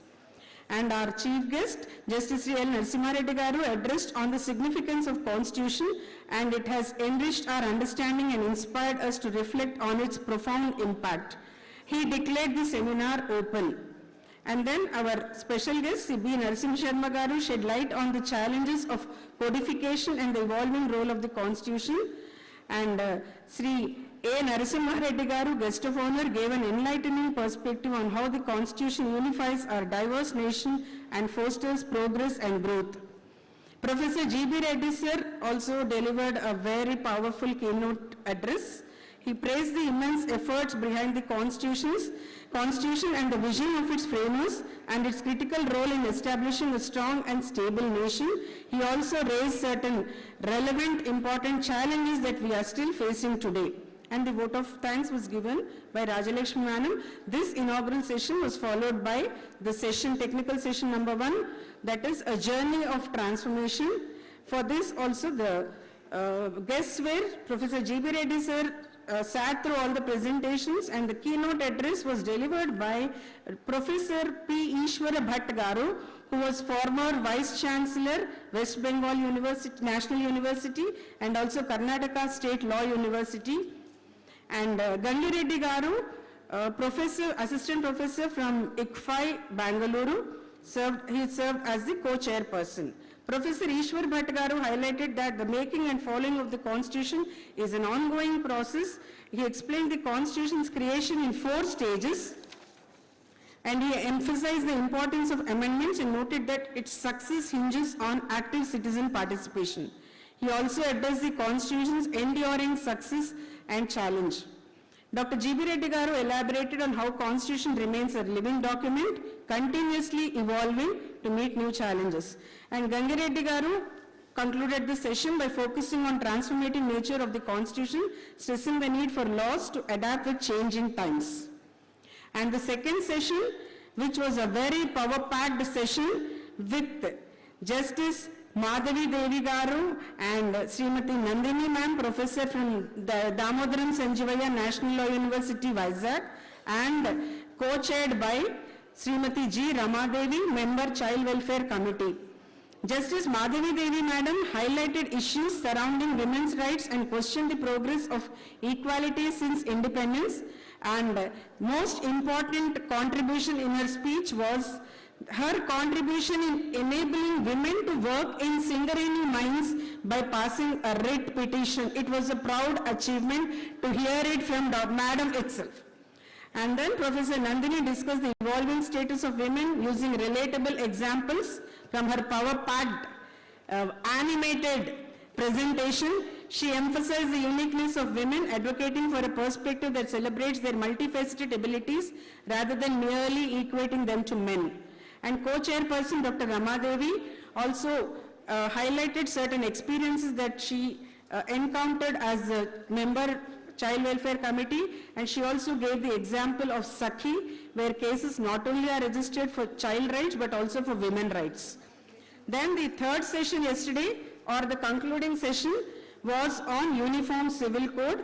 This session also had some of the distinguished professors, academicians who delivered keynote address. It was addressed by Professor Dr. David Ambrose sir, who came all the way from Chennai to be here with us for this seminar and deliver a very powerful keynote address. Sir started by saying that he seeks the blessings of the spirits of the makers of the Constitution, because UCC is one subject which requires a very tightrope walk. And then the session was concluded by Dr. D. Ganesh Garu, and today in the morning we had again a very important session on federation and center-state relationship. This session we were very fortunate to have amongst us Padma Bhushan Sri K. Padmanabhaya Garu, retired civil servant and former Home Secretary, Government of India. Sir, at the age of 87, was very young at heart in delivering lecture for more than an hour standing and sharing with us some of the experiences that he encountered. And also he brought out very, very pertinent questions on center-state relationships related to distribution of taxes and distribution of legislative powers, and highlighted the role of governors also. And sir also had a interactive session with some of our students, and then Ms. Savitri Sravanti, advocate, summed up this session by giving motivational speech. And the chief guest, the keynote speaker for the morning session, was honored by our President, Sir, Justice L. Narasimha Reddy Garu. And then the next session again was power-packed with Justice Vijay Sen Reddy Sir's presence. It was on human rights and social justice. The keynote address was delivered by him, and Sir distinguished between human rights, fundamental rights, highlighting their significance in fostering individual and national growth. He elaborated on the pivotal role of human rights in ensuring dignity, equality and freedom for all. And Sir particularly highlighted the issues relating to migrants, and he said having a healthy family relationship is also part of fundamental right or human right. He gave examples of labor working in our states, southern states, coming from northern states, leaving their families behind. And then the session also had Professor S.B. Dwarakanath sir highlighting the significance of human rights at every stage of life from birth to death. He outlined how these rights are essential for preserving an individual's well-being, dignity and freedom throughout their lifetime. Professor Dr. Veena, professor from ICFI, Hyderabad, addressed the session on human rights and social justice. Madam highlighted another important aspect of mental health as a part of human rights. Professor Veena concluded with a powerful message: be the change you wish to see without waiting for government's action. And the last session that we had was a heroes session of Sri L. Ravichander sir, senior advocate, who delivered the keynote address on freedom of speech and expression. Sri L. Ravichander garu discussed gender equality with real-life examples and freedom of expression in terms of media and national security and the balance between safety and freedoms. He addressed government intervention in freedom of expression, stressing the need for careful regulation. He also highlighted the gap between theoretical laws and their practical enforcement, concluding with the thought, democracy is not about what is right, but democracy is about the right to be wrong. So these are some of the observations from our keynote speakers, and I hope all of you had very enriching experience. And in every session we had more than 108 participants who submitted their abstracts. Due to paucity of time, or perhaps we could not accommodate everybody, but here I would like to add that if at all anybody's names are wrong or if there's any mistake in the abstracts, please come to us, because as we promised, we will publish all the full-length papers, which are more than 70. And we will publish a book with ISBN number that will be done shortly. And I also would like to thank all my fellow faculty who conducted these sessions very well, and my volunteers, dear student volunteers. Even though there were some lapses, still I hope it was a very good learning experience for all of you. Thank you so much.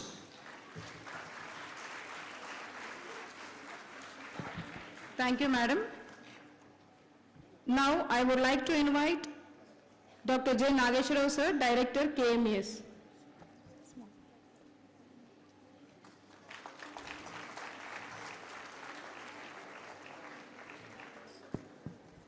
Thank you, sir.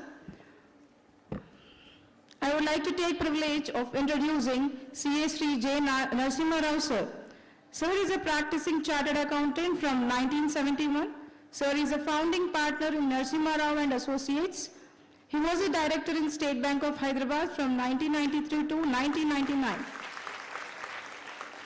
Sir is a vice president in Keshav Memorial Education Society and was a former president in Hyderabad Management Association and Hyderabad Special School for Children and in Need of Special Care. Thank you for gracing this occasion, sir.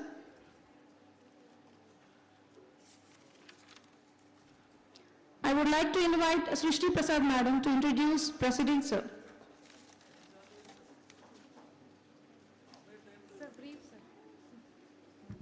Greetings to everyone. I, Assistant Professor Srishti Prasad, take this opportunity to introduce our President, sir.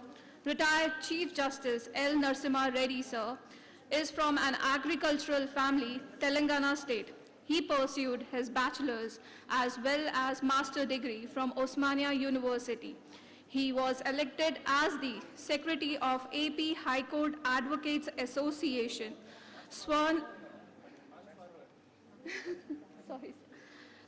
in as the Chief Justice of Patna High Court in 2015. So was appointed as Chairman of Common Admission Test and was also Chancellor of University of Hyderabad and Northeast Hill University. He is the president of Keshav Memorial Educational Society. A very warm welcome to you, sir.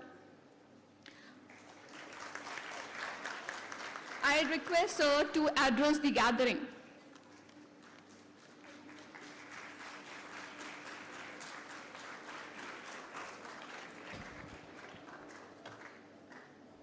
Dr. Krishnadeva Garu, esteemed Chancellor of Nalsar Law University, Sri J. Narasimha Garu, Vice President, Keshav Education Institution, Education Society, Sri Annadanam Subramanian Garu, Secretary, Sri Sridhar Reddy Garu, Joint Secretary, Prabhakar Reddy Garu, Treasurer, and more intimately connected to you, your Secretary and Correspondent, Principal of Keshav Law College, Ani Garu, Sri Nageshwara Garu, Principal of Andhra Mahila Sabha Law College, distinguished faculty members, my dear advocate friends, invitees, and my dear students. Really, I am struggling to choose the proper words to describe the success of this today session. I have seen so many conferences, one day, 2 day. Let me tell you my experience. First session with full of enthusiasm, all in full spirits. Next session, 10% reduction. Then afternoon sessions, so. Next day session, the attendance will be half, and by the time the valedictory comes, it will be a great success if 1/3 of the original strength is present. Even they, with hanged faces, what is great difficulty, why all this nonsense, with so much of frustration on their faces. But this is the conference, our 2-day seminar we are holding. I don't know what measures our principal and secretary have taken. The students are so enthusiastic.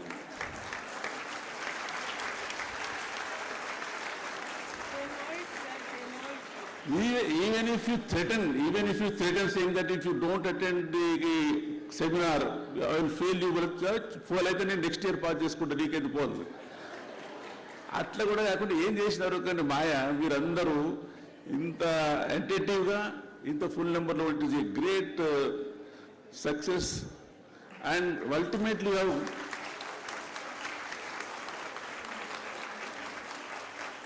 మామూలుగా అంటారు అది ఒక event అంటే ఎట్లుండాలి అంటే మామూలుగా ఒక మనిషి ఫిట్గా ఉన్నాడు హీరో పేరు ఎవరో చెప్తారు.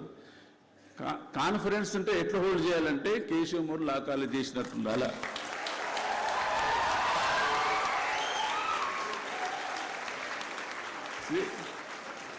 నేను ఐఎమ్ నాట్ ఎగ్జాజరేటింగ్. మీ ఫస్ట్ సెషన్ అయిన తర్వాత I was sitting by the side of mister Padmanabhaiah.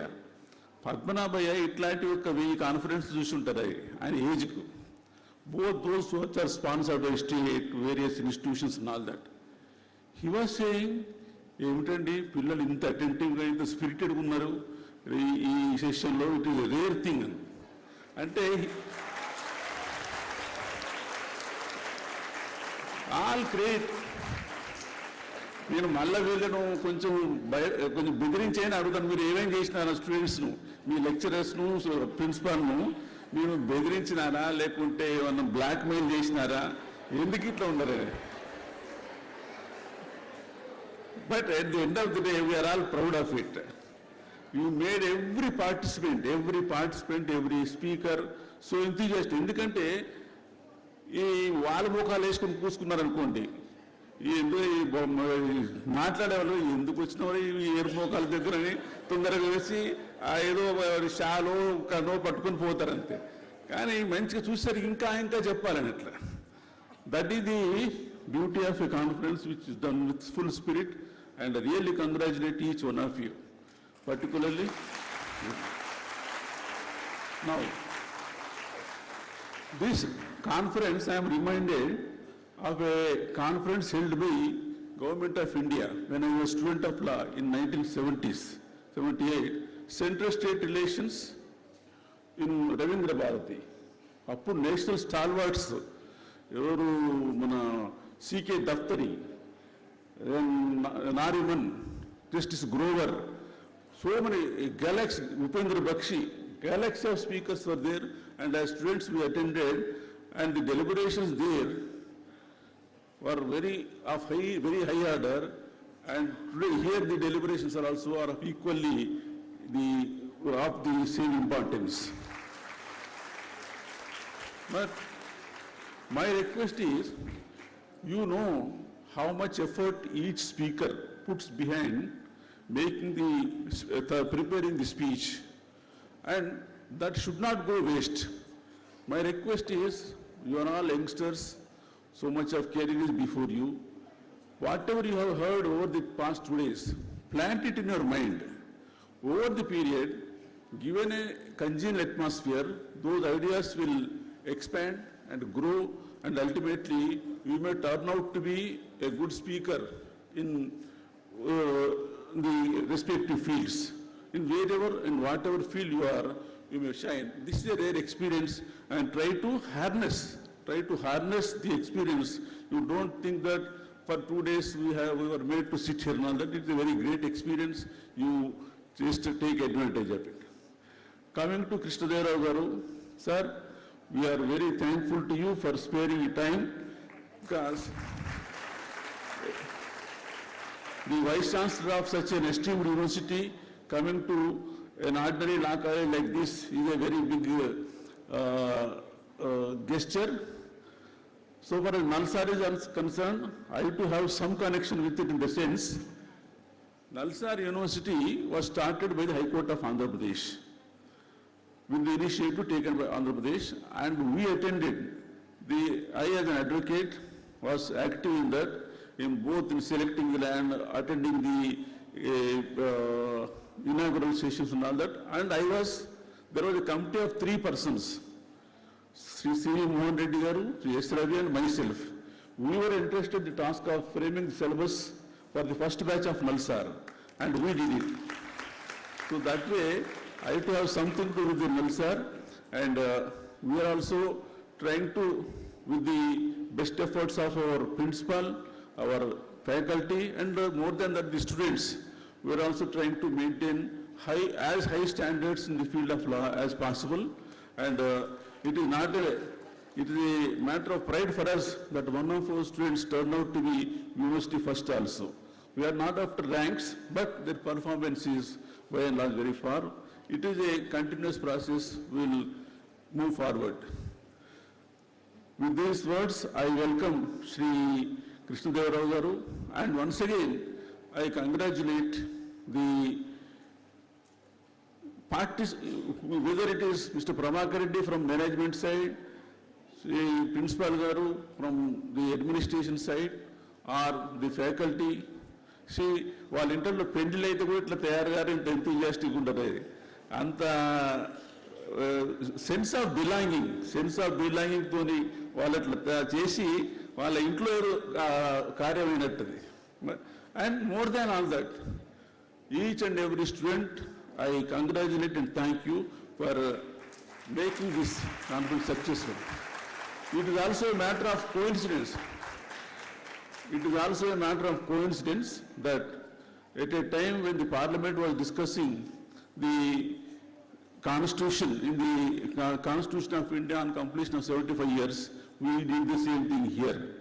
It is a true tribute to the makers of the Constitution, and I have not intended to go into the details of the subject, but at the end of the day, it was a satisfactory performance of the two-day conference. All of us are eager to hear our chief guest today. Thank you very much.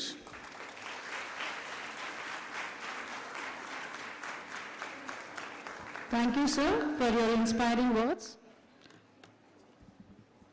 Now, I would like to take the privilege of introducing today's chief guest, Professor Sri Krishna Deva Rao, sir. Professor Sri Krishna Deva Rao, sir, is a teacher and scholar in criminal law and access to justice. Sir is currently Vice Chancellor, Nalsar University of Law, Hyderabad. Before joining Nalsar, he was VC of National Law University, Delhi, for 2 years and also served as Vice Chancellor for National Law University, Odisha, for 6 years. Sir was a Nehru alumni. He had the distinction of working with 5 prestigious law universities in India. For the past 3 decades, National Law School Bangalore, National Law School Hyderabad, Gujarat National Law University, National Law University Delhi, and National Law University Odisha. He was a visiting fellow at the University of Washington, Seattle in 2012 and School of Oriental and African Studies, London in 2013. Professor Rao received the highest award in the field of criminology, Kumarappa Reckless Award, for his outstanding contribution in criminal justice education in India by the Indian Society of Criminology, Chennai in February 2020. I request Sir to please address the gathering.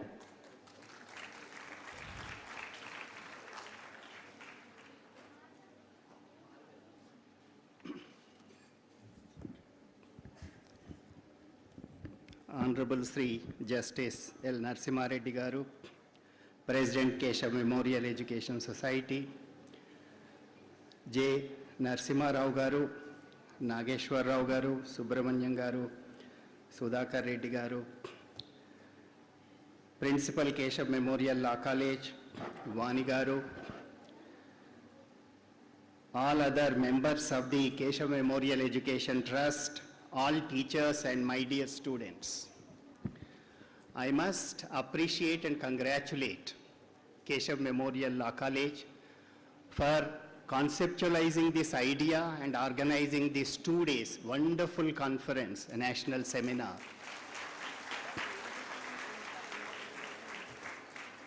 As Justice Narasimha Reddy Garu has just said, it's a pleasant coincidence when the Indian Parliament is also celebrating and discussing about the 75 years of Indian Constitution.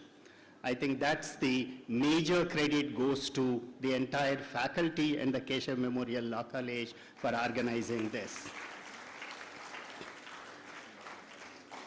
Amazing to see the various people those have been invited, distinguished judges, scholars, practitioners, to discuss and debate on important themes on this occasion. It's my honor and privilege to meet and interact with you today. I was reminded of the initial formative years of the National Law School Bangalore. 1988.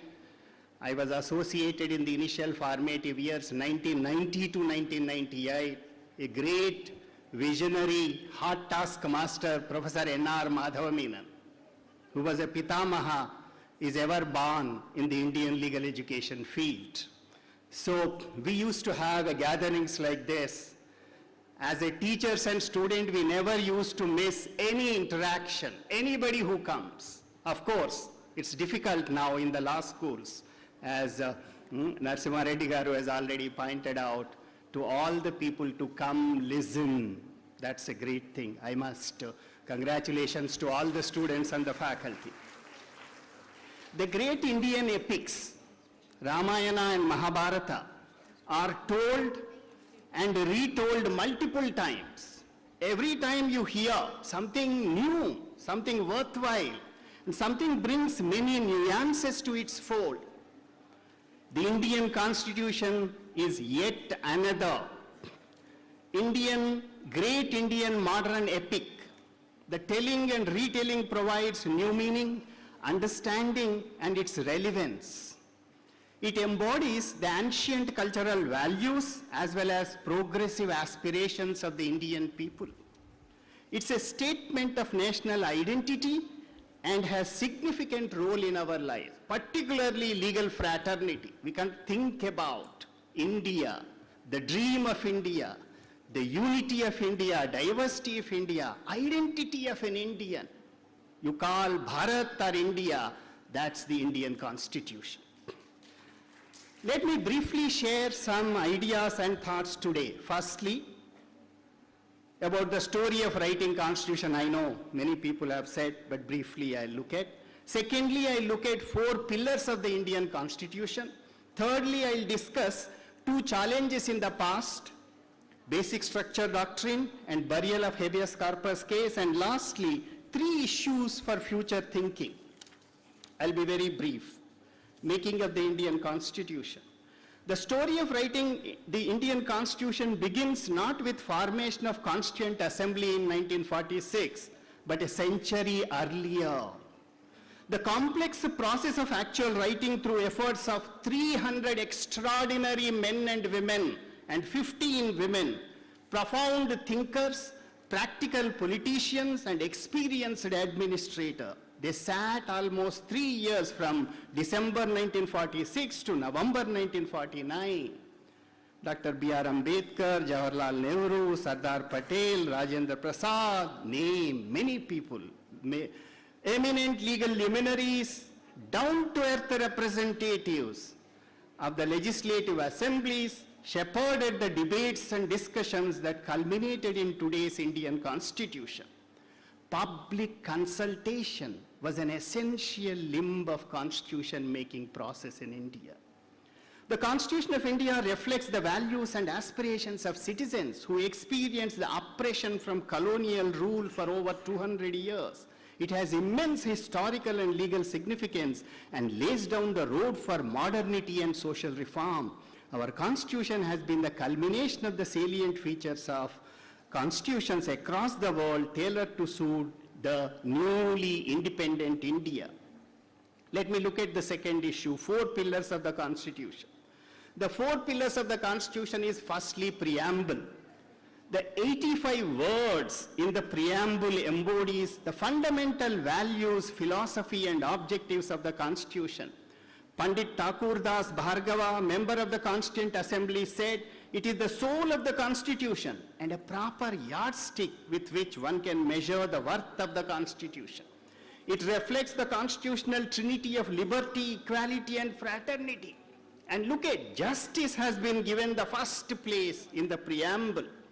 They are the fundamental building blocks and articulates philosophy of the Constitution. Dr. Ambedkar visualized fraternity as the bridge to make liberty and equality become the natural course of things. It was debated in one of the last meetings of the Constituent Assembly on 17th October 1949. Nalsar first time has published a Telugu book. This says, Justice Leela Seth, Penguin book we translated into Telugu with MSco. This is for the children she has written. Some of the copies I'll keep in the library, you can look at. Second pillar is democracy. Constitution is primarily a political instrument ensuring power to people. It has articles concerning citizens at individual, community, state, and national level. It also testifies that the citizens of India are the supreme master in all matters regarding the welfare of Indians. With a nationalist conscience, the Constituent Assembly popularized the ideas of civil liberties, social and economic justice, and made them the foremost basic tenets of Constitution. It structured governance to be federal in nature in view of the diversity prevailing in India. You are great that you are happy that you have heard Padmanabhaya speaking about the federalism.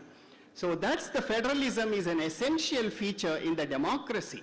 It categorically states that the fundamental rights are available to the citizens along with their duties to the state.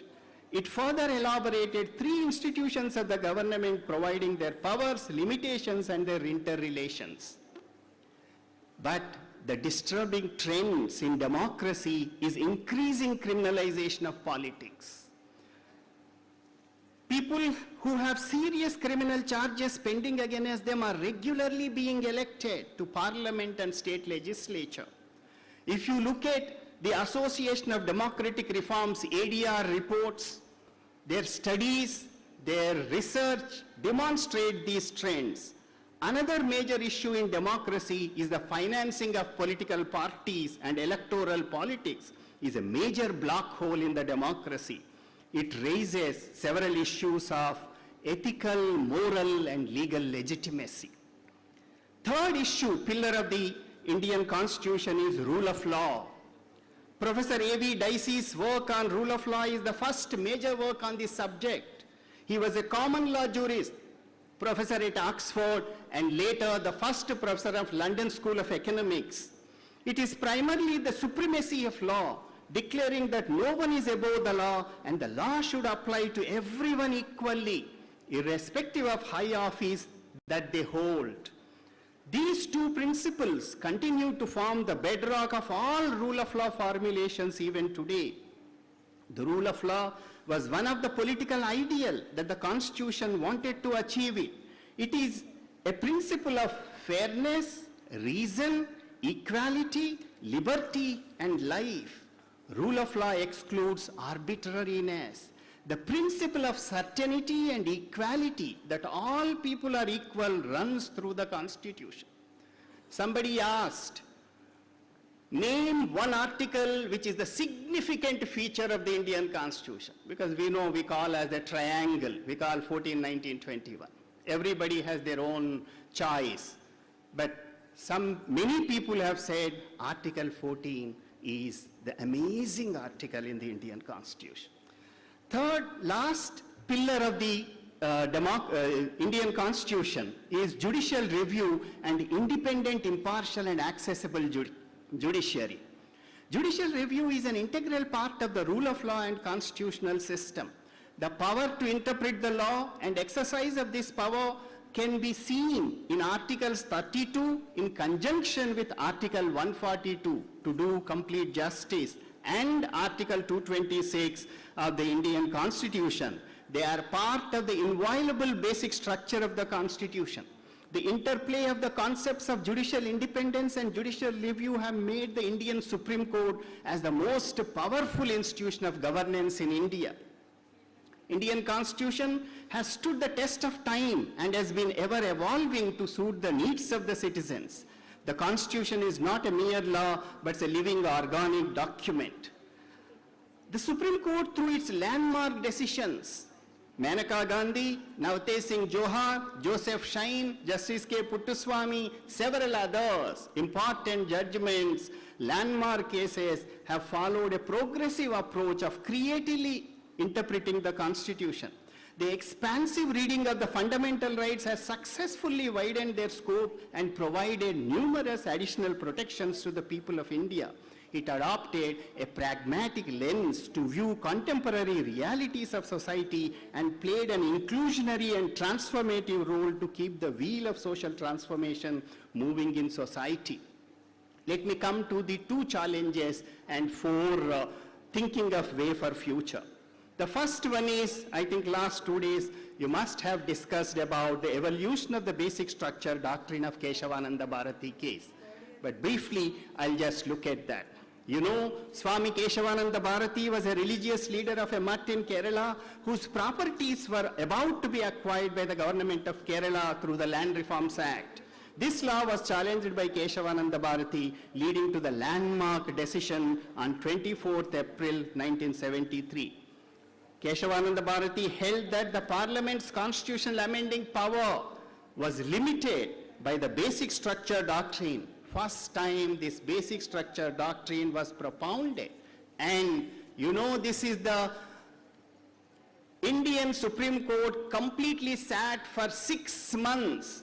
Landmark historical case of Keshavananda Bharati, where more than 6 months they have sat, almost entire Supreme Court stopped working for other work, and then they were looking, where do we get this? That was that's the first time the Supreme Court has saved the Indian Constitution.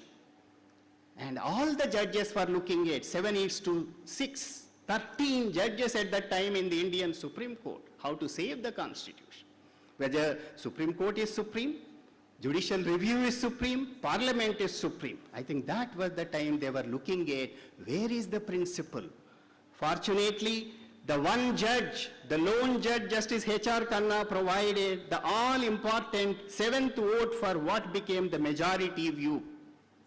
The significant portion of Justice Khanna's judgment was based not on the spirit of the Constitution, letter and spirit of the Constitution, or principles of the Constitution. He borrowed from a German scholar, Professor Dieter Konrad. His article he looked at and he said something cannot be done. What is that something cannot be amended? Even though Article 368 is there, there's a special procedure is provided, flexibility is there, rigidity is there, but he said something essential features cannot be amended. That's where the basic structure doctrine has emerged, and Justice Khanna has really saved after Golaknath case.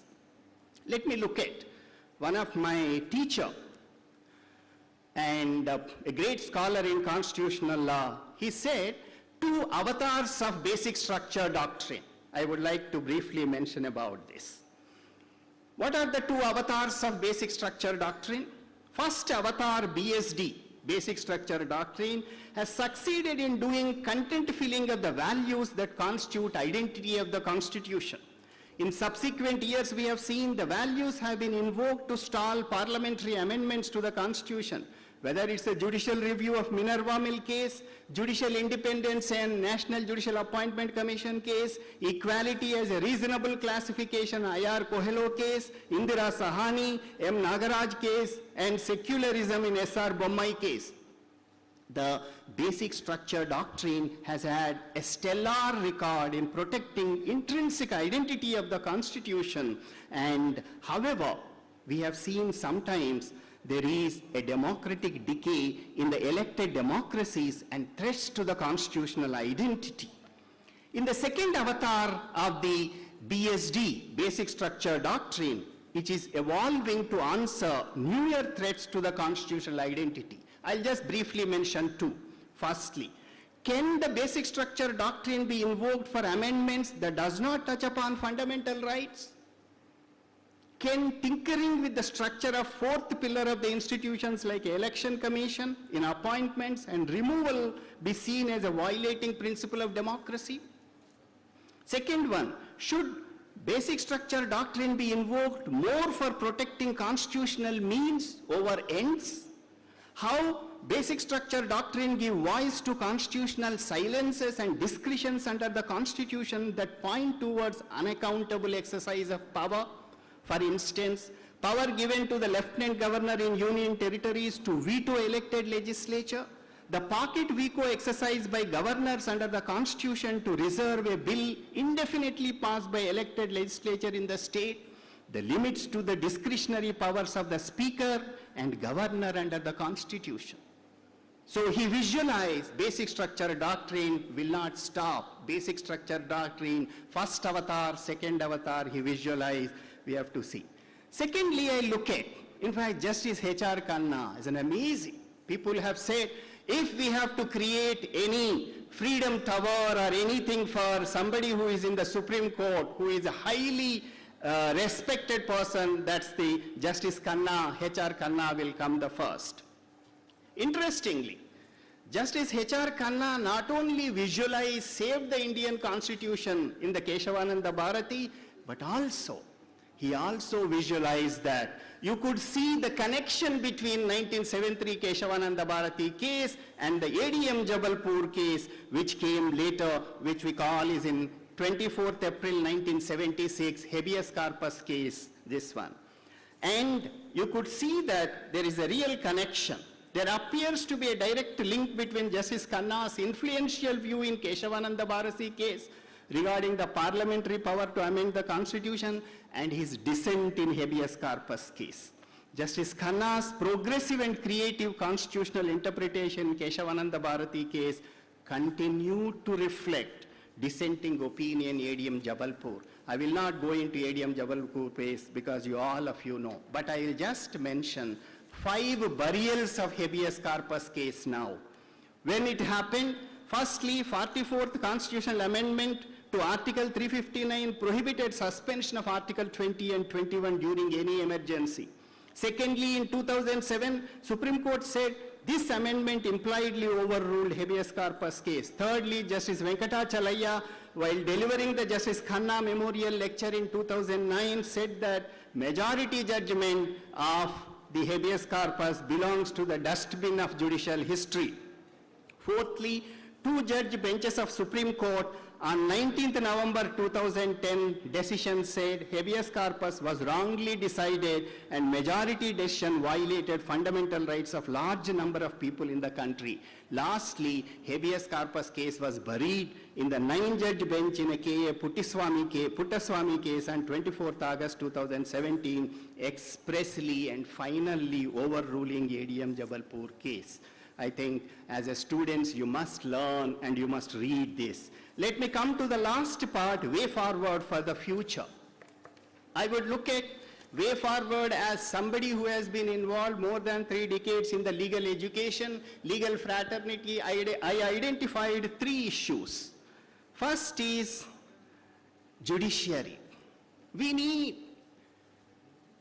good judges. In fact, that is the first criticism against the national law schools. When the national law school idea was formed, Professor Menon and everybody was said to improve the standards of the legal education. Where are the students of the national law schools are going? That's a critical question every time we encounter in that. So legal education, how we can improve not the standards, but how good judges can come up. I'll just leave with this idea, maybe all of you are aware, recruitment of jurists as a judge. You know, Constitution makes jurists as eligible for appointment as judges of the Supreme Court of India as per Article 124 Class 3. And similarly, Article 217 Class 2 as judges in the High Court. Justice Felix Frankfurter was appointed to the US Supreme Court straight from Harvard Law School. Similarly, Justice Bora Laskin from Toronto University in Canada also came to the Supreme Court. Several of these, whether the time, there were several discussions happened when 1980s and 90s, but so far we have never had any jurist as neither a judge of the Supreme Court or a High Court. Both of them, both Felix Frankfurter, when A.N. Rao was making of the Constitution, he went to the United States. All of you know about the story where what Justice Felix Frankfurter advised B.N. Rao. So both of them, Felix Frankfurter, Bora Laskin, proved to be great judges, whereas India appointment of a jurist as a judge so far has not been made. It remains as a decoratory provision in the Indian Constitution. We must rethink on recruitment of jurists as judges in the future, at least after 75 years of the Indian Constitution. Some of the great jurists, S.P. Sathe, if you have heard about, who was a contemporary to Justice Y.V. Chandrachud, Dhananjay Chandrachud's father, who was almost all instrumental in establishing a great ILS law college in Pune.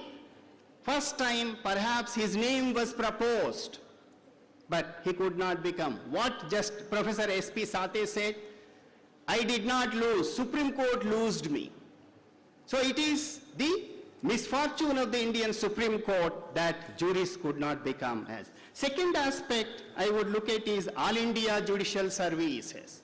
Amazing. This was I think, at least in the 75 years in the Indian Constitution, way forward, we must think about All India Judicial Service. Article 312 of the Constitution provides for establishment of All India Judicial Service. This discussion happened in 2012, 2013, even now, recently, if you look at Kiran Rijiju question in the answer to the Parliament 2022, he gives the entire history of why this All India Judicial Service could not become a reality. Arun Jaitley was a major votary and he was a very strong proponent of All India Judicial Service. I think that if once the All India Judicial Service comes, maybe the bright and talented young people from all law colleges can aspire to become as a district judge directly, and that will change the judicial landscape of India. This proposal was approved several times. but there was no consensus on the All India Judicial Service due to divergent views and opinions of the state governments and other stakeholders. Two more issues and then I'll close. Comprehensive legal aid. You know, this 1973, 75, Justice Krishna Iyer Committee, Justice P.N. Bhagavati Committee, and then later National Legal Service Authority came into picture, but still access to justice, justice to all is not a living reality. Access to justice is the most basic and inalienable aspect of rule of law. The Article 39A of the Constitution mandates to ensure accessible, affordable and quality legal aid.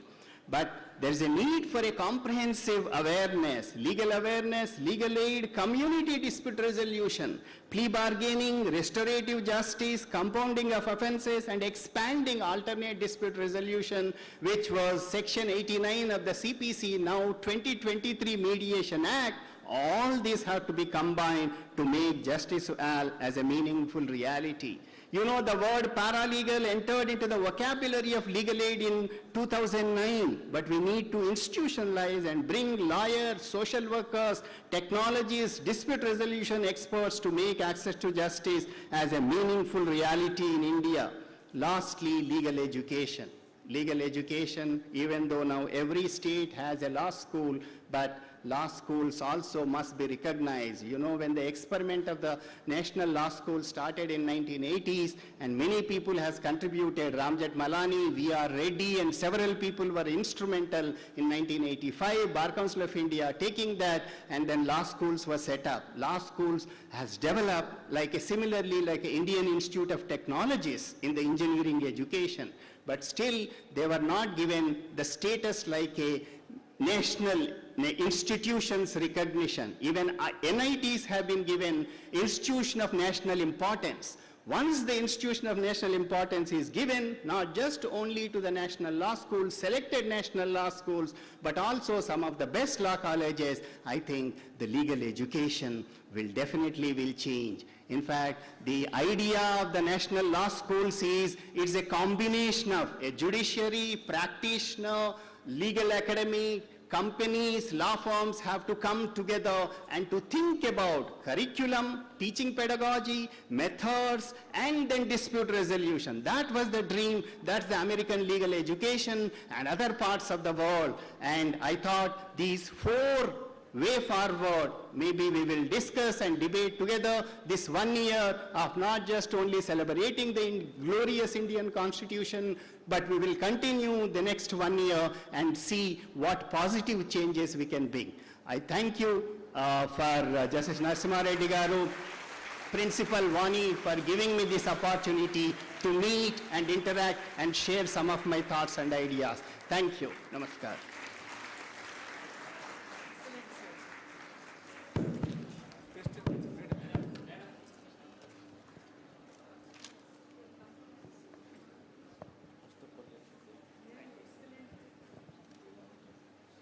Friends, in the valedictory sessions, the last speech will be almost like giving or drawing a curtain to whatever has happened. But Professor Sri Krishna Deva Rao Garu virtually made it as an inaugural session with his thought-provoking speech and so much of insight. I really thank you very much for that. And more than that, I did not see even an element of fatigue in your faces while hearing the entire lecture. That is also a great thing. Last, he referred to two important judgments, Keshavananda Bharati and ADM Jabalpur. They are really historic. But my dear young friends, before they become historical, somebody had to pay the price for it. Keshavananda Bharati was delivered by a bench of 13 judges. 7 of them favored the verdict. The majority judgment said that Parliament cannot amend the basic structure. That was not to the liking of the government of the day. What was the result? Next day, Justice Sikri retired, and in the order of seniority was Justice Hegde to become Chief Justice. He was overruled. Next was Justice Grover. He was overruled. Next was Justice Shelath. He was overruled. The one who subscribed to the minority view was made the Chief Justice. What was the result? All the three had to resign. And incidentally, I referred to a national conference on center-state relations. Few days after resignation, Justice Grover came to the University College of Law, and we had the opportunity of hearing him. Khanna was part of it, Justice Khanna. He continued because he was not in the line of becoming Chief Justice. ADM Jabalpur came, I don't want to go into the details of it. He gave the minority judgment. The government was so intolerant that even when he gave the minority judgment, saying that the fundamental rights, or right to life of a citizen cannot be compromised under any circumstances, he was overruled and he had to resign. And I had the fortune of seeing him, meeting him personally and taking his blessings soon after I was elevated. So that is the price which the judges had to pay for those two historical judgments. The fight continues. Certain things do not come just for the sake of it. There is a lot of churning process in this, and that is worth undertaking. Now, my friend has also said about the elevation of or appointment of juries as judges. That would have been possible if only the National Judicial Commission was permitted to operate. There would have been some scope that was given a decent burial, but let us see, a chance would come in future in the interest of the nation. But thank you very much for the thought-provoking speech.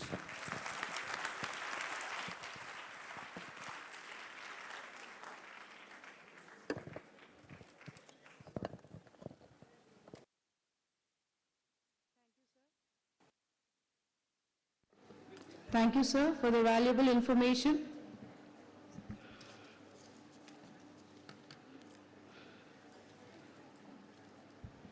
Now I invite A.V. Shyamprasad, sir, to give the feedback.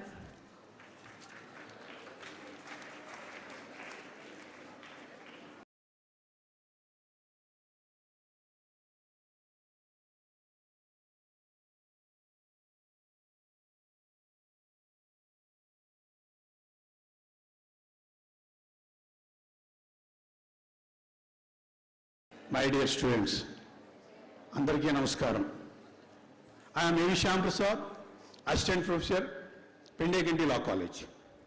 I would like to share few of my observations about 2 days national seminar. First, it is a great privilege to me to share my observations in the presence of Honorable Justice L. Narasimha Reddy Garu and exemplary Guru Krishna Devaraya Garu and other renowned professionals. Thank you, sir. With regard to the seminar, first I have fascinated the selection of the theme of the seminar. 75 years of independence, challenges in the past and a way forward in the future is a wonderful, dynamic, contemporary theme which always an inspiration for future social engineers. That has been very fascinating. I always share with my students for legal studies, 2 subjects are very, very important. One is jurisprudence, the other one is constitution, very particularly Constitution of India. And I am also part of one presentator. I have presented my paper on preamble, philosophy of the Constitution of India.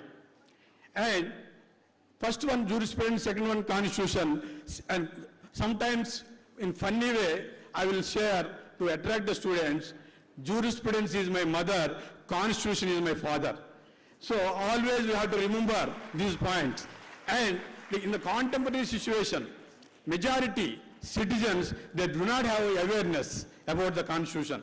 First 2 days, expand the 6 technical sections which have been covered all contemporary elements of the Constitution, from the transformation of the Constitution to human rights and fundamental rights. All aspects have been covered and discussed thoroughly with validations of respect to judges and eminent professors to provide valid information to enrich with the knowledge of the Constitution. And I'm very fortunate to become part of this dynamic academic seminar. Thank you very much, and it is a very great opportunity to give me the opportunity. I would like to convey my sincere thanks to the management as well as the principal madam, other faculty members and students. Thank you all. I wish you all the best.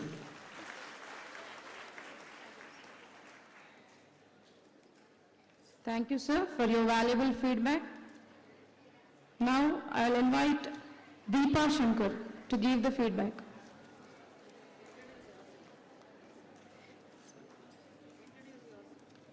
Good evening, Honorable Chief Guest, respected dignitaries, faculty members, and my dear friends. I'm Deepa from 3YDC final year. I congratulate KMCL management, our principal ma'am, Vani ma'am, and organizers for successfully conducting the 2-day national seminar. It's an honor to me to present here and gain valuable wisdom and insights over all different topics, and different dignitaries as well as the participants have shared their valuable insights. It's really very encouraging to us. Actually, we were totally hooked to the chairs. So it was really a privilege, and I am sure everybody aligns to this thought, and that it was profound and thoughtful to listen to the entire session throughout. We have our spirits high and enthusiasm higher. What do you say? Do you all accept it? Yes? Yes, thank you. We will continue the same energy. The whole event is insightful and thought-provoking to us. Thank you, one and all. Thank you, ma'am, for giving me the opportunity. Thank you, everyone.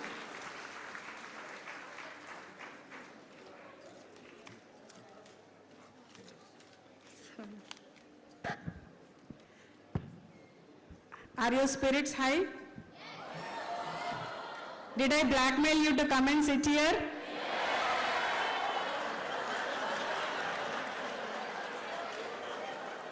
Don't you know that lawyers are liars?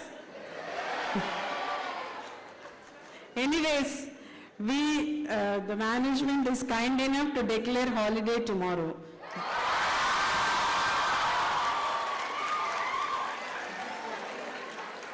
That was the incentive. You are sitting here. Thank you.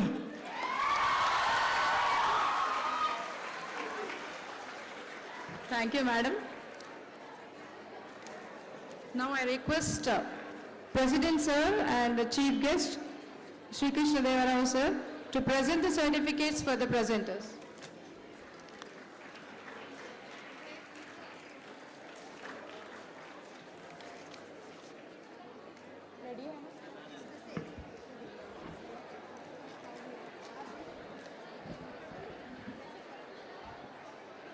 Lakshmi Nehru.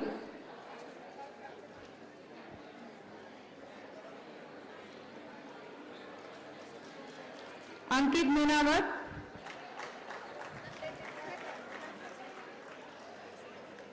Narahari Kotashri.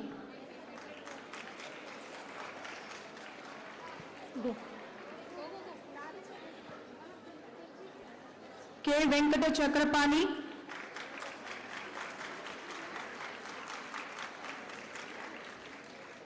Vishnuvardhan.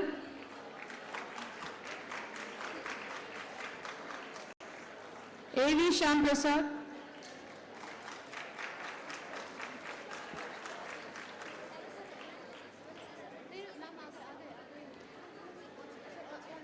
Dr. P. Prabhakar Rao.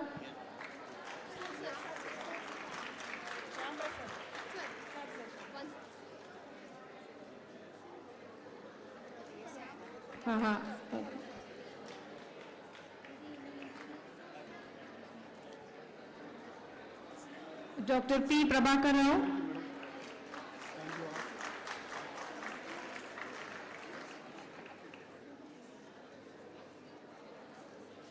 Dr. A. Venkateshwar Rao.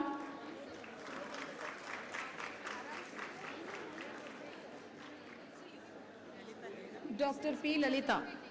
Dr. P. Lalita.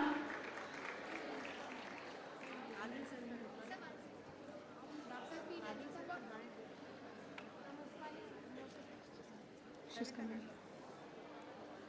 Joy Parmala.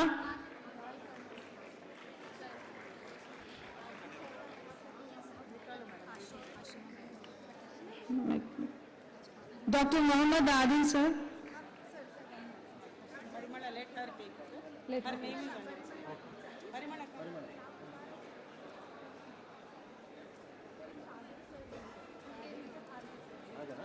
is Dr. Mohammad Adil.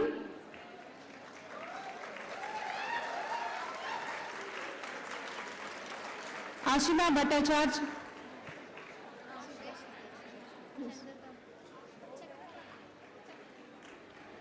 B. Padma.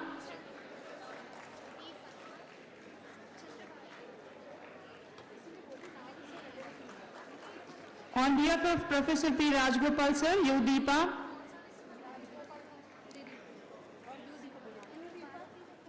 N.C. Vijay Chandra.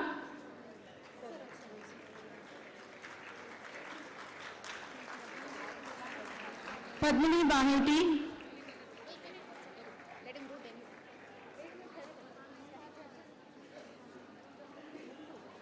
Padmini Baheti.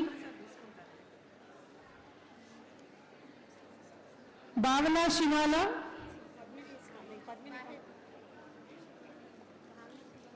Bhavana Shivala.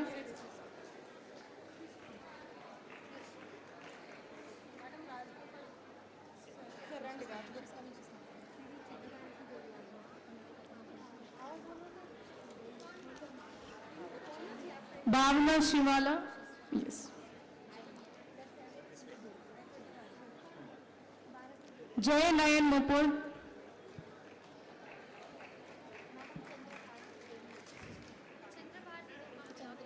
Chandrabharti Devi.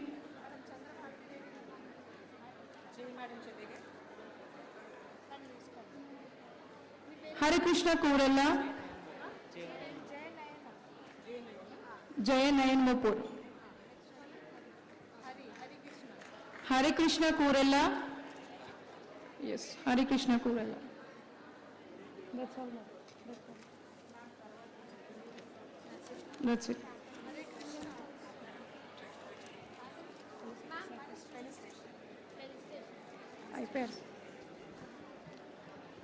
Now I request President Sir to felicitate the guests.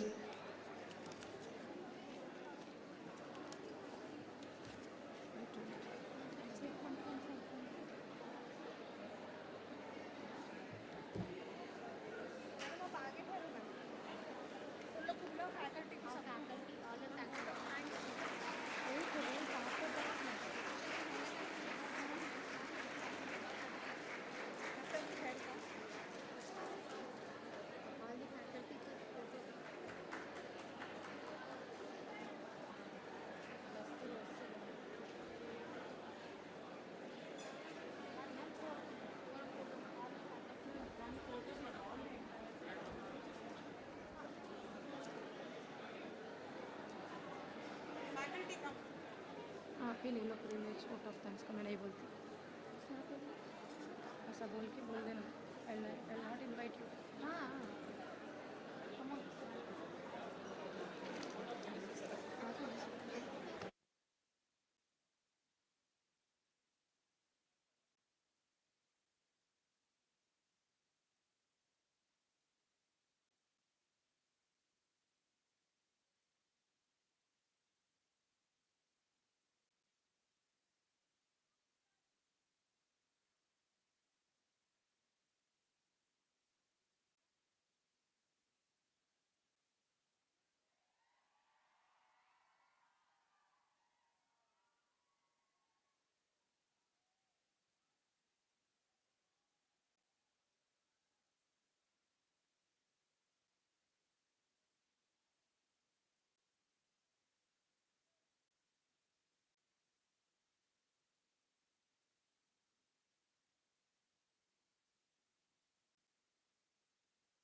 Students, please maintain silence. A very good evening to one and all present here. I, Assistant Professor Amrita Quatra, on behalf of the entire KMCL team, take this opportunity to give the word of thanks for this national seminar.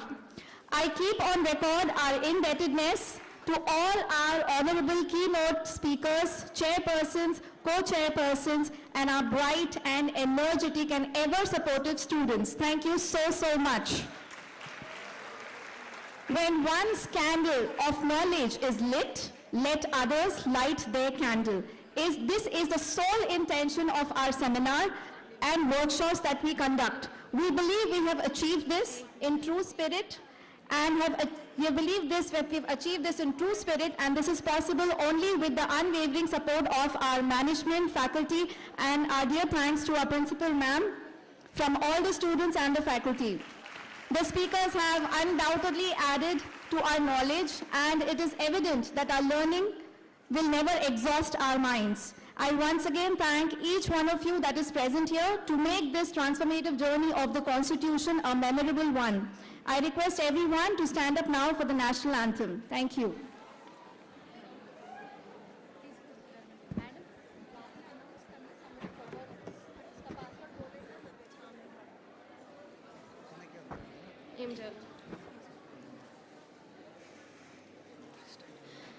जनगण मन अधिनायक जय हे भारत भाग्य विधाता पंजाब सिंध गुजरात मराठा द्राविड उत्कल बंगा विंध्य हिमाचल यमुना गंगा उच्छल जलधि तरंगा तव शुभ नामे जागे तव शुभ आशीष मांगे गाहे तव जय गाथा जन गण मंगलदायक जय हे भारत भाग्य विधाता जय हे जय हे जय हे जय जय जय जय हे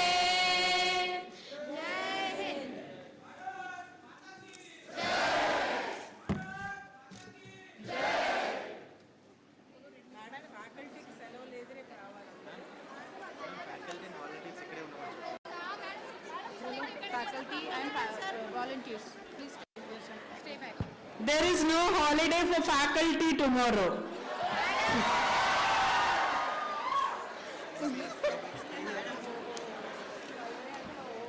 All the volunteers for the programs are supposed to remain here only in the auditorium. And all the faculty members also. Lost property, there is Redmi mobile phone, please come on the stage. Redmi mobile phone.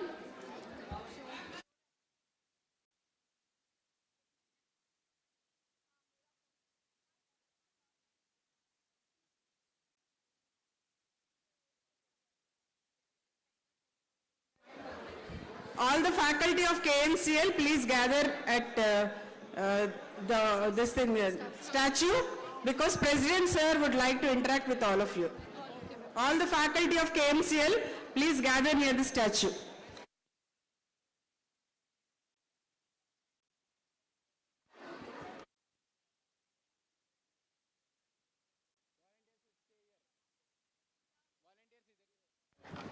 All the volunteers stay back at the auditorium, please.